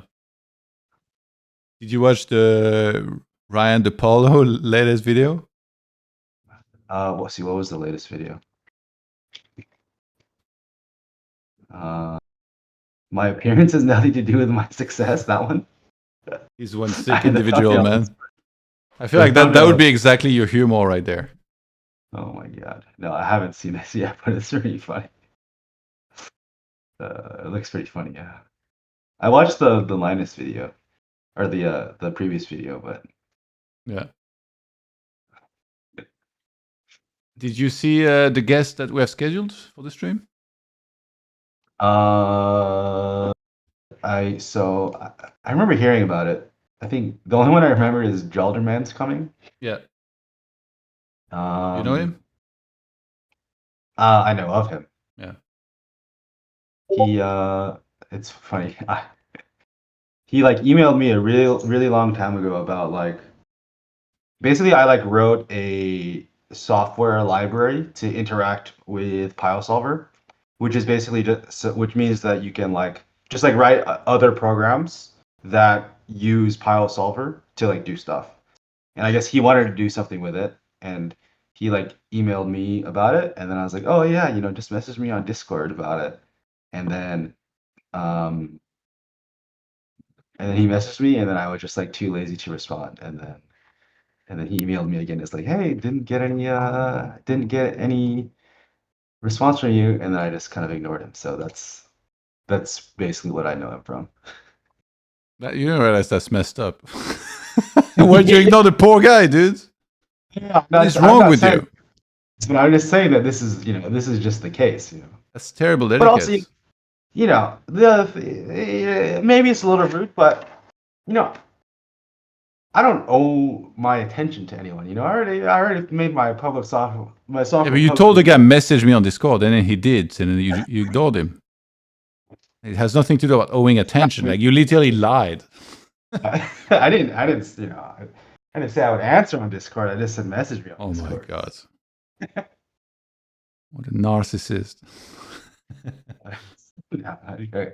All right, so tomorrow is Lumberjack. Cool. How do you pronounce this guy? He's Spanish. It's a Kikelek. Oh, okay. Because the way I would pronounce it would be probably get me banned from Twitch.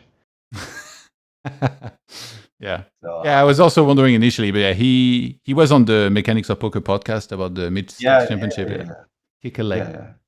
Yeah, I played a little with him. So yeah, tomorrow, or like I guess technically later today, Mr. Lumberjack Kikelek. Then Wednesday, Nevir, Shirashi, Sherry Sweets, Jared Alderman. Thursday, Schrodinger's Vipip, and Daniel. Damn, no, his name is Scott. Actually, I don't even know. I don't even know if I should say his name because he might want to have his nickname. So yeah, one of the Canadian players. I don't know who Never is. Nevir. So he makes content on YouTube. Yeah. Oh, he's the 100,000 hands and then Ghost. Yeah. Okay. I know of Shirachi. I know of Sherry Sweet from previous streams. Shirashi is going to be interesting. I joined Bena's Discord and this guy just like trash talked me out of the blue. So I like randomly beefed with him, which made some of the people that are out there very excited, obviously. That's pretty funny. Yeah. I don't know much about him. I just know he has like a 1K GG reg, I think. Something like that. Yeah, I think something like that, yeah. From the way he talks, you would think he'd be winning this championship, but not quite. So, yeah, we'll see. And then Friday, like some hypotheticals.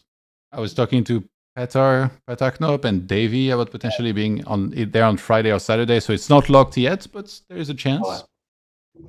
Yeah, Petar would be cool. He was already on, but so that would be the second time if he returns. Really? Yeah, he was. And Yeah, then on Sunday, Gary Chappell.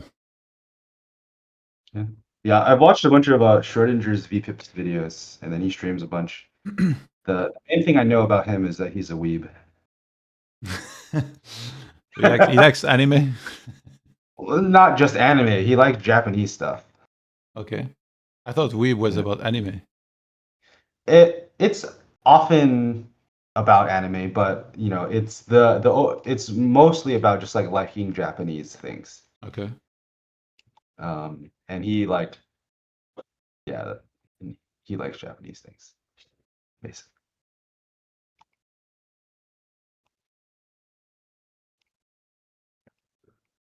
Oh, HTP. This is a good comment. He saying as far as like CoinPoker suggestions, color tagging. Yeah. Yeah. You Like do that. It's crazy. I tagged everyone, so I struggled with this a little bit. Yeah. So the one thing is that, so there's two things. One is that the color is not super visible, but then also you need to like put a space in. You have to have a non-empty. Yeah. That's sick. So it's like it's just like minorly inconvenient. It's not like a big deal or anything. I'm guessing with the new software, it's like this will come with the new software. Mm.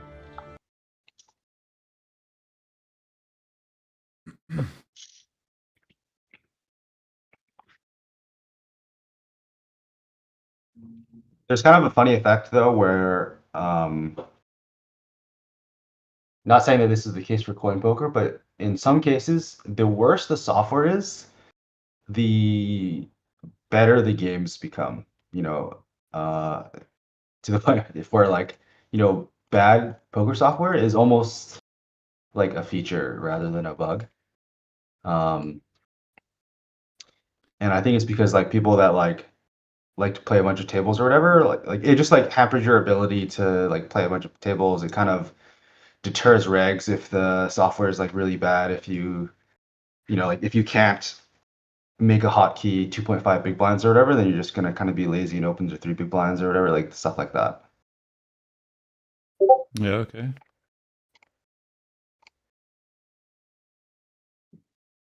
Should I give your email to CoinPoker Marketing, or you're a hell of a salesman, my guy?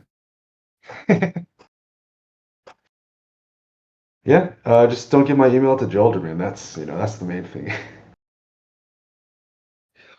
Too late. And if you want to come apologize, you can come on stream tomorrow when he's there. I'm not gonna apologize. Why? You should take responsibility. Oh snap! Shirley just replied. Lama in the chat. Oh my god.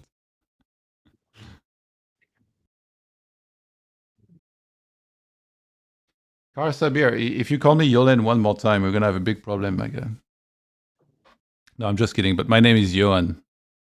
There is a Yolan, however, that was playing the challenge. But yeah, I am Johan.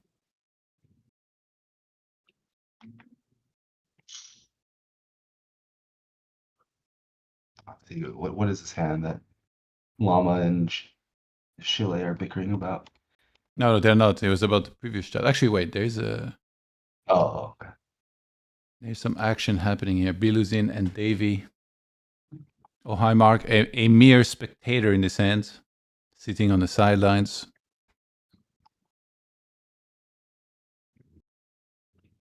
Biluzin's gonna jam.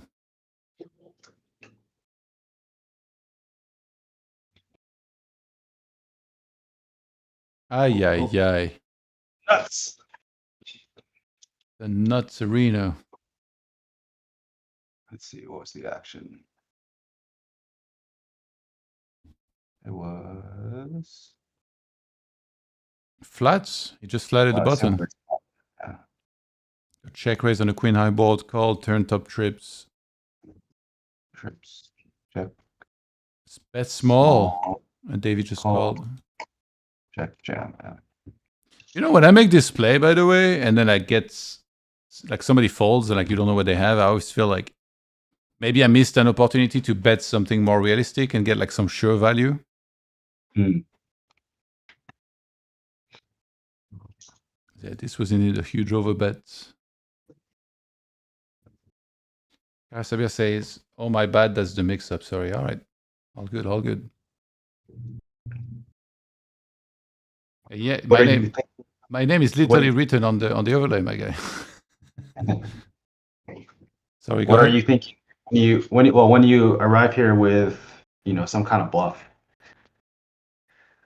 You know, what are you just expecting the range fold versus jam, or what do you mean? like, you know, usually when people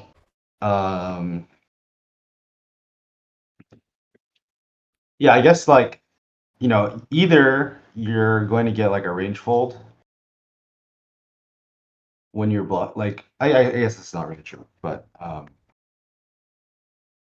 yeah, I don't know. I think in most cases you should kind of just bet what you feel like your hand is worth rather than just like begging for a call. And then if it is the case that, they just range fold, then your bluffs should just way overperform. And then if you like really want to like try to maximize your win rate, then you can also like then you could try to like go a size they'll call with your value bets and go a size they'll fold with your bluffs, but it's not necessarily like I guess I'm just kind of saying, just trying to think out loud about like generally I just don't really try to play a style where I'm just like begging for a call. Just like try to like take a size that just like doesn't really make any sense. Because I think like as you move up, people will just like bluff catch, and you don't have to just cooler someone to get a stack. Okay.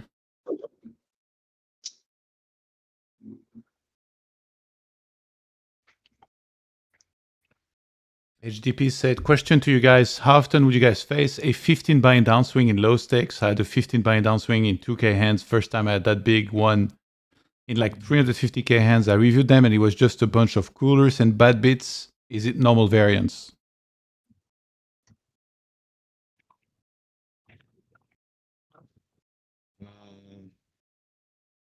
I don't know. I feel like if you look at just the biggest losing hands, obviously a lot of them are going to be coolers, but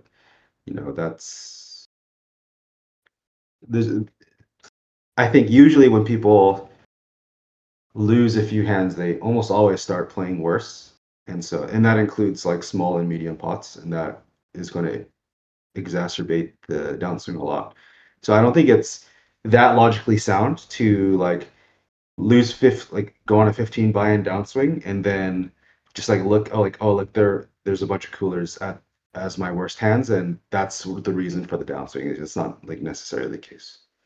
It is possibly responsible for some of it. It's not going to be like 100% attributed towards just those coolers, I guess. Yeah, I wonder actually how many people are objective when that happens. Like they go on a downswing and they do like a hand review, or they try and like estimate if they're playing worse, and if so, by how much. Because I feel I've definitely lied to myself in the past. Like I'm running terrible, I'm losing a bunch of really BS hands. I get two outered like 3 times in a row, and I'm like, no, it's fine. I know how to play better than the pool, so I'll just stay solid. And it's like, you start stacking off a little lighter in some spots. Like you get 4-bet by early position, and you have ace king, and it's kind of like, screw this, I'm going all in. And then that's usually the beginning of the end, because you lose that one too, and then it's just like the floodgates can open very quickly. Yeah. I mean, not everyone tilts in like the same way, but you could still be tilted into like playing worse. Like some people will tilt in that they spew off more when bluffing, or like stack off a little bit too live, but people also will like tilt in that like they'll kind of become scared and they won't think about bluff catching, or they won't take like thin bluff spots, or they won't go for thin value, like stuff like that. There's a bunch of different ways you can tilt. And then I think it's pretty easy to like look at one way that you don't tilt and then see like, oh, because I'm not doing that, I'm not tilting. But it's not really the case, right? You are probably just tilting it. What? And I guess the other thing is like it would be pretty rare for someone to not play worse at all after like losing a bunch. It's like pretty. I would almost go as far to say as like just everyone just plays worse when they're losing. So yeah, I would like not even try to like convince yourself that you don't play worse when you're losing, because I think everyone just kind of does. Yeah, and so because of that, usually I just like, if I start off a session that's like losing, I'll just kind of quit. I mean, like, yeah, it's like whatever. Like I'm not gonna play well, and then so there's like two things. When you're if you start a session off losing and you just like lose a bunch of money, you're not going to play well. So it's like, why would I really bother playing? And then the other thing is, so I play short sessions when losing, and then if I'm winning, you know, what that means is that everyone else is losing. So they're going to be playing worse, and then I'm not going to be playing worse because I'm winning and I'm not tilted. And so, you know, you want to play those sessions very a lot longer. This is not like, you know, I didn't think about it. I didn't think of this. Someone else told me this, but I think that's, in my opinion, a smart thing to do. Sometimes that's not, you can't do that if like, you know, you have action that you won't be able to just like get tomorrow. But if you have like just like a reliable game that you can just play regularly, and you don't have to worry about like some whale is going to be busy tomorrow, so I need to play him today, then like, you know, might as well just cut losing sessions short and then play like long sessions or play winning sessions long. It's kind of what I would say. Yeah.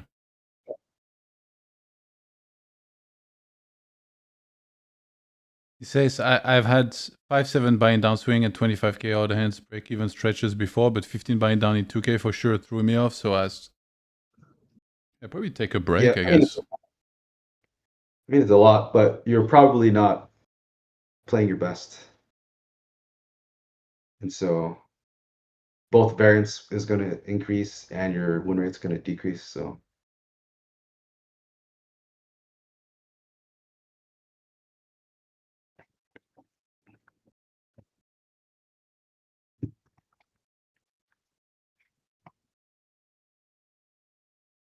yeah, this game is hard mentally, that's for sure.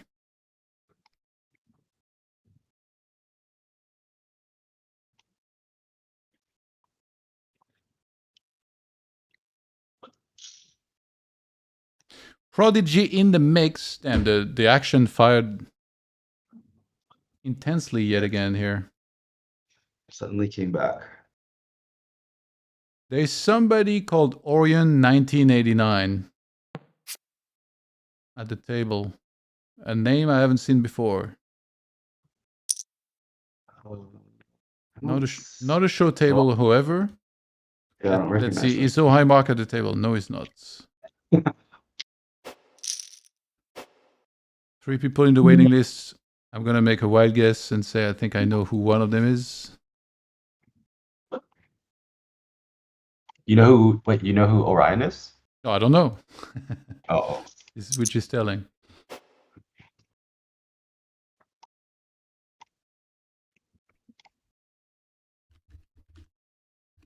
He's not in the leaderboard, so unless maybe he's using a 0 in his nickname, but I don't think so. So it's like first hands in a challenge.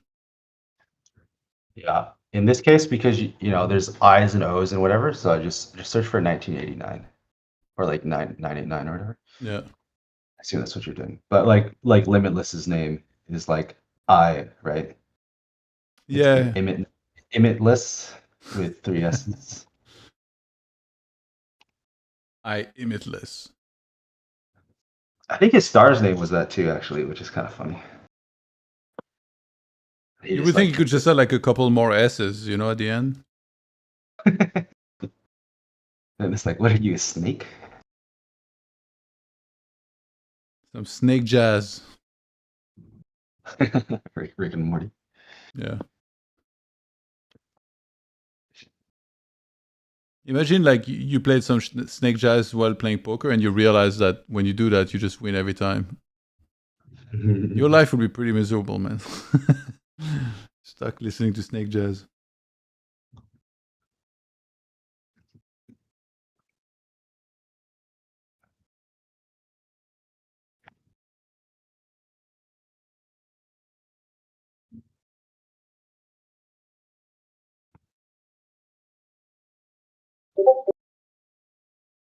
Bro, who the hell uses alerts like this? Oh my! You don't use alerts for like DMs? No. Oh. I kind of like dislike all type of alerts, so I literally turn everything off. Oh, interesting. So I turn off alerts for most things, but then like for a few chats where I actually want alerts, then I have them on. But I'm like pretty diligent with turning off everything else though. Yeah.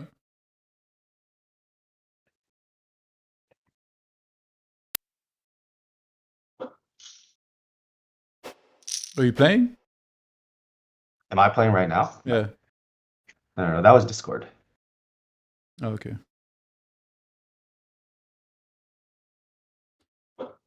I don't know why I'm kind of crashing right now. I think maybe I won't stay on too much longer. Maybe try to get some rest. Although I woke up so late that I don't know if I could fall asleep. Oh, who was the one who came? Oh, Lumberjack. Come on, right? Really early. Today, no. It was Art Papazyan initially, and then Prodigy Rigged joined the stream because like the tables ended, but then Bena was scheduled and came on. Lumberjack is like in, what is it, like 11 hours or so? Yeah. Oh. Yeah, because we passed midnight, so that's why when you look at the calendar. Okay, more than 11 hours, sorry. It's around 13 hours from now. Yeah, I'll go live with Mr. Lumberjack. Would have been nice to get some of you guys from the US on the call as well, but I think it's like so early for you that nobody can make it as well. We gotta get Meek Bill. We gotta get Dunkaroos. I don't wait. Did he reply? No, I shot him a message early on into the challenge, and he never responded.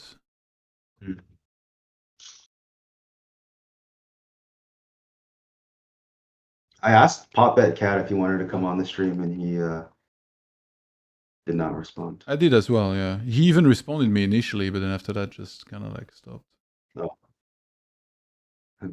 He said, "Hi, thanks for your message. I can only speak a little English. Is that okay?"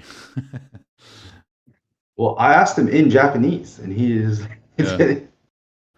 Maybe he doesn't check Twitter much. No, he liked it. He liked the comment and then didn't respond. He saw it. Oh, he just didn't respond to that. Okay.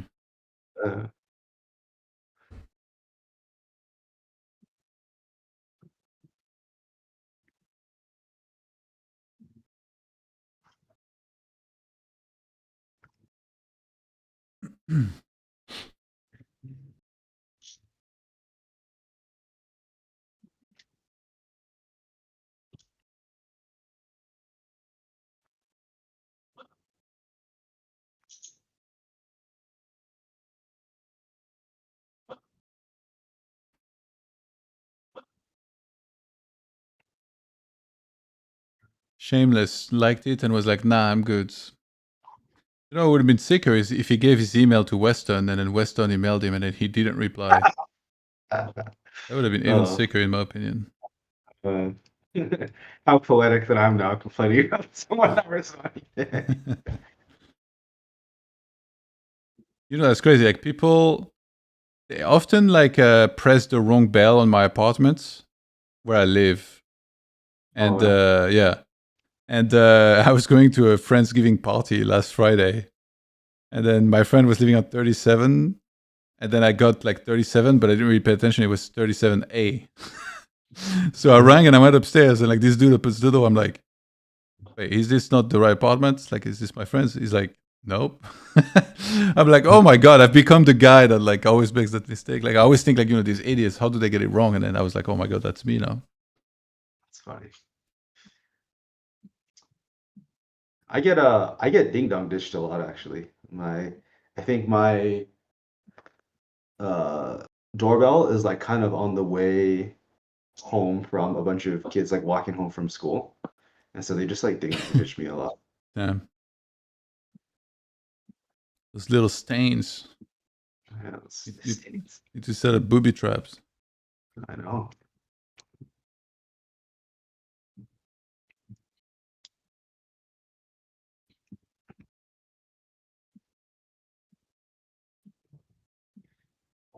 HMM is saying this is probably the Japanese version of no. Yeah, that's probably right.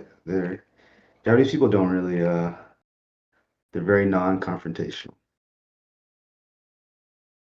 Well, in Japan, saying no is not confrontation, you know. Well, I mean, the no is the confrontation. It's easier to just kind of like, just like it and move on. Yeah. No response. In Japan, there's this thing where when you want someone to leave, like they're overstaying their welcome or whatever, you tell them like, "Oh, nice watch," because then they like look down at their watch and see what time it is. But that's like how you tell people that they're kind of like staying there What the over hell? there. That's like so Well, bizarre. uh, That would be so funny. You're like at a party or something, or like somewhere. People say that, like you're just completely oblivious. You're like, oh, you like it? Let me see. yeah, I mean, only a Japanese person would like realize like what that is. But like, Yeah. the Japanese like social cues are just like so subtle that they're definitely like lost on even me. Yeah. Like I would never notice. I would never really think something like that. I'll call again in a sec.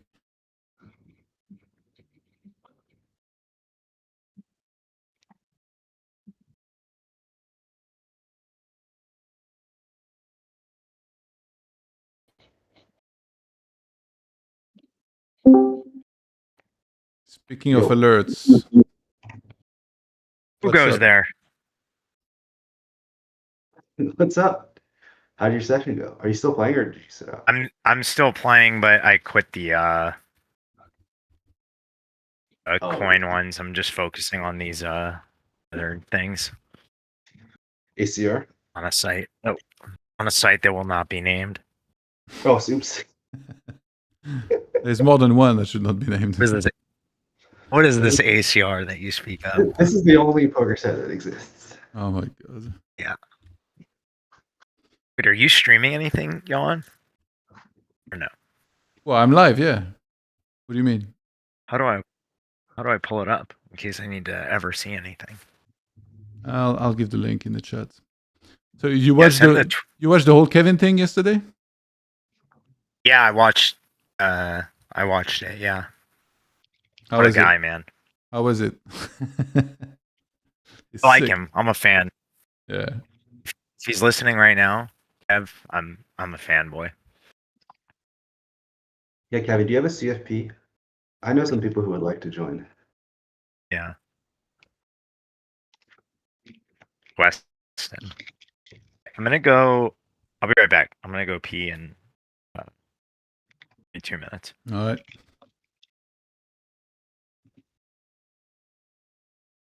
Actually, yeah, after this hand.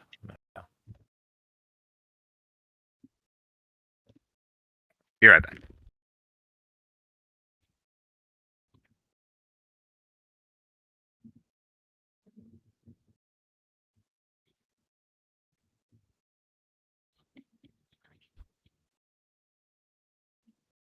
I think it was last night. Mr. Lumberjack was trying to get the tables restarted, and he kept. I think he was talking to Xiao Jun, like telling him to play. Xiao Jun didn't want it. I think this guy's fearless, man. Willing to play anyone. Yeah. I mean, he's doing well, right? Yeah. He has a warranted confidence.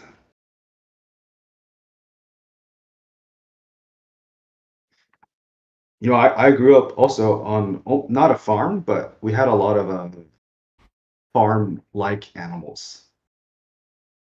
Like I grew up in like a very normal, just like normal residential neighborhood in Southern California, but I had a pet pig. We had a bunch of chickens. We had a bunch of ducks. A pet pig. Bunch of like rabbits and a bunch of dogs, a bunch of cats, and a bunch of other stuff too. That's wild. Yeah.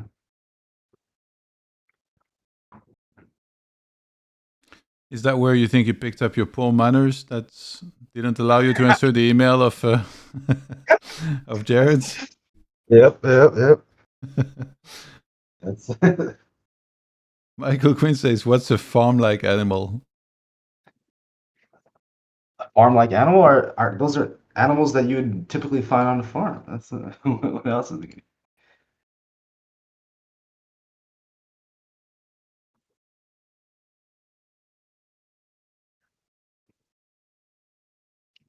Hey, hello? Welcome back. Howdy.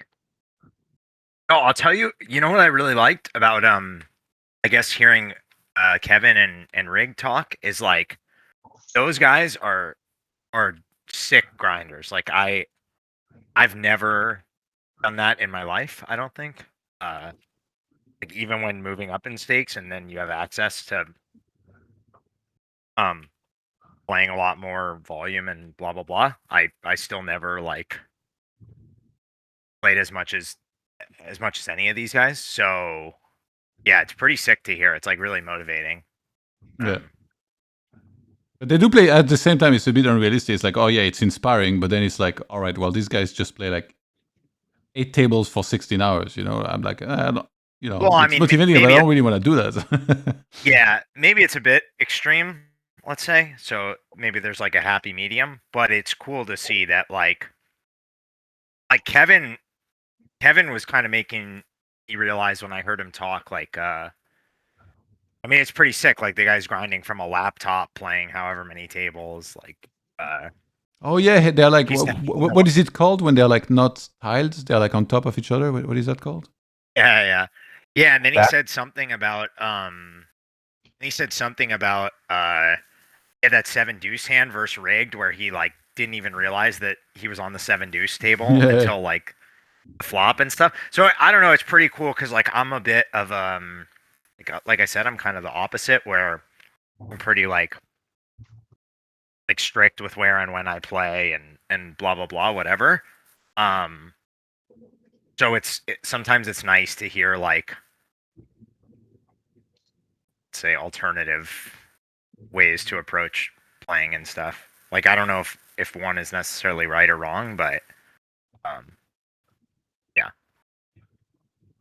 yeah. What about you? So what's your hours like? Because I feel like you hop in there and you're just playing a couple tables.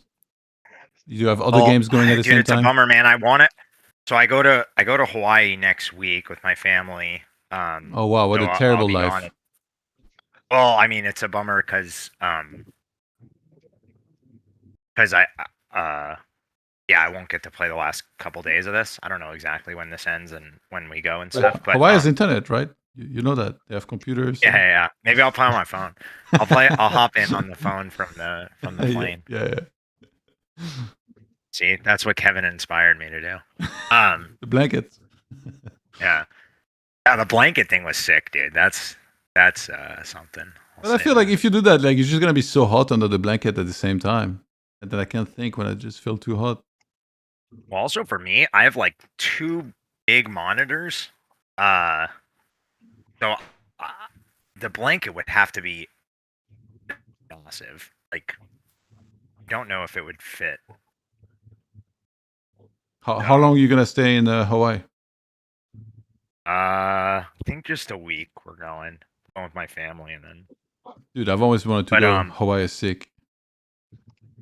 It's cool. Yeah, we've gone a couple times. It's cool. Though this time of year it'll probably be, whatever. It'll be nice, but not like super warm or anything. But yeah.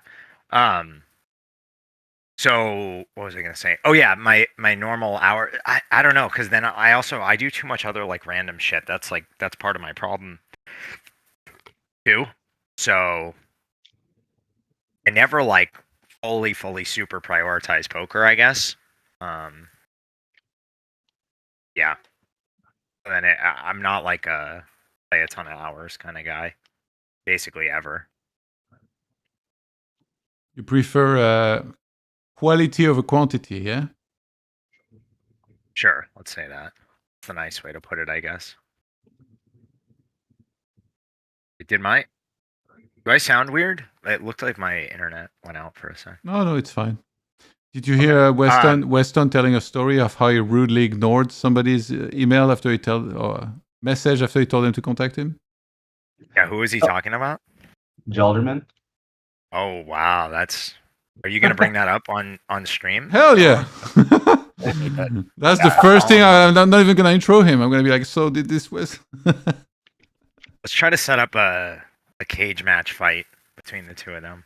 I think he was trained to be a Navy SEAL at one point. Really? Oh my god!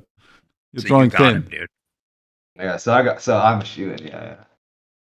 Drawing dead.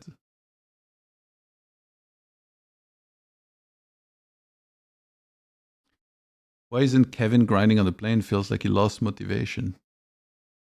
I don't know that the Wi-Fi on the flights is like that good that you can play. Imagine you disconnected a no limit 10k table. That wouldn't be fun. Did you say you might be getting Davey on? Yeah, I can show you. I can show you the schedule. Like the question marks are like maybes, but yeah, it might happen. Let me pull it up. I'll put it in Discord. On the stream. Oh no, okay, in Discord. So yeah, later today we're gonna have Mr. Lumberjack and Kikalek. Then Wednesday, Nevir, Shirashi, Sherry Sweets, Jared Alderman, then Schrodinger, then a player from the Canadian pool. We're gonna have and Friday, Saturday is like Petar and Davey. They're like maybes, you know. They it feels like they want to try to get there, but obviously they're gonna prioritize their grind. So it's decent chance, you know, that they come on. And then on Sunday, Gary Chappell again. Yeah, you need Davey to like either reclaim the lead by a ton or like Lose a ton. dust off a ton, I guess, yeah. And then You mean to come on? yeah, like I mean, Well, he could come on for 20 minutes and share his story and like not have to worry about, you know, playing the 100 hands that he would have played in that time. Obviously, it's better if we get him for longer. So what was great about yesterday is like when the tables broke and obviously there was no more action, then that's when Kevin actually messaged me himself and he was like, "Oh, I'll come on now." oh, that's cool. Yeah. I don't know if it's like, is it public knowledge that he played on that live stream? I think so. Yeah. Vegas? Yeah. Okay. Yeah, I liked watching that. That was cool. Yeah.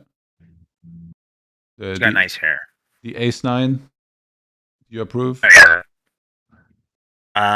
mean, I don't remember the hand super well, but I mean, didn't the guy tanked forever with like the best hand I'll ever have, right? So how bad could it be? Mm. I mean, like I said, I don't remember the hand exactly, but I mean, it can't be that bad, right? Yeah. Michael has BenaBadBeat gone to bed? Well, I believe it's one. I think. I believe like where he's in Australia, it's like plus 12 hours from me, and it's 1:32 a.m. for me. So I'm guessing it's 1:32 p.m. for him. And no, I think he just made his appearance on the stream, hang out with us a bit, and now had other things to do.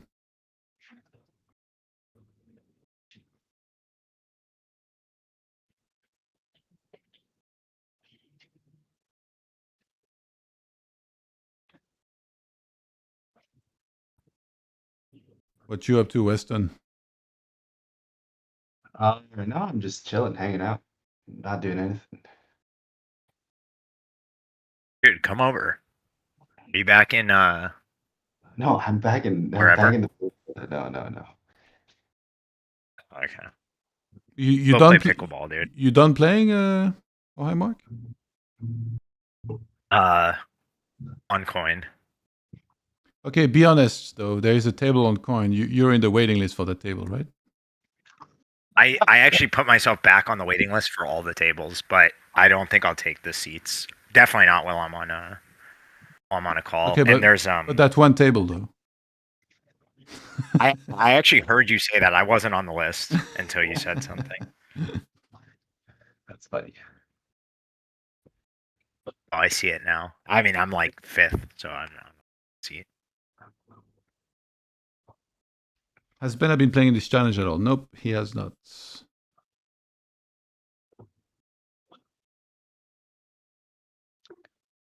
Apparently there was a straight flush versus nut flush hand. Yeah, but I don't like the tone of vandalized in the chat, so maybe we'll just keep it, I think. I don't know. No It's just like, get the next hand. one wants to review that hand? You know what? I was gonna, but when I read your comment, I was like, nah. I mean, it sounds like it's just a cooler. Like, Yeah. I feel like absolute hand strength. Like, just two like nut hands typically don't make the most interesting hands, unless it's like insanely deep. And Prodigy is grinding the real hours, by the way. Oh, Biluzin. Oh. Comes back over the top.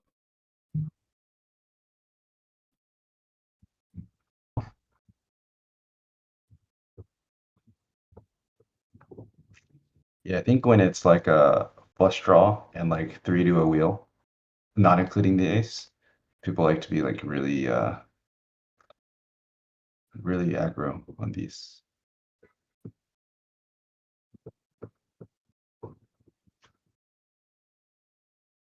And before Davey folds, we see nothing.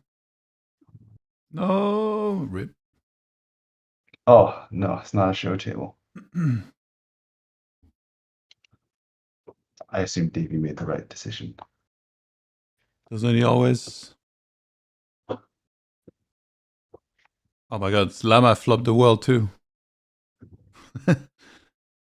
Top pair, top kicker, not flush draw.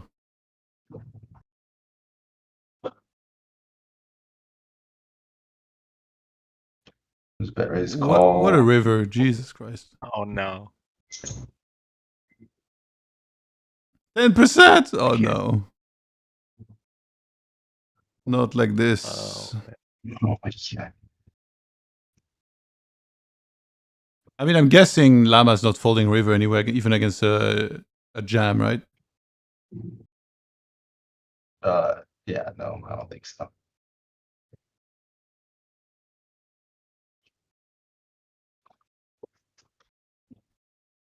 Seven three suited, by the way.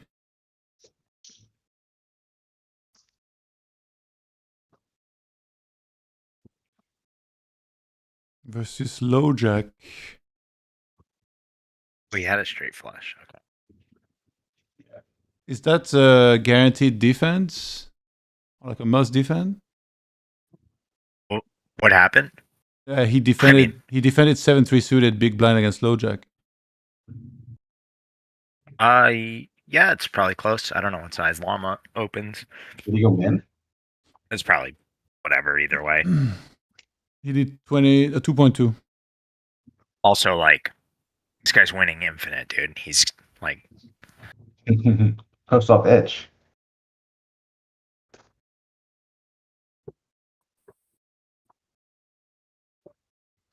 I think in my games, yeah, 7-3 is not in there. I think it's like 7-5 suited. You start probably. Yeah. Hell is when rake is one hell of a drug.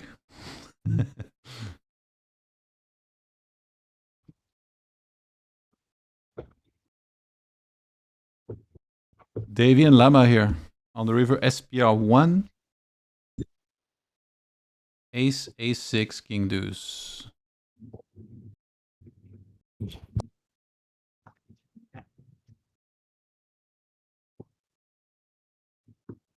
Llama and Prodigy on the other side, playing a 4-bet pot as well.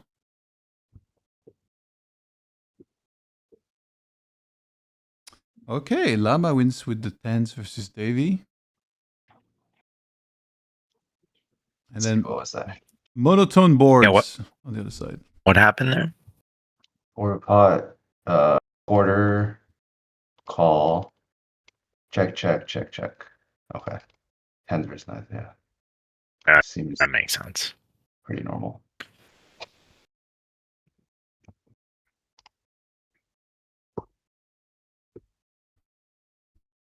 What the hell are these? Like the hearts are hot, apparently.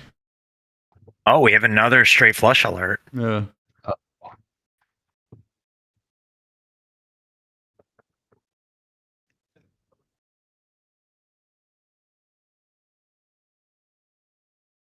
Okay, turn, check, check.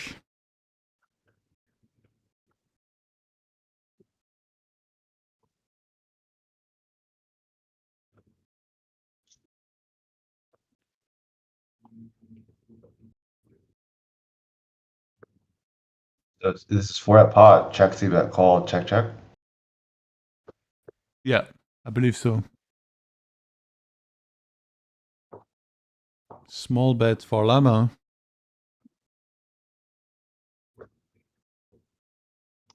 And Prodigy is just going to call Ooh, 2 pair on a 4 hard board, then he gets value. That is sick.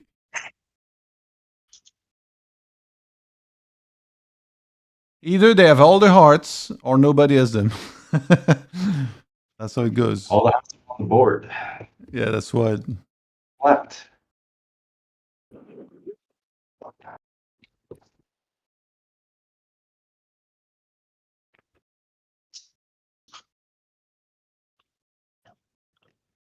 Ay, ay, ay. They're back at it immediately. Are they playing Death to Death this year? Nope. Prodigy's back in the motherland of UK. The land of tea and biscuits. And what's the restaurant he likes? Nando's. Do you know about Nando's? No, I just heard you guys mention it. Dude, wait, I'm gonna send you some photos. Good? This is epic. Yeah, yeah. Right. Well, it's like, good. Food. It's like kind of a chicken fast food, Oh, that's right up my alley. Yeah. It's like Gosh, peri chicken or something. What is it? I think that's what they call it. I sent you some photo. Peri. Look at this. Look at this beauty. That's what I'm talking about. Okay. Dude, if we had this in Austria, I would go all the time. Like grilled. Oh, so it's like it's healthy, semi-healthy. Somewhat, yeah. Instead of fries, you can get rice. But yeah, it's like they have chicken breast, like everything. Yeah, like it doesn't look fried. Yeah, no, it's like I think it's mostly grilled and like because it's I don't even know where peri is it Peruvian? No, I don't know where peri is from, but it's like about the spices basically. Like it's really they used really good spices for the dressing.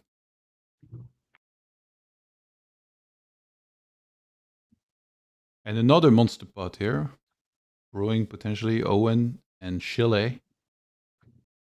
See, peri is from like Portuguese African culinary traditions. Oh, okay. It's not super Have you spicy. gotten Chile on here, by the way, Sorry? this year? Have you gotten No, Chile on here? Not yet. I just talked to him today, so we'll see. I don't want to call him out, but he'd probably come on. Right now, you mean? No, in general, I don't. Oh, think yeah, he'll yeah. come on. I think he said maybe initially, and then I showed him the schedule, and he mentioned that maybe he could join when Dave is there. Oh yeah, he There can we translate. Yeah, that's what he said. Yeah, He's gonna just like ask him just like random questions that he wants to ask. He just started asking for advice in Spanish. He's like, it doesn't translate Yeah, anymore. and he's like, let's oh yeah, Davey said, yeah, that's cool. Like for 5 minutes, and then oh yeah, Davey said yes. How's Davey's English? Is it? I think it's like bad? I would guess it's like good enough for conversational from what I've heard, but I think he's just like maybe nervous because he thinks he's gonna want to say things that he might struggle to say like really well. But to be honest, I'm pretty sure it would be very fine. Yeah. Also, you get this like, I mean, I get it. Like, I don't blame him. Also, like, you probably want to be careful about what you say, and then if it's in like a second language or whatever. What do you mean you get it? How many languages you speak? Oh, hi, Mark. One. Yeah, that's what I thought. I speak bad Spanish. Say Also, something. you can help us. Say something. I think I understand more than I can speak.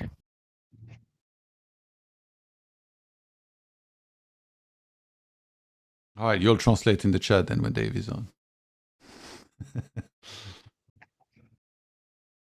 I'll be right back. I'll be right back. 2 minutes, sorry. I'll be right back. Also, Weston, hold it down. It was versus kind of interesting bluff versus Chile. I think it's King 10-7, 6-3. He takes middle pair and check raise barrel and jab.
Brandon says he is eating BRB.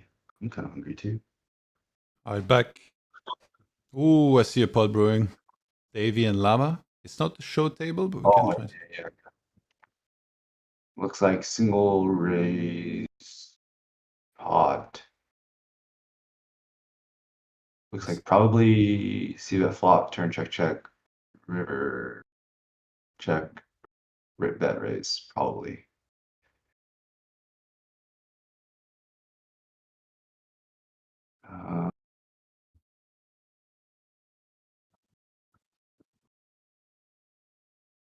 Yeah. Kind of a spot where it's You just sat there with like King Jack or something. What do I do? He calls. Ace King. yeah. I think it's one of those spots where you have to be like a little bit careful as llamas in llama shoes because it's like a little bit easy, somewhat easy to like have this hand class to like take this line. Yeah. And to overdo it, you mean? Yeah. There's just like a lot of hands that kind of look appealing, so you have to be like pretty selective with which ones you choose. Yeah. But when you play a hand like this, like you just shrug it off and go like, all right, well, that was top range. You know, you can't fold this. I think usually you just make a read. Like just read into something about the hand that like, or I mean, either you like, you know, think about, yeah. I mean, yeah. It's basically you make a read. I think. Yeah. Some people will like taking these spots. Some people won't like taking these spots as like villain. I assume you're meaning like in Davy shoes. Oh no, I mean in llama shoes. Oh, I assume you like in llama shoes. I would guess you. I mean, you could like make a read. Try to. If you think someone's going to fold too much, obviously, then you can just do it too much as well. But when you're playing someone whose game you respect and you think they're just gonna kind of play, I guess, this somewhat appropriately, but you want to do it sometimes, then I guess you would probably just RNG with a bunch of the combos that look reasonable to do this with, or you would just try to choose a few combos very, very deliberately. I would guess Llama probably just spun the wheel and landed on a big number and like had a hand that was like a reasonable candidate to do with, and then yeah. We're just randomizing all day, aren't we? I think in certain spots, like just certain like common spots and like certain like yeah, like the more common the spot, the more like straight up and legit you're gonna have to play it. Yeah. But I was making a joke. Like we should just randomize all day. You know, like earlier I went to the supermarket and I was buying like one of those things like, you put in the toilet, like those freshener things. And I really couldn't pick. I was like, which one is better? Maybe I should just roll next time and randomize that thing. Yeah. Or like, you're eventually gonna use it up, right? Just get them both, or just get them all. That's not a bad idea. Use them all. Huh. And then see which one is best. I feel like I'm more a creature of habit personally. I kind of find what I like and then I stick to it. At a restaurant, if at a restaurant I know like when things really good, I'm not gonna try other stuff on the menu. I just keep ordering that one thing. Yeah, but it sounds like in this case you're in the find what you like phase, right? So you need to do some exploration. Yes, sir. It's like if you really don't know what to do in a situation, you can always just kind of click call, and then you get some data. If you click fold, you don't get any data. So. Yeah, but the data costs $2,200. Yeah, but if you feel like it's like a really close decision, then like it's probably close to 0 EV. But you can kind of just lean call and then get some information. Yeah.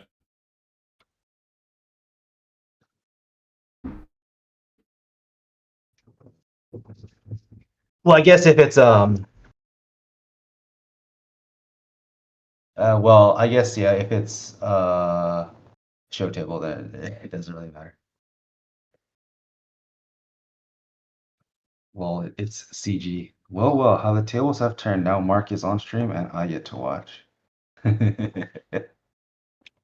So I don't know. Who is I don't know if CG? you know. CG he's a streamer. He's like a mid-safe streamer. But oh, it's so funny. Basically, Brandon really likes to like just like bump. Oh, he played with Brandon, CG? he likes to he likes to just like sit at CG's table and just like fuck around basically. So he'll like just sit at some table that Brandon is sitting on, or at that CG is sitting on. He'll just like open the 20 big blinds for fun. Like he just like messes around. What the hell? It's pretty funny.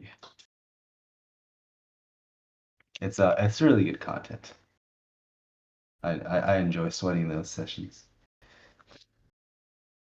It's kind of weird. Like the stream sometimes makes people do funny things. Like that one time, somebody won a giveaway, and then you decided to punt to them. Yeah. The bankroll starter, they call him. Yep. What? Oh. Oh, dude, I just smelled Chipotle. I saw CG's in the chat. Oh, Chipotle is a What's good up? idea. I'm gonna order Chipotle. What up, CG? Christopher George. You gonna pretend he's your friend after what you did to him? I mean, to be fair, I would hope he's up money against me with how I'm playing. So funny. The best is like, dude, I go sit the tables and then like everyone leaves the table. It's What? like, I'm doing stuff that like I don't think can possibly be winning, basically. Yeah. It's kind of weird. Like you would want somebody to splash around at your table technically, but you're also like somewhat of a competent player, and I think they know you have like a much deeper bankroll than theirs. So they think like, oh, even if they beat you like a couple times, then like obviously they might just lose it back all like in 1 second, or like you might be playing deep all of a sudden, which they're not comfortable with. I mean, yeah, fair enough. Like, I'd say I try to play like half reasonably post flop, but then I just have like any 2 cards or whatever, or ridiculous. Yeah, like I don't know. Maybe it's not like the biggest whale. I'm not really sure. Man, do I really spend $30 on this? Did you see that call? Did you see that hand here? Oh, no, let's look at it. Davey got sacked. He has ace 3 of hearts. He opens hijack, llama defense big blinds, 7-6-3 rainbow. Llama donk bets. Davey calls jack of hearts. Llama overbets. Davey calls again, nut flush draw plus bottom pair. 7 on the river. And Davey's just like, well, I don't think you had a 7 ever here. He calls with bottom pair top kicker, missed flush draw.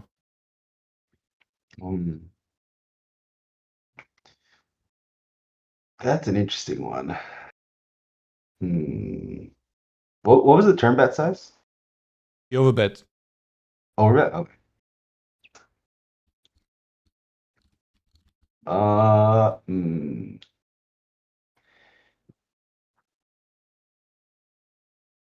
I guess he has some trash hands. He has some strong hands with the line he took, I suppose, right? Yeah, I mean, I don't know like what dynamic they have, but I wouldn't like catching here, I guess. Imagine how smart you look if you catch here, and you're right. Yeah, but it's not why I'm playing poker. I'm not trying to just look smart. Why are you lying? Why am I lying? Okay, why do you play poker? So you can deceive the people that try to I mean, get in touch with you online, or what? I mean, like, how smart do you look if you're just like sitting at a 2-5 table? Like, you don't you're automatically, a redacted. So, Whoa, whoa, whoa, whoa, well, whoa. I didn't say it. I didn't say it. Go on. I Are we said, just allowing that on stream now? It's. I I didn't mean, say he's it. showing his true colors. Like I'm gonna I expose him didn't. with Jared's I tomorrow, know. so it's fine. I didn't say Yeah, anything. please. I'm just saying that, Get this. you're on like a 500 ml table. There's only so smart you can look because you're already kind of in like a dummy situation. It's okay. Keep digging, man. Okay. Wait. So, hi, Mark. When you sit with CG, what stakes is he playing? Normally plays like 1K, I think. Oh, Every okay. once in No, a I while saw. he's. I thought you were like bullying like a 50 NL player or something. Oh no, he plays. Dude, that's what I'm saying, man. Like I'm playing 1K and then it's versus like Rags and I'm just wailing it off. And I'm like, how are these guys quitting? Because They know you they run make you good. like some really secret 20 big blind RFI strat that they don't have the Sims for, so you actually have the advantage here. Yeah. Fair enough.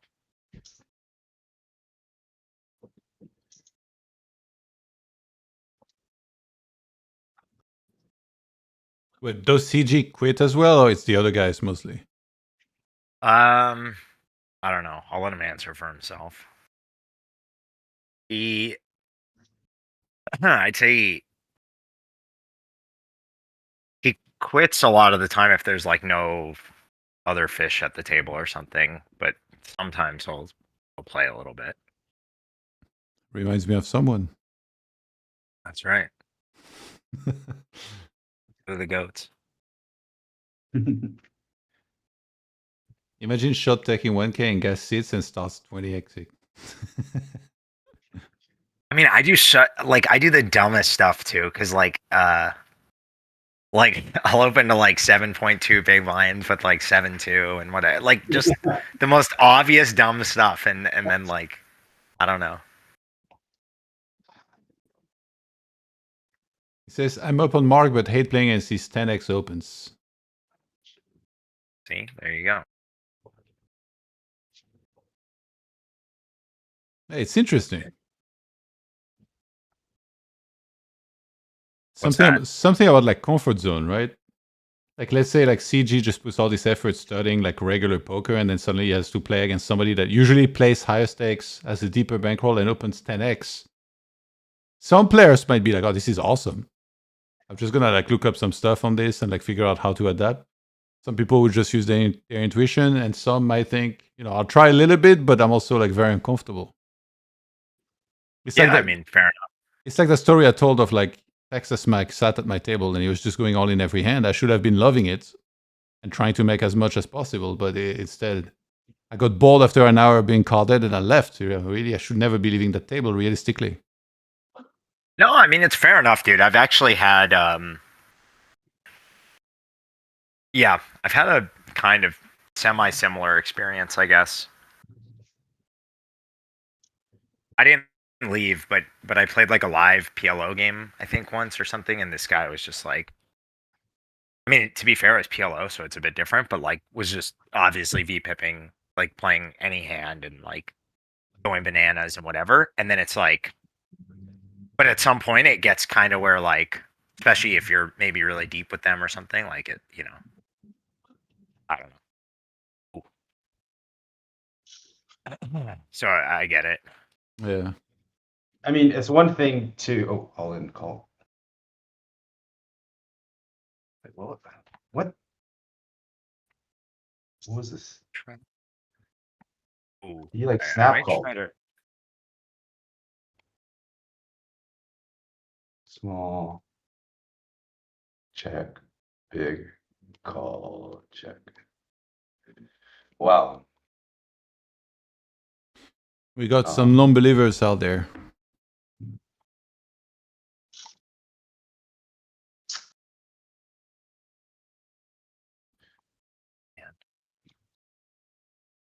That's an interesting one. I don't really.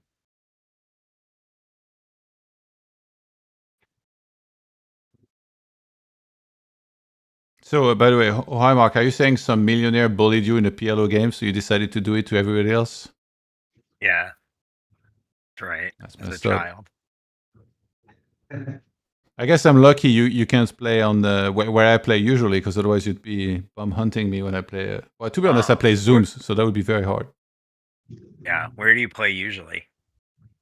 Bro, I'm not gonna say, but you know. Hey, good read. Good read. I mean, I do play a little bit sometimes on Coin. I think this guy is gonna go Musto maybe, and then I'm gonna try to hop back in. No, maybe not. Which guy? All right. Well, I'll keep hanging out for a little bit. Did you see I this can't say his name. Prodigy Lumberjack hat? No, what was it?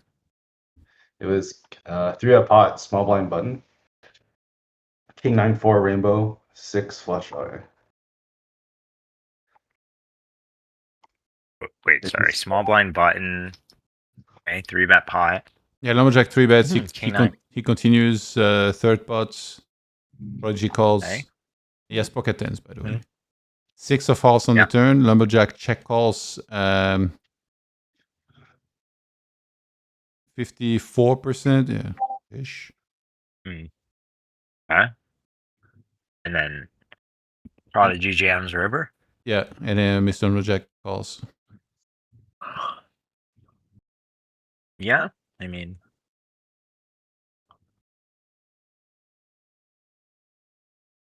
yeah, I mean, fair enough. Like, I guess you're not like probably don't want to fold like all those hands because I mean you have them a lot and it's not like a crazy big size. So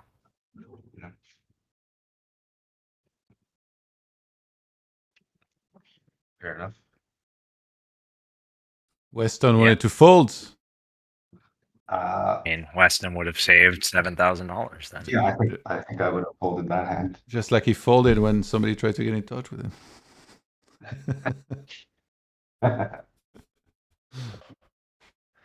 I don't want to. When Chelderman messaged me. Oh, dude, come on, hit him up. No. I see Rigged is playing heads up versus clicker on the side. He was playing PLO 5 card earlier. Oh, okay. Two table heads up.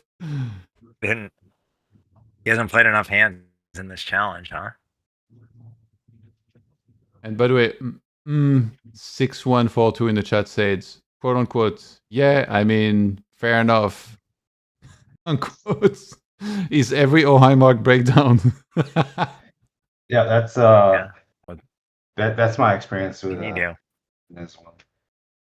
You know, the story of how I met Brandon was we were playing the main event. And then I was introduced to Brandon by a mutual friend. And he's like, yeah, he's like a 20K reg. I'm like, oh wow, I've like never met like a 20K reg before. This is gonna be like, you know, it's really sick. I bet he'll be like really smart about poker. And then like during the breaks, he's just complaining like, I need a big pocket pair. Like that's what I need. Like the extent of the strategy that we were talking about during the breaks of the main event. I'm like, this is a 20K reg? Like that's so funny. Yeah. Well, see.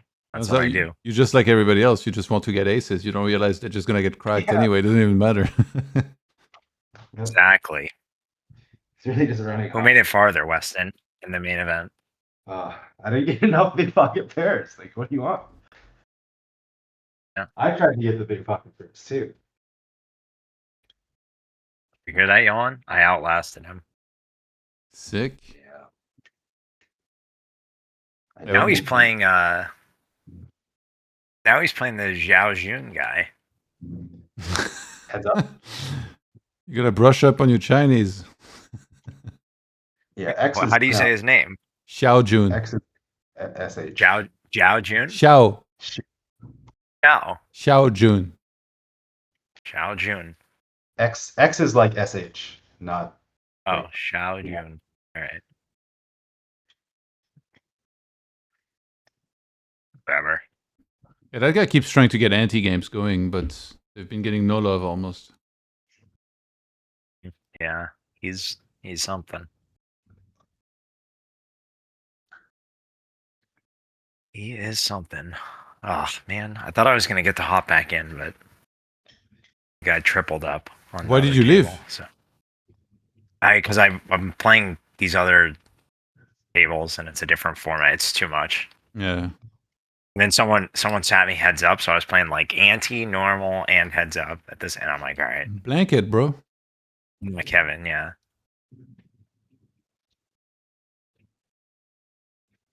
Blanket. Yeah, you need the blanket tech. You know, when he brought that up, I was just picturing him because like he posted on Instagram, he posted he made a sick post where like you see his villa in LA, then you see the jet that he flew to Vegas with, and then you see this sick suite at the Wynn. And I didn't know where he was right now, so he mentioned this, and I was just like, is it just like that Smoking Aces movie? He's just like in a suite at the top, and he's like surrounded by stimulants and naked women, and just wants to tunnel on the poker, so he just puts the blanket over his head so he can focus on the cards. Wait, Kevin was in LA? I must have missed that. You didn't see his Instagram post? Yeah, you mentioned the game that he played on. I don't think I thought that was in Vegas somehow. Actually, wait, was it the bike or something? I'm not even sure. Yeah, I should have hit him up. You think he wants to meet all of his fanboys or what? I hope so. You gotta be nice to the fish, dude. Open this and then browse through the photos. Tell me this is not like the most baller post of all time. The photo that I like is him smoking a cigar with Linus. Well, that's another post, right? Yeah, it's an older one. Am I doing? Oh, browse through these. Okay, Kev. Let's see.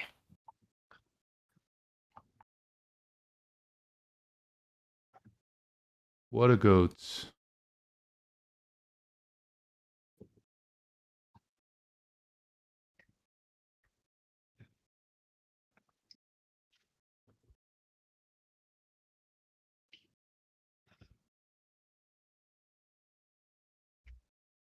Oh, that's cool.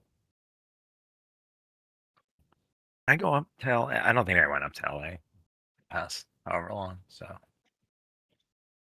Yeah, we had Art Papazyan on earlier as well. yeah, he lives up there, right? Yeah. I've never met him either, actually. Different He lives era. not that far. I think I don't know. I guess I can say it because I don't know where the guy lives and I'm just speculating, but I think Meek lives somewhere around there as well. Or Dunkaroos.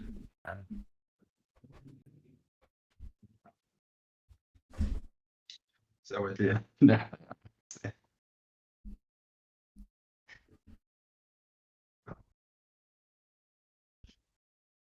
Oh man.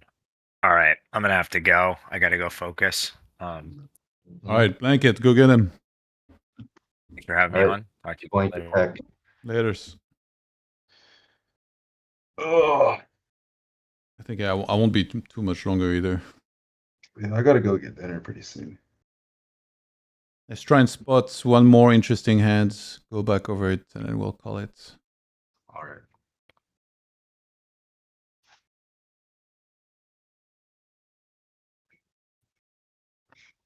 Oh, limitless. Did you see it? Oh yeah, reserved. Yeah. I think that's just like the buy and pop up is there. I guess Yeah, he does one. I was on waiting list, but he didn't see it. Yeah.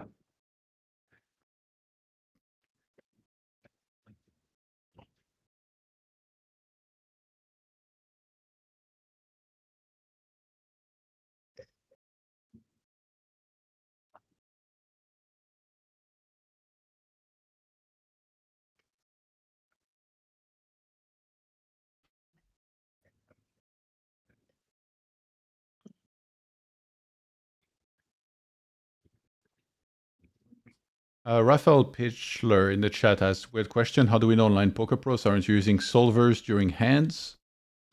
So at high stakes, from what I understand, the players are so good that if somebody was cheating, I think they'd be able to tell. And that person would get exposed, and that would be good for them, because then they'd be banned from everything. So yeah, I listened to this podcast of Sauce talking about this. Sauce is Ben Solsky. He's like a old time high stakes trader. He says that like one of the ways that people tend to catch people who are cheating is that like they'll like find very rare lines that add almost no EV to your strategy and then execute them well. Basically, like they'll like find things that make no sense to study because they don't really add any EV to your strategy, and they're like take a long like it's very hard to learn. And obviously solvers are good at finding those specifically, and you'll end up doing them. And so like if you're kind of like blindly copying a solver and just like executing whatever the solver says to do, then you'll like end up taking those lines, and then those are like the types of things that like really like set off red flags that someone might be cheating, I guess. But do you think somebody could use like stuff in real time to help them make decisions, but then it still like be these guys somewhat decently? Yeah, I think that's probably possible, and almost certainly better than just like blindly copying a solver. Is like a good poker player also using a solver to like help them in situations. I think that's much more difficult to check, to detect, because they might be using the solver like in 10% of hands or something like that. But it would still probably be like a meaningful benefit to them. So, but yeah, that is both probably better for win rate and also harder to detect. So yeah, I don't know really what people how to detect that kind of thing. Yeah.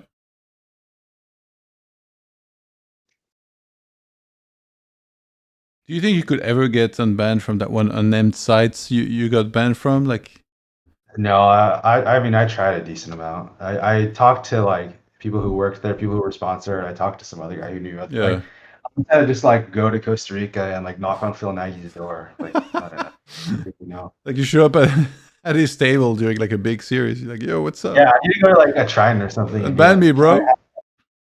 Please unban me.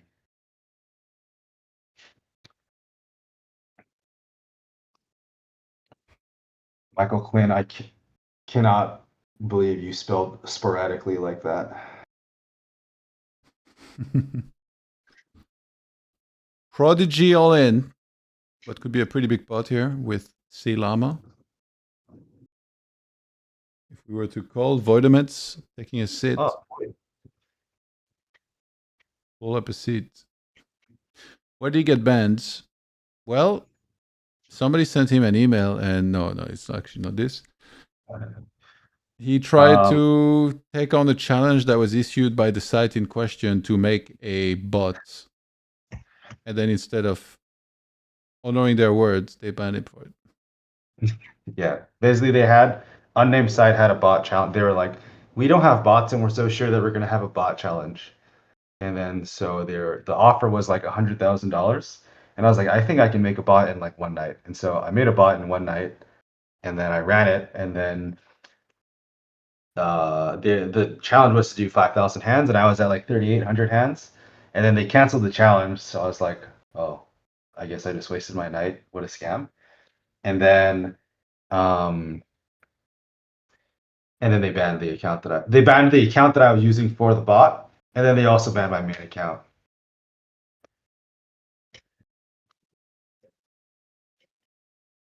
But I was already more of a CoinPoker reg anyway, so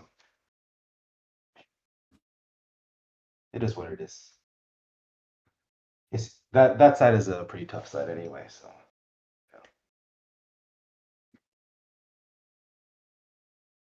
I feel like you're like one of those, like the bounty hunters. You captured the perp, you are about to get paid, and then somebody just stole the bounty and then shot you. Yep. That's You got exactly what Phil absolutely did to nothing me. out of it. That's Yep. messed up. Phil just really screwed me.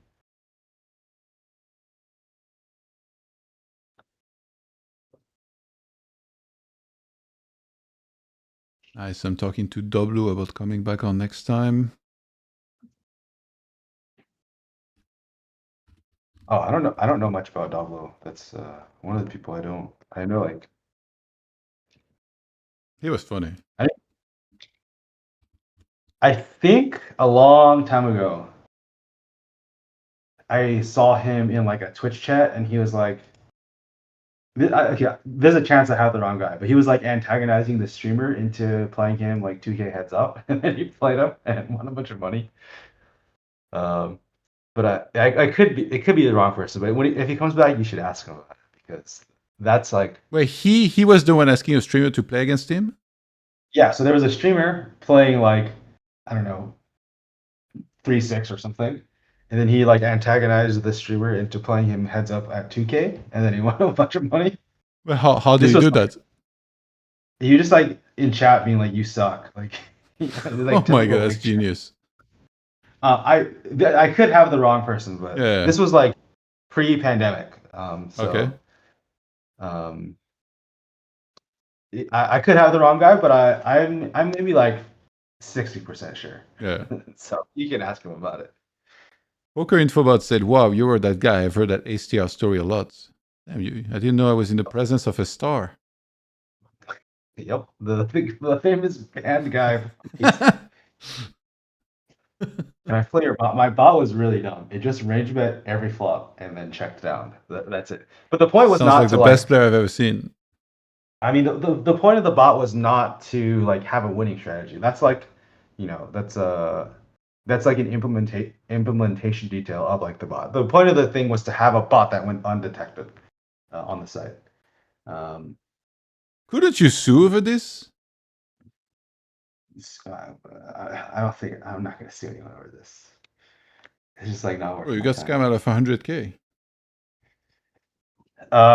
Yeah, still not worth my time. Or like, 1% chance out of 100K, and I have to pay some lawyer, right? Like, it's just like not worth my time. Yeah, but like you're distressed emotionally after this disturbing ordeal, and you seek reparations to the amount of $6 million. Yeah. Hey, that's why are you laughing? That's really. I mean, it sounds reasonable to me. I'll take it. Then you go and sit against Brandon in heads up. What's up?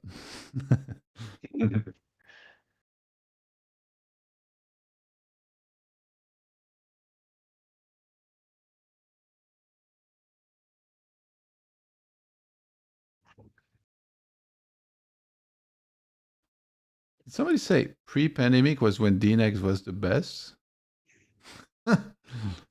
Michael. I think maybe like way pre-pandemic. Technically, pre-pandemic was the early 2000s. When dinosaurs walked the earth, like. Yeah.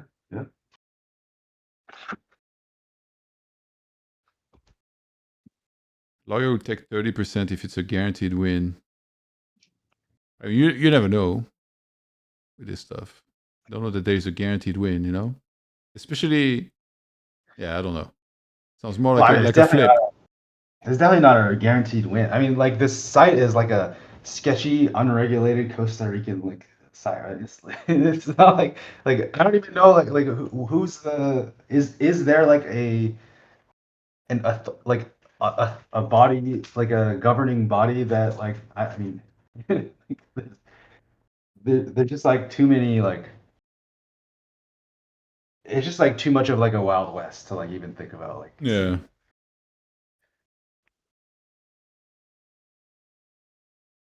I get it. You're just lazy. Yep. That's too lazy for free money. I'm not too lazy to make the bot. I stayed up all night to make a bot. It was really sick. I figured like a lot of their bot detection was probably by tracking mouse movements. So the way I made the bot was like I recorded myself playing, and I recorded my own. I recorded like the mouse movements of myself actually playing, and then for like a bunch of times, and then I used those to play with the bot. Maybe that's why they ban you. They're like, they caught everybody else, and they're like, this guy is just a genius. He just like That must have been it. he sold the whole thing. It's too dangerous to be kept around. Too bad it's not like what was the movie that's like with Ben Affleck and Justin Timberlake? You know that's Good Will based. Hunting? Sorry, Good Will Hunting? No. no, that's like the movie based on the story of Full Tilt, I think. Wait, Runner. You never saw this? Runner. Yeah, you need to watch it. I've never. Yeah, so it's not like Runner where they just like they hire you. Like we want you to be part of our security. 7-figure contract guaranteed in the first year. It's funny, I remember word for word. I'm probably one of the more qualified people to do something like that. To be Dude, honest. why don't they? That's wild, actually. Yeah, if you know CoinPoker that wants, if you know someone at CoinPoker that wants to hire me to do something and pay me 7 figures a year to do it, I'll do it. Oh, I don't know about 7-figure, but I'm worth it. yeah. I'm worth it. You should email them, see if they email you back. You know what I'm saying? Yeah, next time you know how you can like email them to get your hand histories. I'll be like, can I have my hand histories for this week? But also, will you hire me? I'll ask there.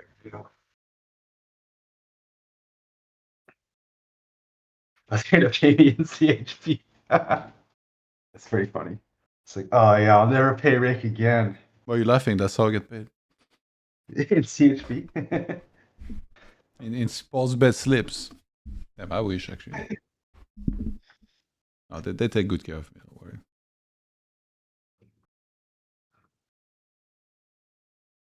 I feel like I'm this close to just banning Michael in the chat. Freaking hell.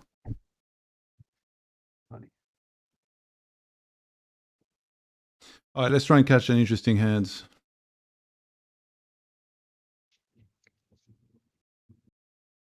Before I lose it and ban this bozo. Have you had to ban anyone yet? Like anyone that wasn't No, it's very rare that like now it took what is it today? Day 22 for some socially inept person to join the chat. Sometimes it's quicker.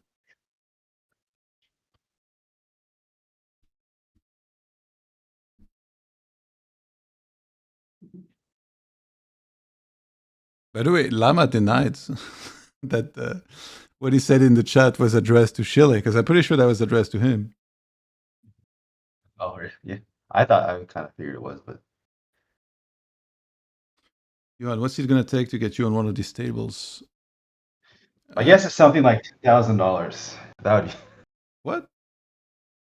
If someone gave you a $10,000 free roll, you'd sit, right?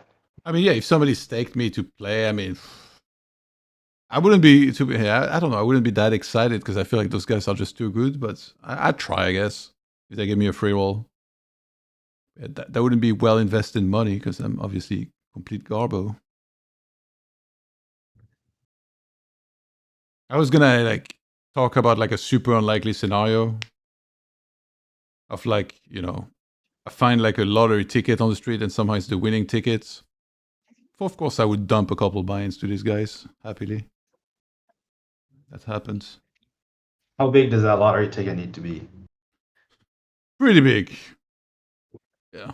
What's pretty big? Are we talking about like 50 million or 10 million or 1 million or what? 1 million is not that big. 10 million is for sure very big. Yeah.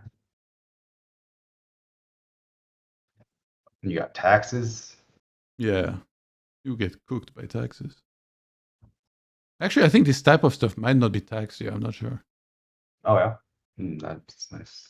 And to be honest, like I don't know about like playing in this and losing a bunch of money. I feel like I would almost rather buy coaching from some of these guys, even if it's at some outrageous prices.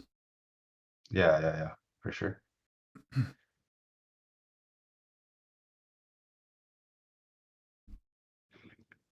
I tried to buy coaching from Uri once. And I I don't remember why I didn't. He just launched the new product, right? The lab. You saw that? Yeah, I did. I haven't looked at it yet though. I think I met it was like it was like 4 years ago maybe. And I wanted to buy a few hours of like one-on-one coaching with him because I just kept hearing it was good. But eventually decided not to. It was a little steep. It was expensive, you mean?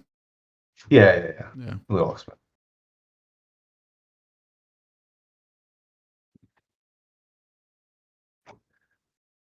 And I also like wasn't really at the point where like I really needed someone like Uri to improve. Yeah. So like it just like felt like it would have been a little bit wasted.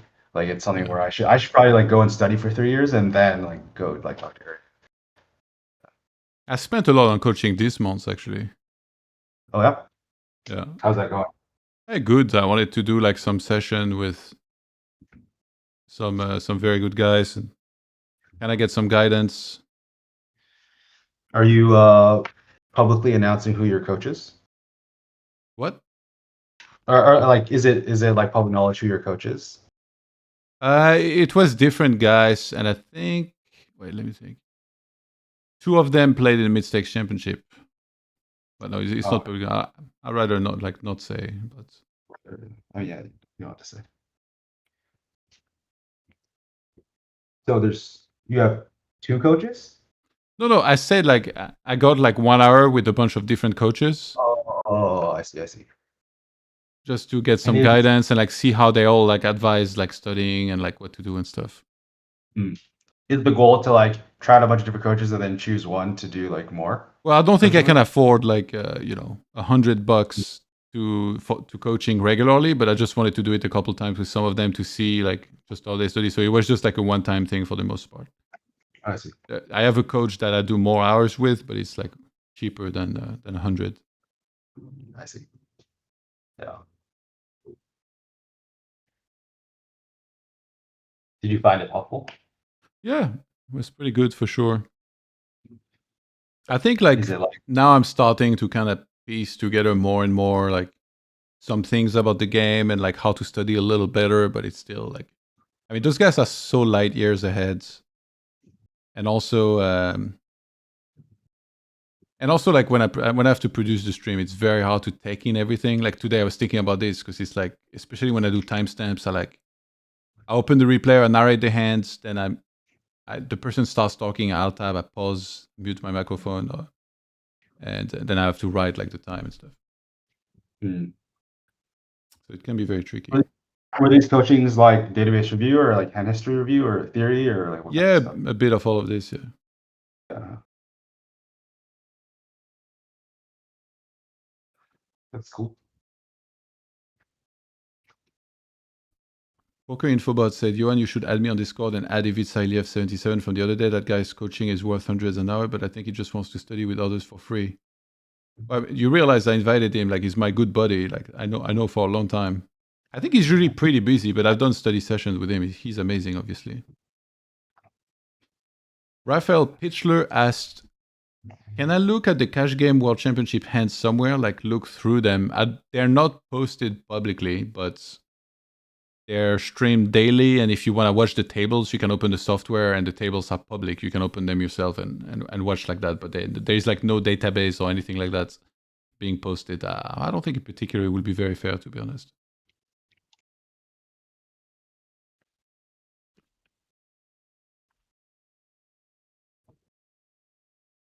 Maybe you could get some like StarCraft guys that were successful in poker to give you some discounted coaching.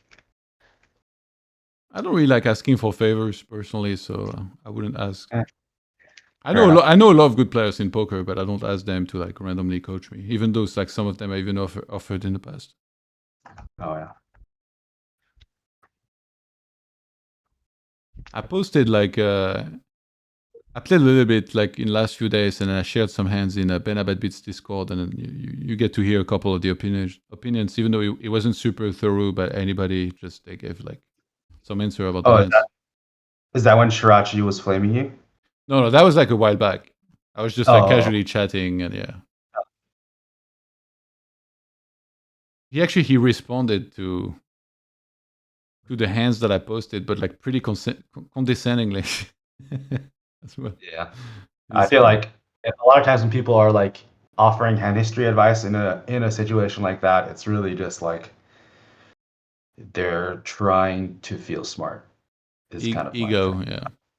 Yeah, I'm not saying that that's what Shirachi was doing, but I'm saying a lot of people, in my opinion, do this where they just kind of, they're just there to kind of stroke their ego.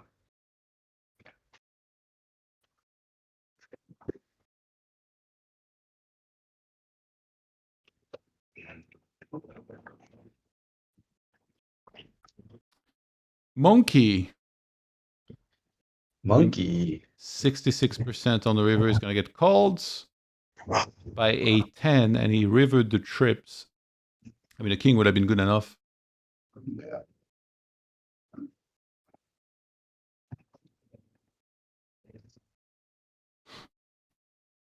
So what's going on with you? Are you playing poker full time, or like what's happening? Me? Yeah. I guess what else? Who is? No, I'm not a full-time player. I'm a software engineer, and I just like poker, and I like building poker software, and I've built some software for how much should I say? For some of the people who are like in this challenge even. But yeah, I just like building stuff, and I like playing poker. So, in the evenings I'll play poker when I'm done with work or whatever. But I'm not like playing full time or anything. Okay. Look at this monster pot here. 5K in the middle. We got Llama and Lumberjack in there.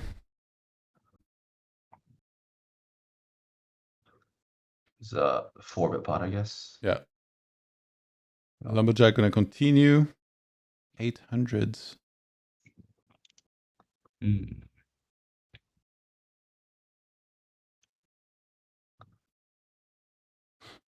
And Llama check raises. Mm.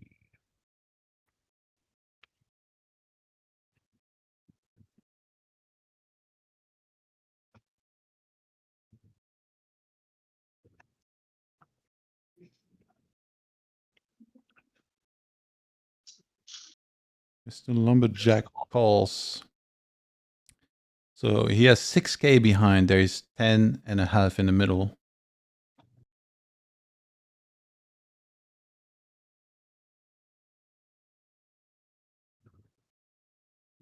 Kind of hard to imagine Llama's going to do anything else than bet, but it goes small actually. No jam or anything like that despite the low SPR.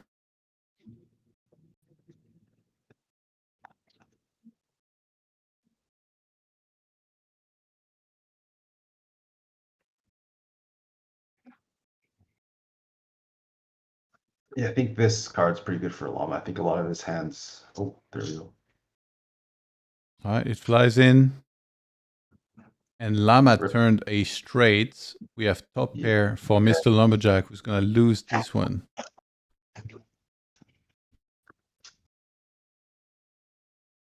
Maybe bring it up in the replay.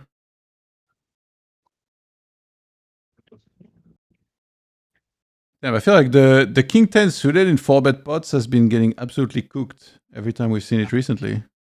And it's folded. Yeah, just never 4-bet bluff. What a sick flop, by the way, for Llama. Yeah, he has the flush draw too, right? Not just the. Yeah. Yeah. Okay. The King 10 though, should it be continuing here against this? He had King 10 of hearts, right? Yeah. Yeah, I think so. It's how close is it? I mean, his price is pretty. I mean, it's. I mean, it's close enough where I would say like without the backdoor you would fold, and with the backdoor I think you just call. Yeah. I think you continue, but it's 2K and then to win 10.5. And then yeah, obviously, I mean, and he's in position, so there's implied odds. Yeah. Yeah, I mean, I'm not saying that this is the case here, but I feel like it's pretty easy as in position to like accidentally go like a bigger size, like B40 or B50, when you have like jacks and queens and stuff. So then you end up having a little bit more of like the overcard stuff when you um, go with smaller size. I'm not saying that that's what Lumberjack is doing, but I think some people might do that. Yeah. Because it's like easy to remember to like go kind of a special size when you have the hand that like wants to go that size, right? When you have the value hand that goes that size, and it's like you can kind of forget otherwise and just like kind of hope that they have an auto fold when you have the area part of your range. But again, I'm not saying that's what Lumberjack is doing. Poker Infobot in the chat asks, does Llama mostly raise or fold on a flop spot like that 4-bet pot and play no calls versus small sizing? Do you know? No, I think you could have calls. I don't really see why it would be raise or fold. Yeah. So he just ships and yeah, runs into it. Unfortunate for Mr. Lumberjack Llama picking up a stack. All right. Thank you for being on, Mr. Weston. Yeah, it's good talking to you. And should I book you for the stream on Wednesday in the evening? Is that the Jollerman one? No. I'm busy that day. All right. Any shout outs? PioTools.com. That's it. Oh my God. What about Moose? What about Ohio? Jared. Do they have shout outs? Oh, you can shout them out. I don't know. I broke up with that girl. Oh, snap. There you go. Yeah, no shout outs. Shout out to the Cold Card Club. That's the Discord channel that we all met in. All right. Thanks, bro. All right.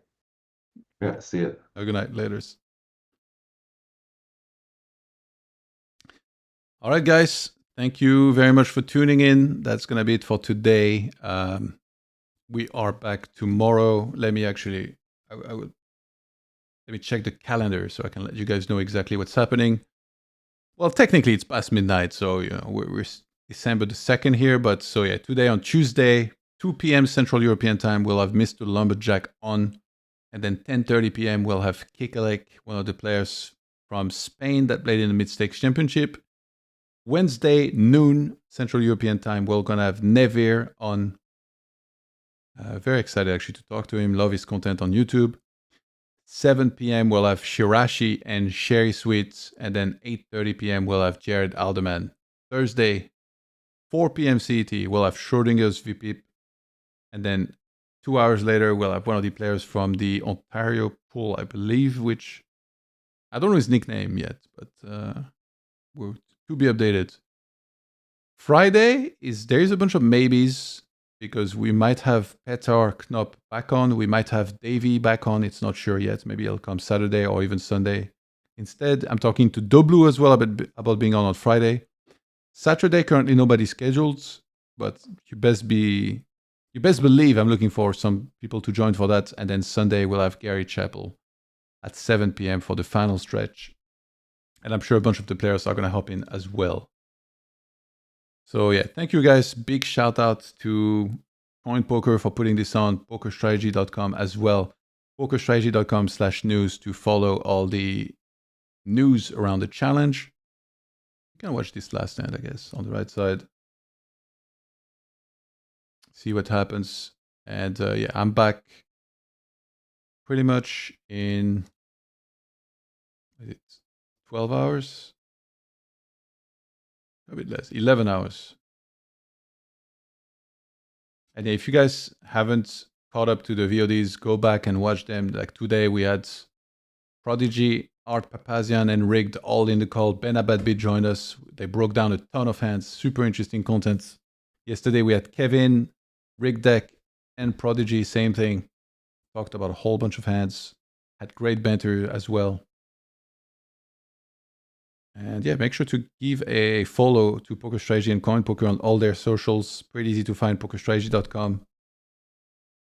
CoinPoker also very easy to find. And I'm Johan Merlo on Instagram and X. And I'm Todd on Twitch. A set of tents transformed into a boat on the river to close the night out. Looks absolutely brutal. So it was a 3-bet pot. Wow, what a sick runouts. And we have a straight on the turn. Oh my god. Re-raise. Bold pairs on the river. And Lama goes for what he thinks is value, but just runs into a boat. Aye, aye, aye. All right, thank you so much, guys. Much love, everyone. See you tomorrow. Have a good night. Take care. Peace.